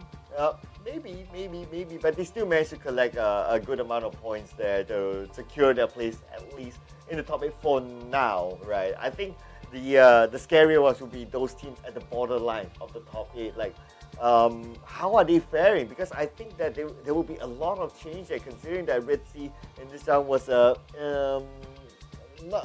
a spectacular round for them. That's the thing. Yeah, because they were at the borderline. Yeah, so again, when you're at that borderline, it's either you go broke, either you go for broke or you go home, basically. Oh yeah. Yeah, so it's really a really tough situation to be in for sure. But again, with a limited number of rounds to play for here in this last chance qualifier, you cannot afford even minor mistakes. Just putting yourself either in a bad position like what Attack All Around did in that final circle, or just kind of like making an open invitation for a lot of other teams to just basically gank onto you instead. So you always want to be able to have a fallback plan. You always want to be able to get the first pick off really against any other team when you fight. Here is the leaderboard right now for match number 4. One call, of course, taking the top spot right now with that chicken dinner and 11 kills for themselves, which is the most out of everyone here. AAA E36 as well as NGE, not too bad in this round here, earning 7 kills here, so allowing them to be 13, 12, and 10 points respectively. And this is the first time we see T5 and Purple Moon Esports on page number 2 in a match leaderboard. Only 3 points each, and they so happen to come for kill points. But anyway, it's still points, and I think these two teams, so far, they can afford to lose a few points. They're fine. Yeah, but it's just, Theerathon 5 as well were also this low when it came to the previous match itself of Taego. So again, like a bit concerning here, but given that they still had like a huge lead here, I think they're still more or less secure in that top 8. Perhaps like it's perhaps like other teams now are starting to catch up to them somewhat. But with one call already getting themselves back to back here, I'm certain that T5 will be looking that a little bit nervously right now.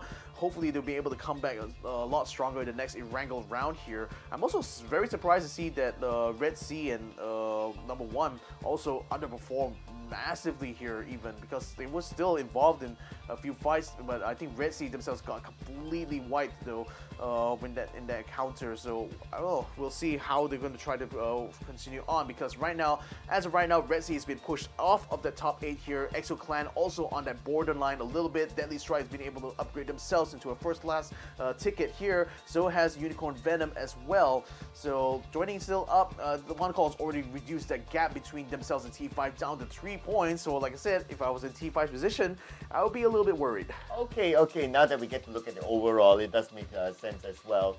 If you, again, the number that interests me is that Purple Moon Esports, they are in the Grand Final stage bracket, but only 3 placement points. That is less than 1 point per round at this point. 27 kills. It is still the highest among everyone.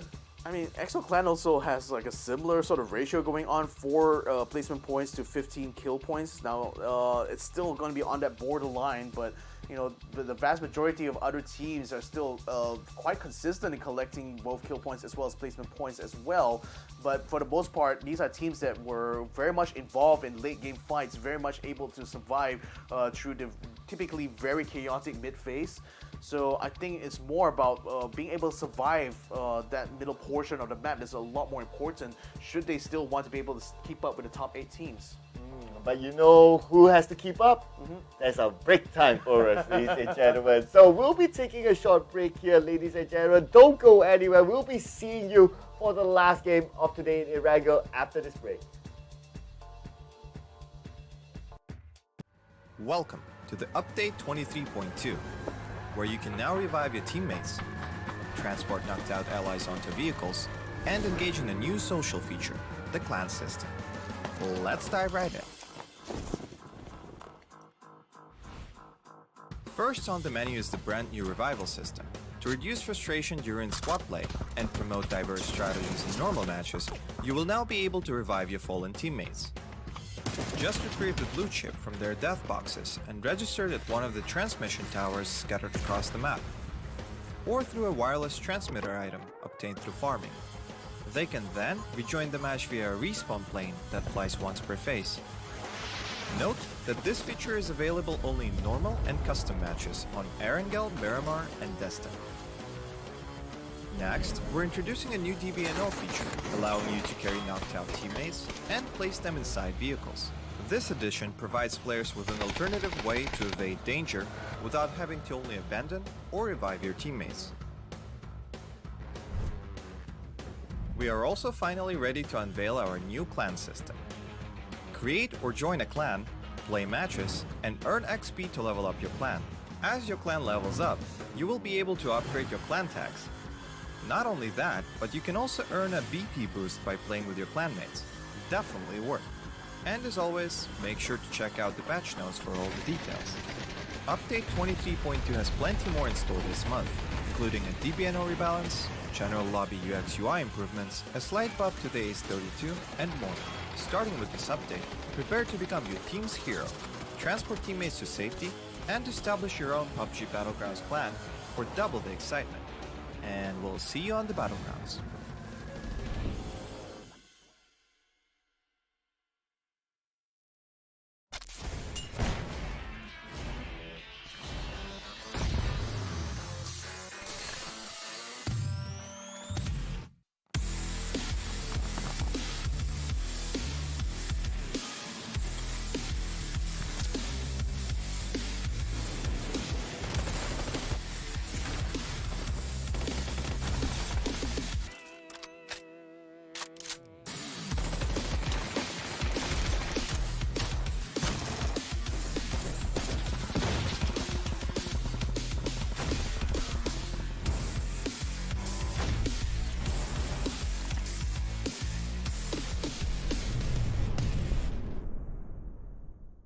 The latest game from Krafton and 5min Lab. Fast pace and full intense PvP action brawler game.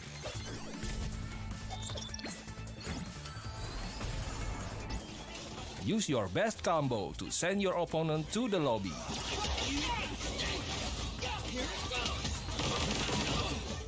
Select your legends and be the winner.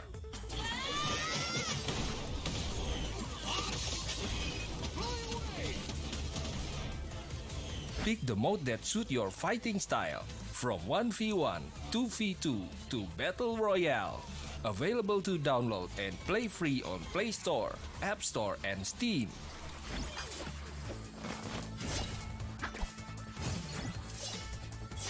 Let's be legends today!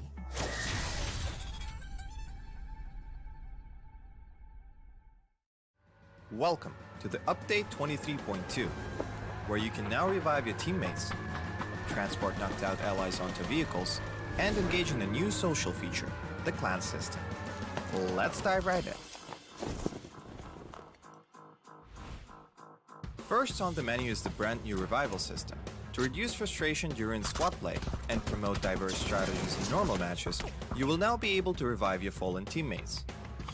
Just retrieve the blue chip from their death boxes and register it at one of the transmission towers scattered across the map, or through a wireless transmitter item obtained through farming.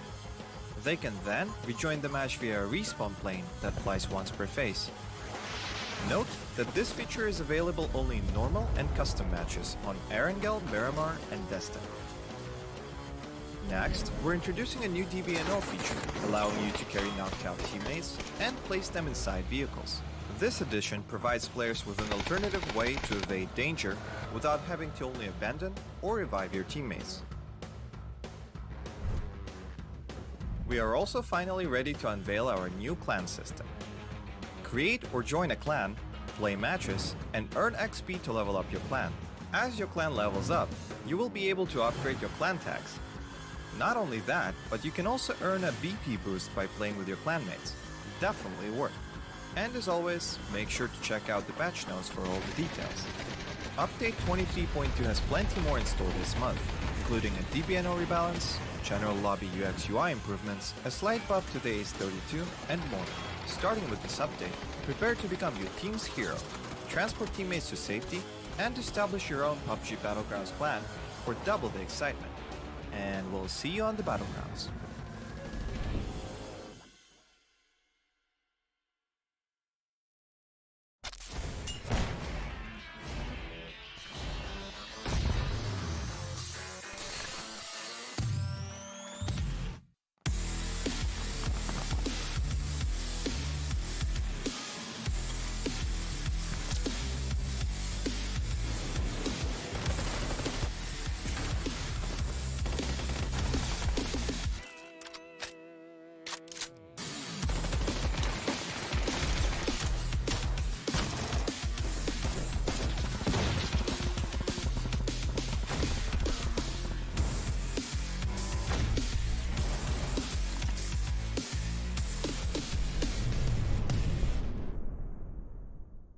The latest game from Krafton and 5min Lab. Fast pace and full intense PvP action brawler game.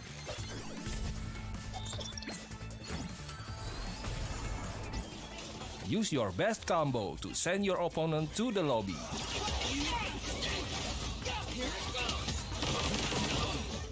Select your legends and be the winner.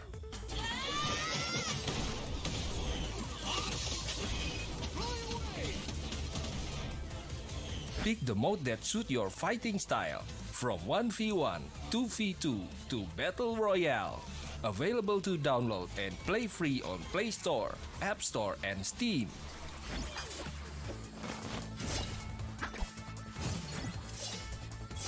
Let's be legends today!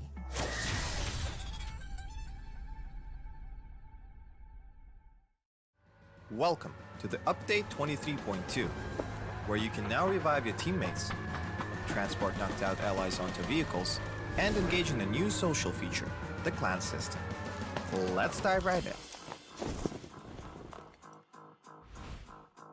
First on the menu is the brand new revival system. To reduce frustration during squad play and promote diverse strategies in normal matches, you will now be able to revive your fallen teammates. Just retrieve the blue chip from their death boxes and register it at one of the transmission towers scattered across the map, or through a wireless transmitter item obtained through farming. They can then rejoin the match via a respawn plane that flies once per phase. Note that this feature is available only in normal and custom matches on ArkAngel, Miramar, and Jester. Next, we're introducing a new DBNO feature, allowing you to carry knocked out teammates and place them inside vehicles. This addition provides players with an alternative way to evade danger without having to only abandon or revive your teammates. We are also finally ready to unveil our new clan system. Create or join a clan, play matches, and earn XP to level up your clan. As your clan levels up, you will be able to upgrade your clan tags. Not only that, but you can also earn a BP boost by playing with your clanmates. Definitely worth. And as always, make sure to check out the patch notes for all the details. Update 23.2 has plenty more in store this month, including a DBNO rebalance, general lobby UX UI improvements, a slight buff to the Ace 32, and more.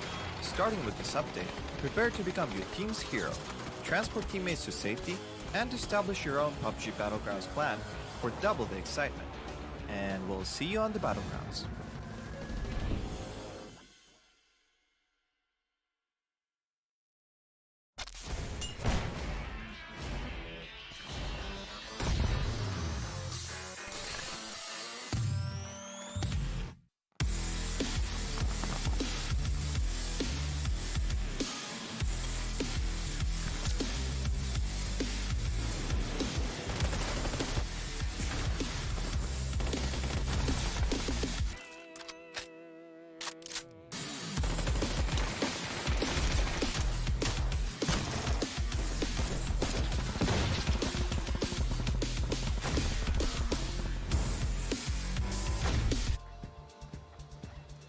Welcome back, ladies and gentlemen. This is the PUBG Asia Super Cup. We are on day 1 of the last chance qualifier, and this is unfortunately now the last match of the day, though. So if you come in a little bit, if you just came in here, you're a little bit late to the party, but nevertheless, better late than never, isn't it? Yeah, you've been missing a lot of action, you know. But anyway, yeah, we still got tomorrow for the last chance qualifier. So it's not all doom and gloom for those of you who just joined us, and also for the teams, because there's still 5 more games to go. It is 6, including the next match. Indeed it is. So before the break, we managed to have a look at the overall leaderboard, where it seems like one call having taken back-to-back chicken dinner rounds, both in Tego as well as and Wrangle as well, has actually closed the gap between themselves and Theerathon 5. So the two of them are right now vying for the top spot, but in meantime, for everyone else involved, I mean, again, huge, massive performances from team like Attack All Around, being able to get out in 3rd place.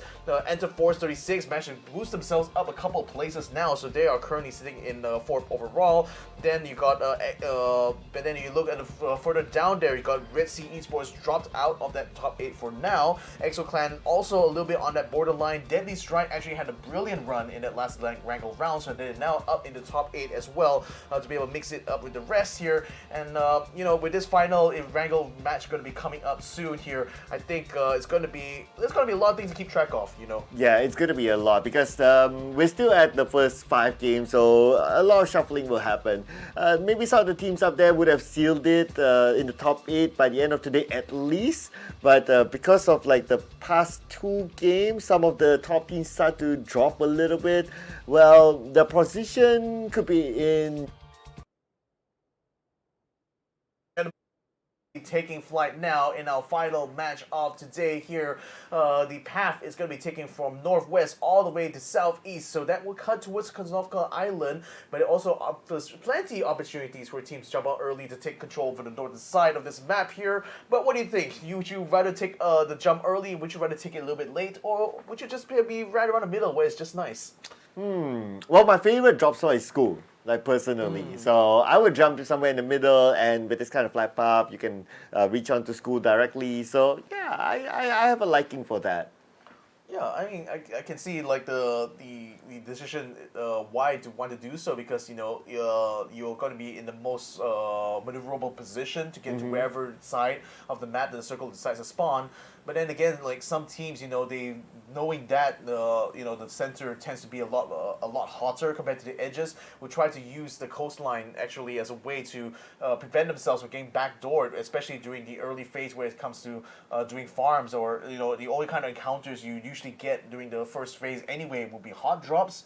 So you know, by taking quite early to the coast as well, not only you maximize your potential to be able to grab some loot early on, but you also get a much better much better view of what happens around your immediate vicinity. Whereas like in the center, you know, you could basically have like enemies coming from any direction whatsoever, and you're kind of not in control in that situation. But speaking of control, though, circle going down the northern side here, so mostly it's going to be still around Yasuna Poliana.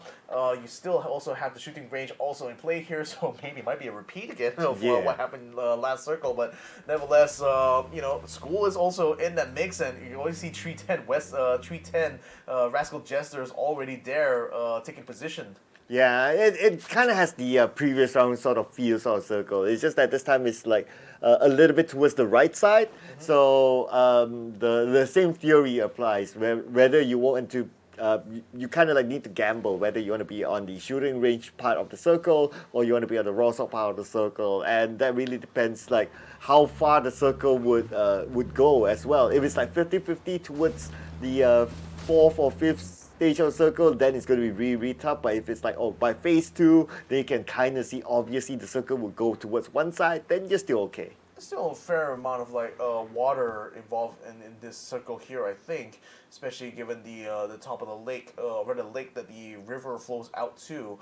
But I think at the same time, you know, with the spawns for the circles having been standardized now under the super rules, the 4th phase as well as the 8th phase, if I recall correctly, are the ones where the circle is definitely going to be landing on land instead of water. So that increases the odds that, or rather decreases the probability of a circle ending up becoming like majority water instead. So hopefully that doesn't, thankfully because of these new rules, that wouldn't come to pass anymore. Yeah, true enough. That's why we saw a lot of emergency pickers being used as well earlier on. So that's how they kind of manage it in the current meta, and we don't see as many choke point roadblocks anymore as before, because the moment they know that they are at a disadvantage in terms of like being caught out in the choke point, they'll just pop out the emergency pickup and they go. So it's a great item to have, to keep, and use it at the right moment, not like from the start. Indeed it is. And we've seen, like you said, we've seen plenty of that E-pickup being used, you know, both offensively and also just for repositioning's sake here. Exo Clan going to be taking control of the factory area here. Seems like they will have a decent time to farm here. Again, they're the team that's currently sitting in 8th place right now. Not the most secure spot to be in, and most of those points they managed to rack up is mostly from kills, actually. It's kind of like a similar kind of story when you look at Purple Moon Esports, right? Where like, they have prioritized a lot of those kill points. It seems to have been enough to keep them somewhere in the top 8, at least for the start of the day. But I think as time goes on, you know, the teams that have been a lot more consistent in getting to the final phase of the game, and thus be able to haul a lot more placement points. I think we're starting to see that the strategy kind of working against them now, because either they have to continue to be still this aggressive in getting kills, or perhaps this might be time for them to start to strategize a little bit more about how to survive the middle phase of this game and make sure they have a path towards the late game circle. Wow. Okay. That's interesting. I think, is that a blown up vehicle? That's pretty early. All right, restricting their own mobility, or maybe it's not a vehicle that they want to use. And sometimes that's a strategy, you know. So there could be this strategy whereby, okay, while you travel, you blow up vehicles on your way, so that you cut the mobility out of other teams. But if there's just too much bullets to expand, then you can just puncture the back tires, and it works in the same concept as well. I mean, that's a fair point as well, because, you know, under the new rule set, vehicle spawns are a lot more like consistent now. They will be definitely at very specific points on the map, and will always spawn the same type of vehicles. So perhaps that's like it makes me think of like the World War II strategy. Oh my god! Wow. A war is just broken out. As XT1 finds me some flying finishes off very quickly. Redsea Esports were still on the move that time, so they're not going to be able to respond to this at all. Oh, very unfortunate there for the Malaysian squad. It's going to be Mr. Flank again. Man, I remember watching him in the last Pubg tournament that I casted as well, and he was an amazing player. He was pretty much like a clutch god level. Like, he would be able to take on 1 versus 2, 1 versus 3 during that moment. But it's just unfortunate that in this tournament so far we don't get to see the best of him. Looks like Papa Zayed might be in a little bit of a hot seat as well. It smells an opportunity to try to pop things off here to Redsea, but Zayed is able to give him the slip though, so no knockdowns this time around. The M16A4, to be fair, doesn't have a lot of armor penetration though. Papa Zayed seems to have his tire popped off though, so it did have a bit of effect, but not enough to stop this Big Daddy though. Yeah, at least it's the front tire. So Yeah. the crucial one is the back tire. The back tire gets popped up, that's it. You might as well abandon the vehicle. So he's kind of lucky that it was the front tire. But there's going to be the tricky one right now. So he needs to find somewhere to reset. But it looks like his teammates decide to just crash in. Yeah, they're going to crash in straight away. Unicorn Venom is. Babazai comes out top. Unfortunately, he gets knocked down immediately. Both of them get taken out right from the get-go here. And the last kill on the Don Pablo finishes off Redsea Esports. They tried to take a fight here, but it seems like they're bitten off a lot more than can chew. Okay. I mean, that crash was a little bit concerning, I must say, because they knew that they don't have Mr. Blank, so they were already at a disadvantage the moment they crash in, and I don't know. It's just heartbreaking because they looked like they had some hope to be in the top 8 during the start of the day, but as the day tends to close off, it seems like their performance as well. Yeah, I mean, just dropping like a stone, actually, when you look at the leaderboard perspective. So, a sad day, really, for Redsea Esports. They will be bowing out for now. Hopefully will be seeing a lot more of them tomorrow. Exo Clan, having found an E pickup, has got themselves from the island now down to the ground, hoping to try to get themselves up into the northern side here. Might actually land themselves close to where T5, as I see Danadol on the mini-map there. So, again, it's always a double-edged sword, like I said, with this E pickup. You know, either you're going to be jumping into the fire, or perhaps you'll be able to reposition yourself in a much better place compared to before. But nevertheless, Goobert lands on top of a Jeep, picks it up immediately, and just turns tails and run, while Hatsawat comes under fire from Empty, who is able to spot them from inside the building. Well, Hatsawat immediately retreats back to safety.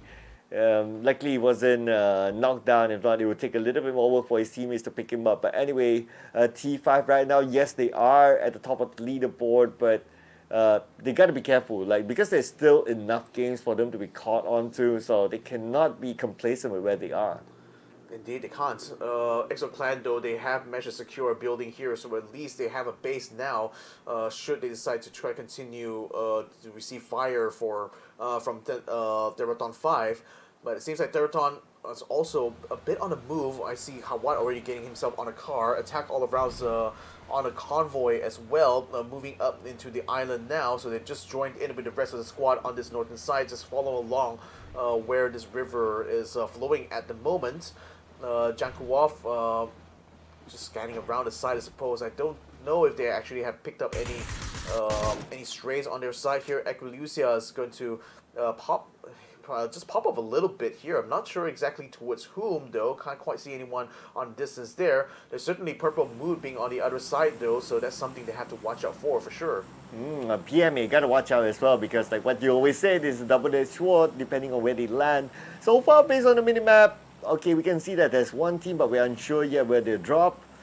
Okay, they're almost reaching the edge of the map, so looks like they could drop around the area where UV is at. Oh no, and again, you got PMA, you got Purple Mood over there. Oh, sorry, that's number 1 sitting over there, and you also got Tanawat and Hasanwat and the rest of Theerathon 5 in the vicinity as well. UV is a little bit spread out, which could be well done for them if the circle lands on top.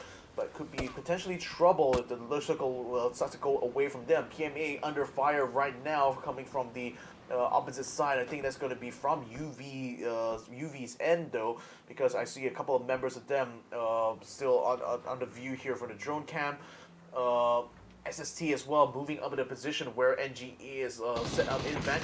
Probably felt a lot of that pressure, decided he's going to get the heck out of Dodge and gives them a slip. Oh yeah, definitely not interested to take that 1v4 fight. So you just let it go for now, and yeah, I think that's the right move to do. And at the same time, his timing was just on point there. It happened just before SST happened to arrive at the hilltop, so that was A-okay. He'll survive for now. Yeah, they'll certainly, as long as they keep out of trouble, that's the most important thing right now. But expecting this middle phase again be very chaotic, or rather it has potential to be extremely chaotic, as we've seen over the last few days here. Area 310 has already spotted Deadly Strike off in the distance there, but don't really have the range, I think, to catch them, even though an SKS is in the hand of Wello. They're still attempting to ping onto them, but Deadly Strike is under pressure from another squad just to the north of them, and that's actually tying up they're focused right now. Ooh, Trick now just playing, just scouting out his opponent. But okay, this ledge is going to be pretty tricky because of how rough the terrain is. But looks like Jaxi is just going to crash in. He's going to go pass by. Shots fired to Jaxi. Jaxi, 50% of health, still survives. But no, not for long. Not for long until Hakai gets the last lap there. So he's going to be on the ground and oh, that's just savage there from Hakai. Just not only got a knockdown, but just eliminates him by running him over. No prisoners taken in this game for sure. Yeah, splat there. And now, with that signal, it's going to be hard for them to get across because now they know that, okay, there's a lot of people right in front of them. They have no choice but to just win the fight head on.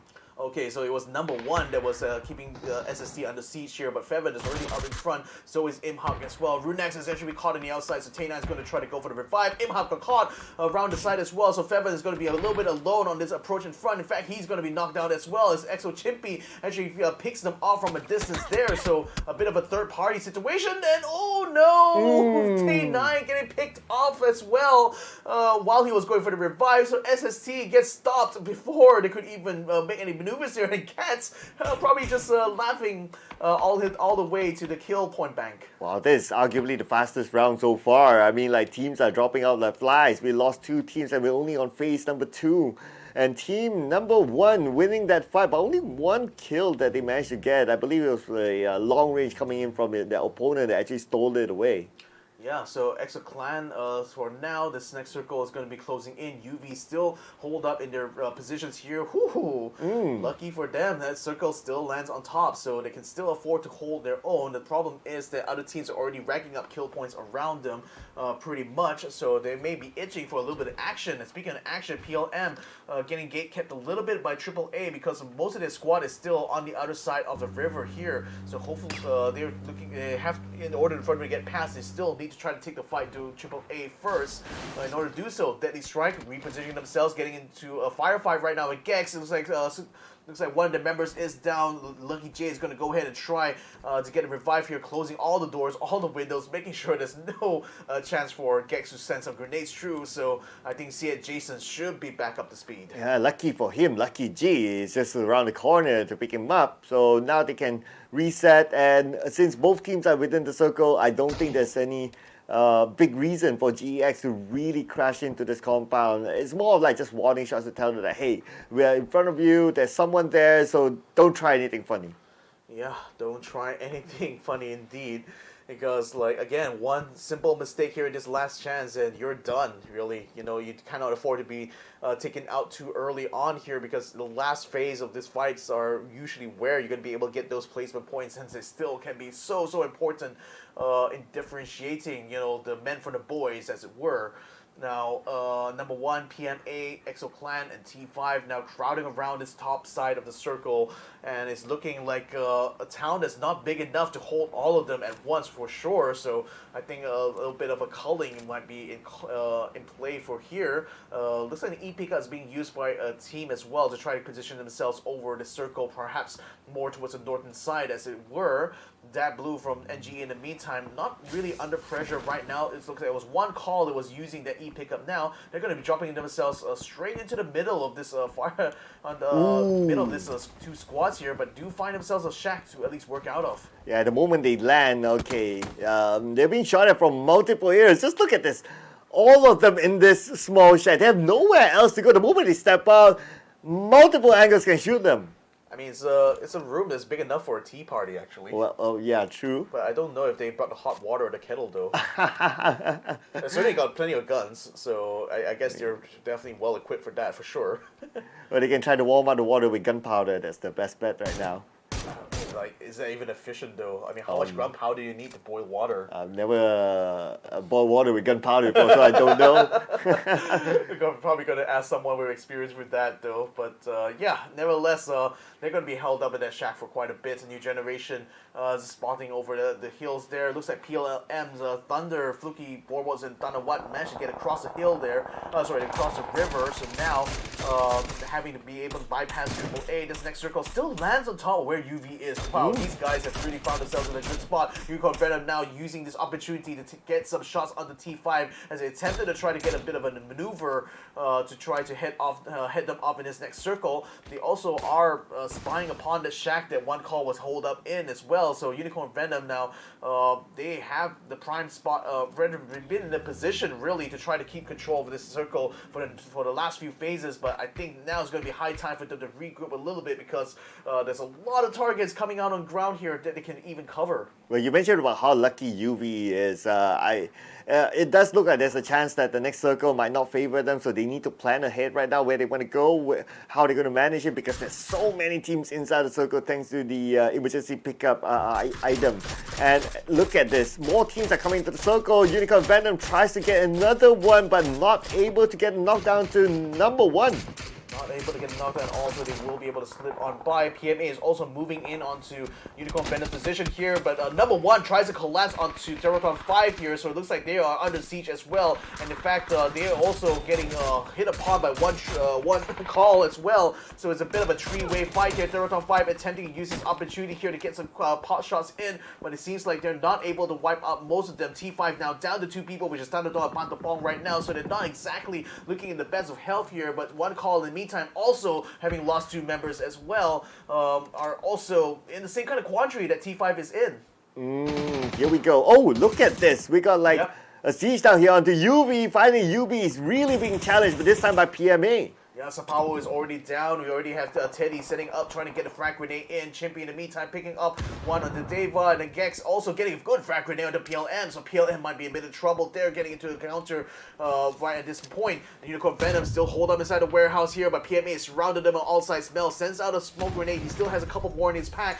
with 2 frag grenades as well, but he gets a spray there. A Molotov is going to force him to move out of position, but Teddy takes a little bit too much damage, has to pull back. Snops is trying to get some shots through the window right now to flush out this last member, but still, he is not going to be budging anytime soon. They find it difficult to get just that one guy. Oh my goodness, it looks almost like Smell is just like a Rambo at this point, but now they're rushing in, they're trying to find their target, they're looking around, but they can't seem to find where he is. No, Sylphie and the other 2 members, the other remaining 2 members of UV actually pulled away while they were doing that. I think J-Ken was the only one who managed to survive that fight there, so he's the sole remaining member of UV, has to surf around the blue zone. PMA is taking control over the warehouse now and still has their full stack, so I would say that was a good fight for them. Yeah, that is a good fight, and it was a clean one because they didn't lose anyone at all. Yep, but EXO. Yeah, okay. Oh wow, look at the amount of teams here. Yep, NGE and Deadly Strike moving in onto each other at the same time, forcing them to bring out the frag grenades.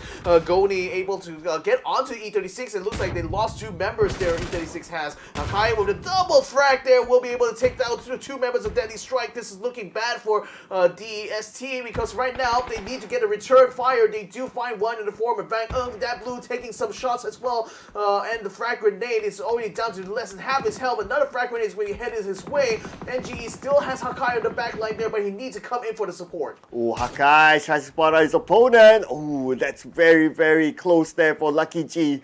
Lucky for him, but okay, that it is. J-Can finishes off Lucky G, and that is it for PMA. PMA finishes off EXO Clan, who attempted to try to overrun them after immediately winning the fight against UV, but they definitely were not prepared for the fact that PMA still had their full stack, so there was easy pickings for them. EXO Squad will be out.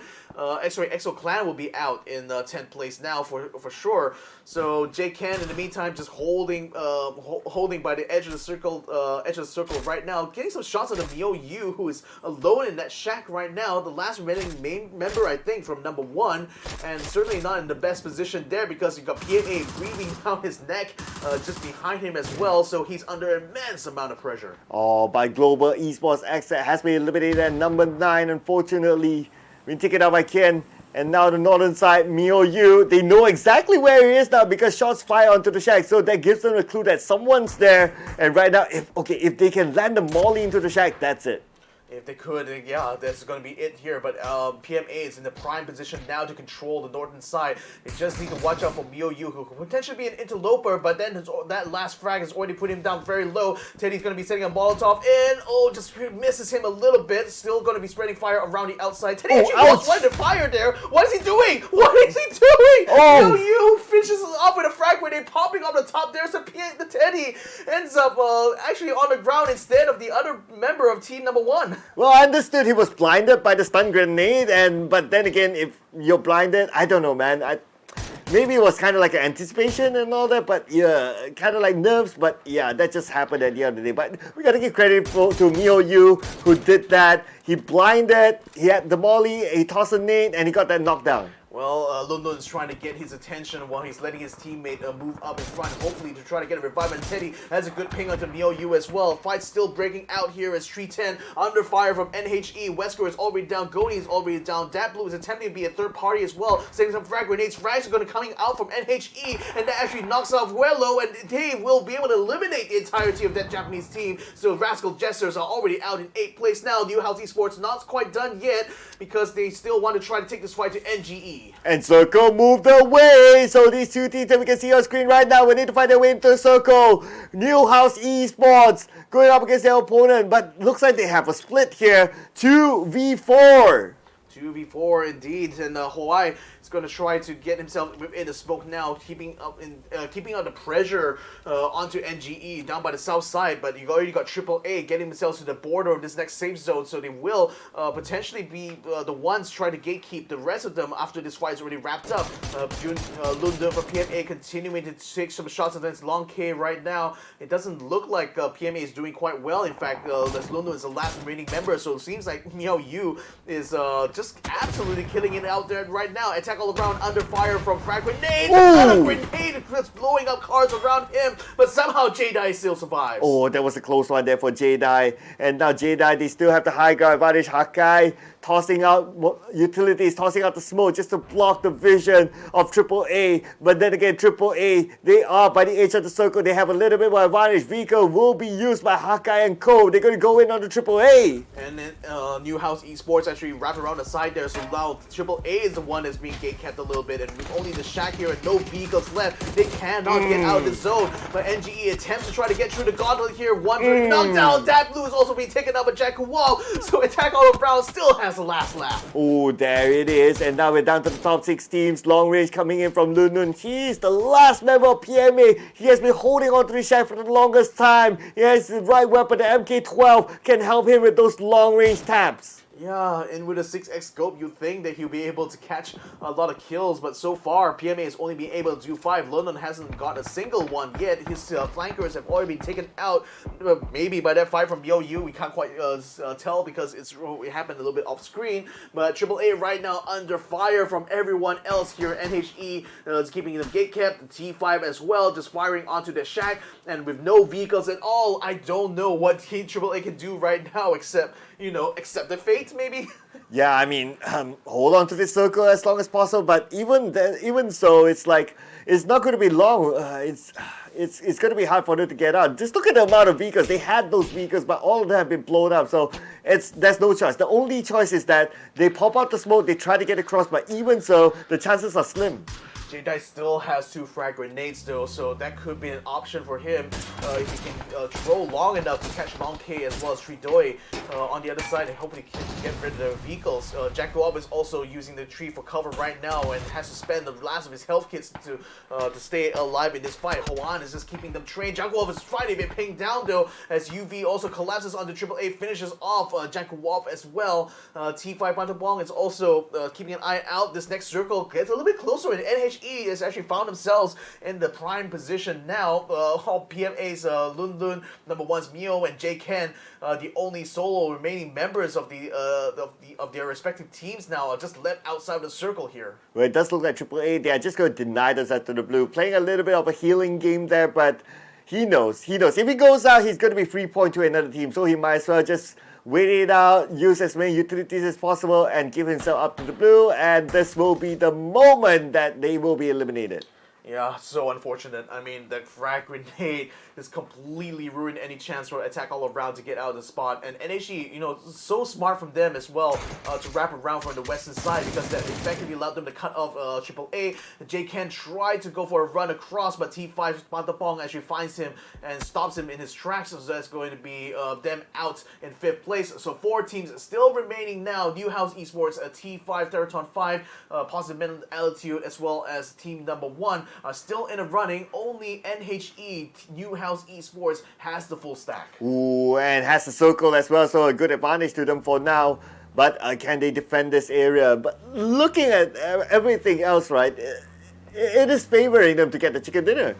I mean, just by numbers alone, NHE has a massive advantage. And number 1, PMA are all just solo members left. T5 is a pair, to be fair. But to be fair, we still have to deal with Tanadol, who's an amazing shot. But nevertheless, the odds are still stacked very much against this squad right now.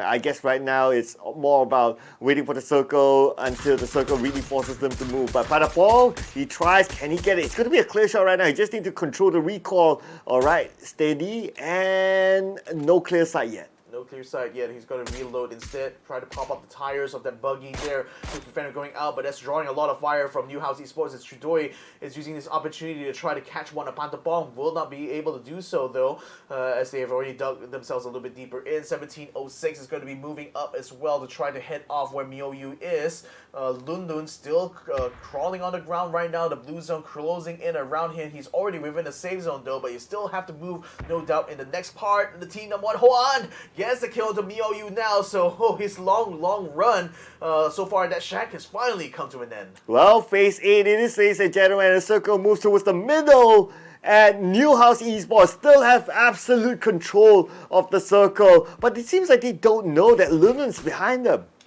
I know, right? So the thing is that he's the only person who can be the spoiler right now, and actually he's just focusing more their attention on the T5, which is kind of warranted given that Tanadol has they are literally the leaderboard right now, and Newhouse Esports looking for an opportunity to kill them off, and with Lun Lun being alone, that should be an easy pick. And unfortunately, Pantapong takes out Long Pei from a distance, Lun Lun! taking out his building as well, and Lun Lun getting into the mix, knocks down Lun Lun! Finally, he also gets a knockdown of the T13. This is looking really bad for HE. They started with a full stack. Now they're just down to 1. Oh, they didn't know Lun Lun was behind there. Now Lun Lun is going to take this advantage. He's going to get 2 kills back to back. And right now, the tides have turned. NHE, only 1 player left. NHE's only 1 player left. Lunun's just cleaning up the map now. It's finishing off 1, finishing off 2. There is going to be Hoan with the Molotov on the Tanadol. So Pantapong's the last one steady. Hoan, the last one steady for Lun Lun yet again, picking up the kills one after another. So now it's down to the wire. T5 or PMA. Lun Lun now moving on with the AUG. 1v1. Head against Who got it? Got the kill there. PMA. Positive medal. Lun Lun! Chicken dinner. Whoa, Lun Lun, the hero of PMA. He held his ground well. A lot of discipline shown by Lun Lun. And he got the chicken dinner for PMA. Very well deserved. Wow. I mean, man, the thing was that, again, NHE was in position to, in the perfect position to defend and actually control the circle. Just didn't really, like I said, didn't see or didn't realize that Lun Lun was just lurking behind, biding his time, waiting for the right moment to strike. And Water was so tied up by trying to take on Pantapong as well as Tanadol, he just comes in the back, sweeps them up, and just completely decimated the entire squad. If only they knew somehow that Lun Lun was behind it would be a totally different story. But the fact that all 4 of them was putting focus on the T5, nobody knew that Lun Lun was there. Nobody was paying attention to him. I mean, I suppose they knew that, there's at least one more lurker hiding around, but then again, they were so focused on the 2 that was inside the shack that they just completely forgot about covering the backs there. So I think like Lun Lun just low-key took a huge gamble by just moving up, but just paid off so well for him. And just getting those those kills there. I mean, that's fantastic here for PMA. I mean, what a clutch. Yeah, What that is arguably the play of the day. Arguably. We can put that up in the Hall of Fame, alright? So far, that has to be one of it. Lun. I mean, just look at the reaction of the players when we saw the player cam. It's like they were at disbelief that how they got that chicken dinner. Because remember, they actually tried to gank Unicorn Venom. Lost two of their members, so Lun was just basically the last one standing. He had to survive, up until the final phase there. So he just kept quiet. He just kept completely quiet, let the other two teams fight. And I guess on New House Esports part, they probably expected that the team that still had the pair going on was probably the one that will be the biggest threat. So that's why they were just focused on that direction. So that just made it perfect for Lunun's assault, because again they all had their backs turned to him. He was holed up inside the building, kept so quiet that no one from NHE was paying attention to that direction, and just the timing was just perfect there. Can you imagine he basically played the solo game when we still had 7 teams left to clutch out that chicken dinner? That was insane. I mean, Lun. Everyone else was playing squads. He was only playing solo. Yeah. He got into the wrong game mode. Yeah. To be fair, there were also other who was solo as well. We had still 5 teams in the running, and 3 of them were having solo players in that final phase. So number one's Miou as well had plenty of mileage for his game. I mean, just being able to eliminate a whole squad by himself there onto PMA, that actually was what caused Lun to be the sole survivor in that final phase. But then again, just by being in a clutch, now they're 10 points richer. So wow, I mean, PMA might just have made a case for themselves for the grand finals by just that one spell swoop. Yeah, you know what? To PMA, I'm going to give a PSA. Give Lun a raise. He deserves a raise for that. He deserves a bonus. He deserves a bonus for sure. I mean, man, they're definitely going to be celebrating a lot tonight here, because that was an amazing effort there from the team. So let's see, we're going to be tabulating the final scores here. We'll be able to get a picture of where these teams stand after day 1, but so far, 5 rounds already played. We're already at a halfway point now for the last chance qualifiers. I mean, what's your impression so far? I mean, so far we can see that this, at first it was like a lot of teams like to play chill, slow pacey, but then when it came to the second half of the day, everyone just tuned up the pace.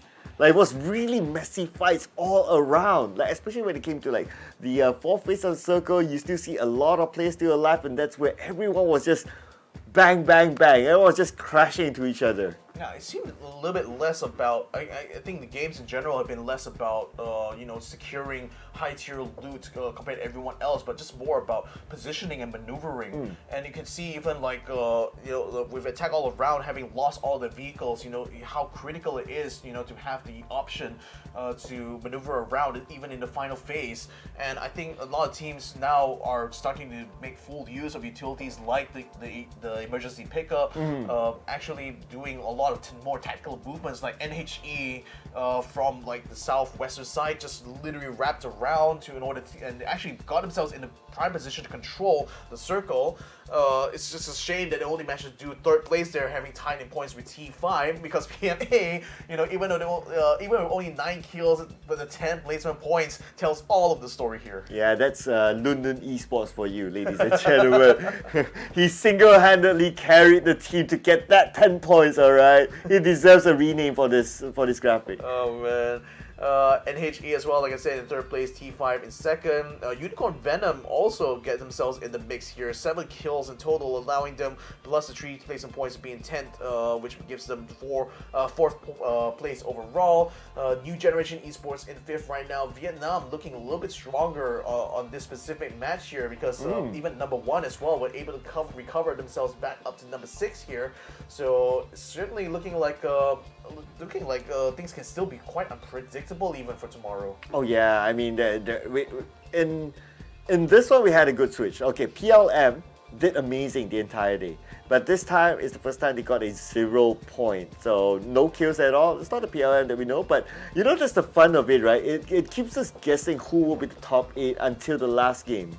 Yeah, and that spoiler, I think PMA also had been a bit of a spoiler for T5's efforts, but I think with one call having dropped off quite massively to only have 3 points means that at least for now in the overall leaderboard, as we can see, T5 will still maintain a healthy lead ahead of one call. As a result, PMA just upgrades themselves into the top 8 now, thanks to that chicken dinner. So now they were able to have a seat now, just sitting right between Purple Mood as well as E36. So I suppose that was like that's nothing short of a brilliant round here for PMA. Yeah, it is an amazing run. Okay, so far looking at the scores, right, it feels like T5, okay, for them to be kicked out, right, you need like the other teams to match up to their points, at least for now. So it does look very unlikely that T5 will be kicked out because of the gap that they have for now. They seem to be fairly comfortable, but of course, let's give it a few more rounds before we can be sure that they are through to the next stage. I mean, it's only going to be like 5 rounds left for True tomorrow, enough, so how few more rounds can they afford to try things out here? Also a little bit sad to see that like EXO Clan has been booted off of 8th place due to tie break there, because they are on the same scoreline as NGE. Not quite the end of the world here for them, to be fair. They can still, if they put up a massive effort tomorrow on like one of these maps, this could potentially bring them back into running. But New House Esports, they had a fantastic opportunity to get chicken dinner here. It just literally slipped past their fingers because of one very annoying player from PMA. Oh yeah, just that one. Just that one player. But you know what? I'll be sad if Purple Moon Esports actually got booted out of the top 8. Because they were great like the first half of the day. The second half was kind of iffy. So now they're like almost borderline of getting booted out. But again, 5 more games. And again, it's all about consistency. It's like if you have even a good start. I mean, it doesn't matter if you had a good start. If you can finish off the end of the day, in a great spot, you're still going to be a midfield team anyway. So if they really want to be in that running for the top 8, you had to be consistently be able to stay in those mid game to late game fights right now, because that seems to be the way in order to be able to haul a lot of points here. Yeah, like what I always say, right? It doesn't matter how you start; it matters how you finish. Exactly. Yeah. Exactly. I mean PUBG is a race at the end of the day, right? So you gotta keep up the momentum. You cannot lose steam in between. If not, people might catch up to you. I know. I mean, I see a lot of parallels, with the way PUBG competitive format is, with like how it is for motorsports. It is very much a race, in terms of how these teams have to go through with their mindset here, or how they run these full day kind of tournaments here.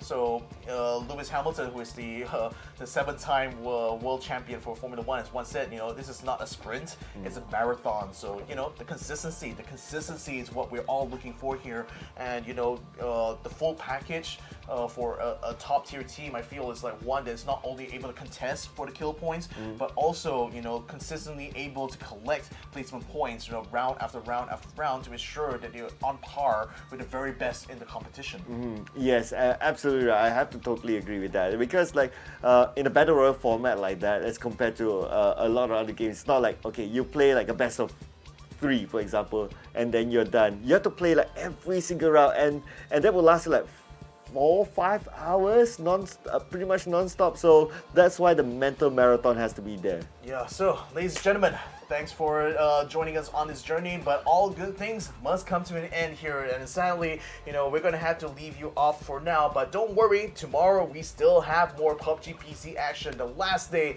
of the last chance qualifiers is tomorrow itself, so make sure you guys don't miss it out. It's gonna be at the same time, same place as well. This has been the PUBG Asia Super Cup Summer of 2023 edition. My name is Victor Cax, his name is Sir Cloud. We've been your casters, and we'll continue to see you guys hopefully in the next show. So until then, good night and good luck.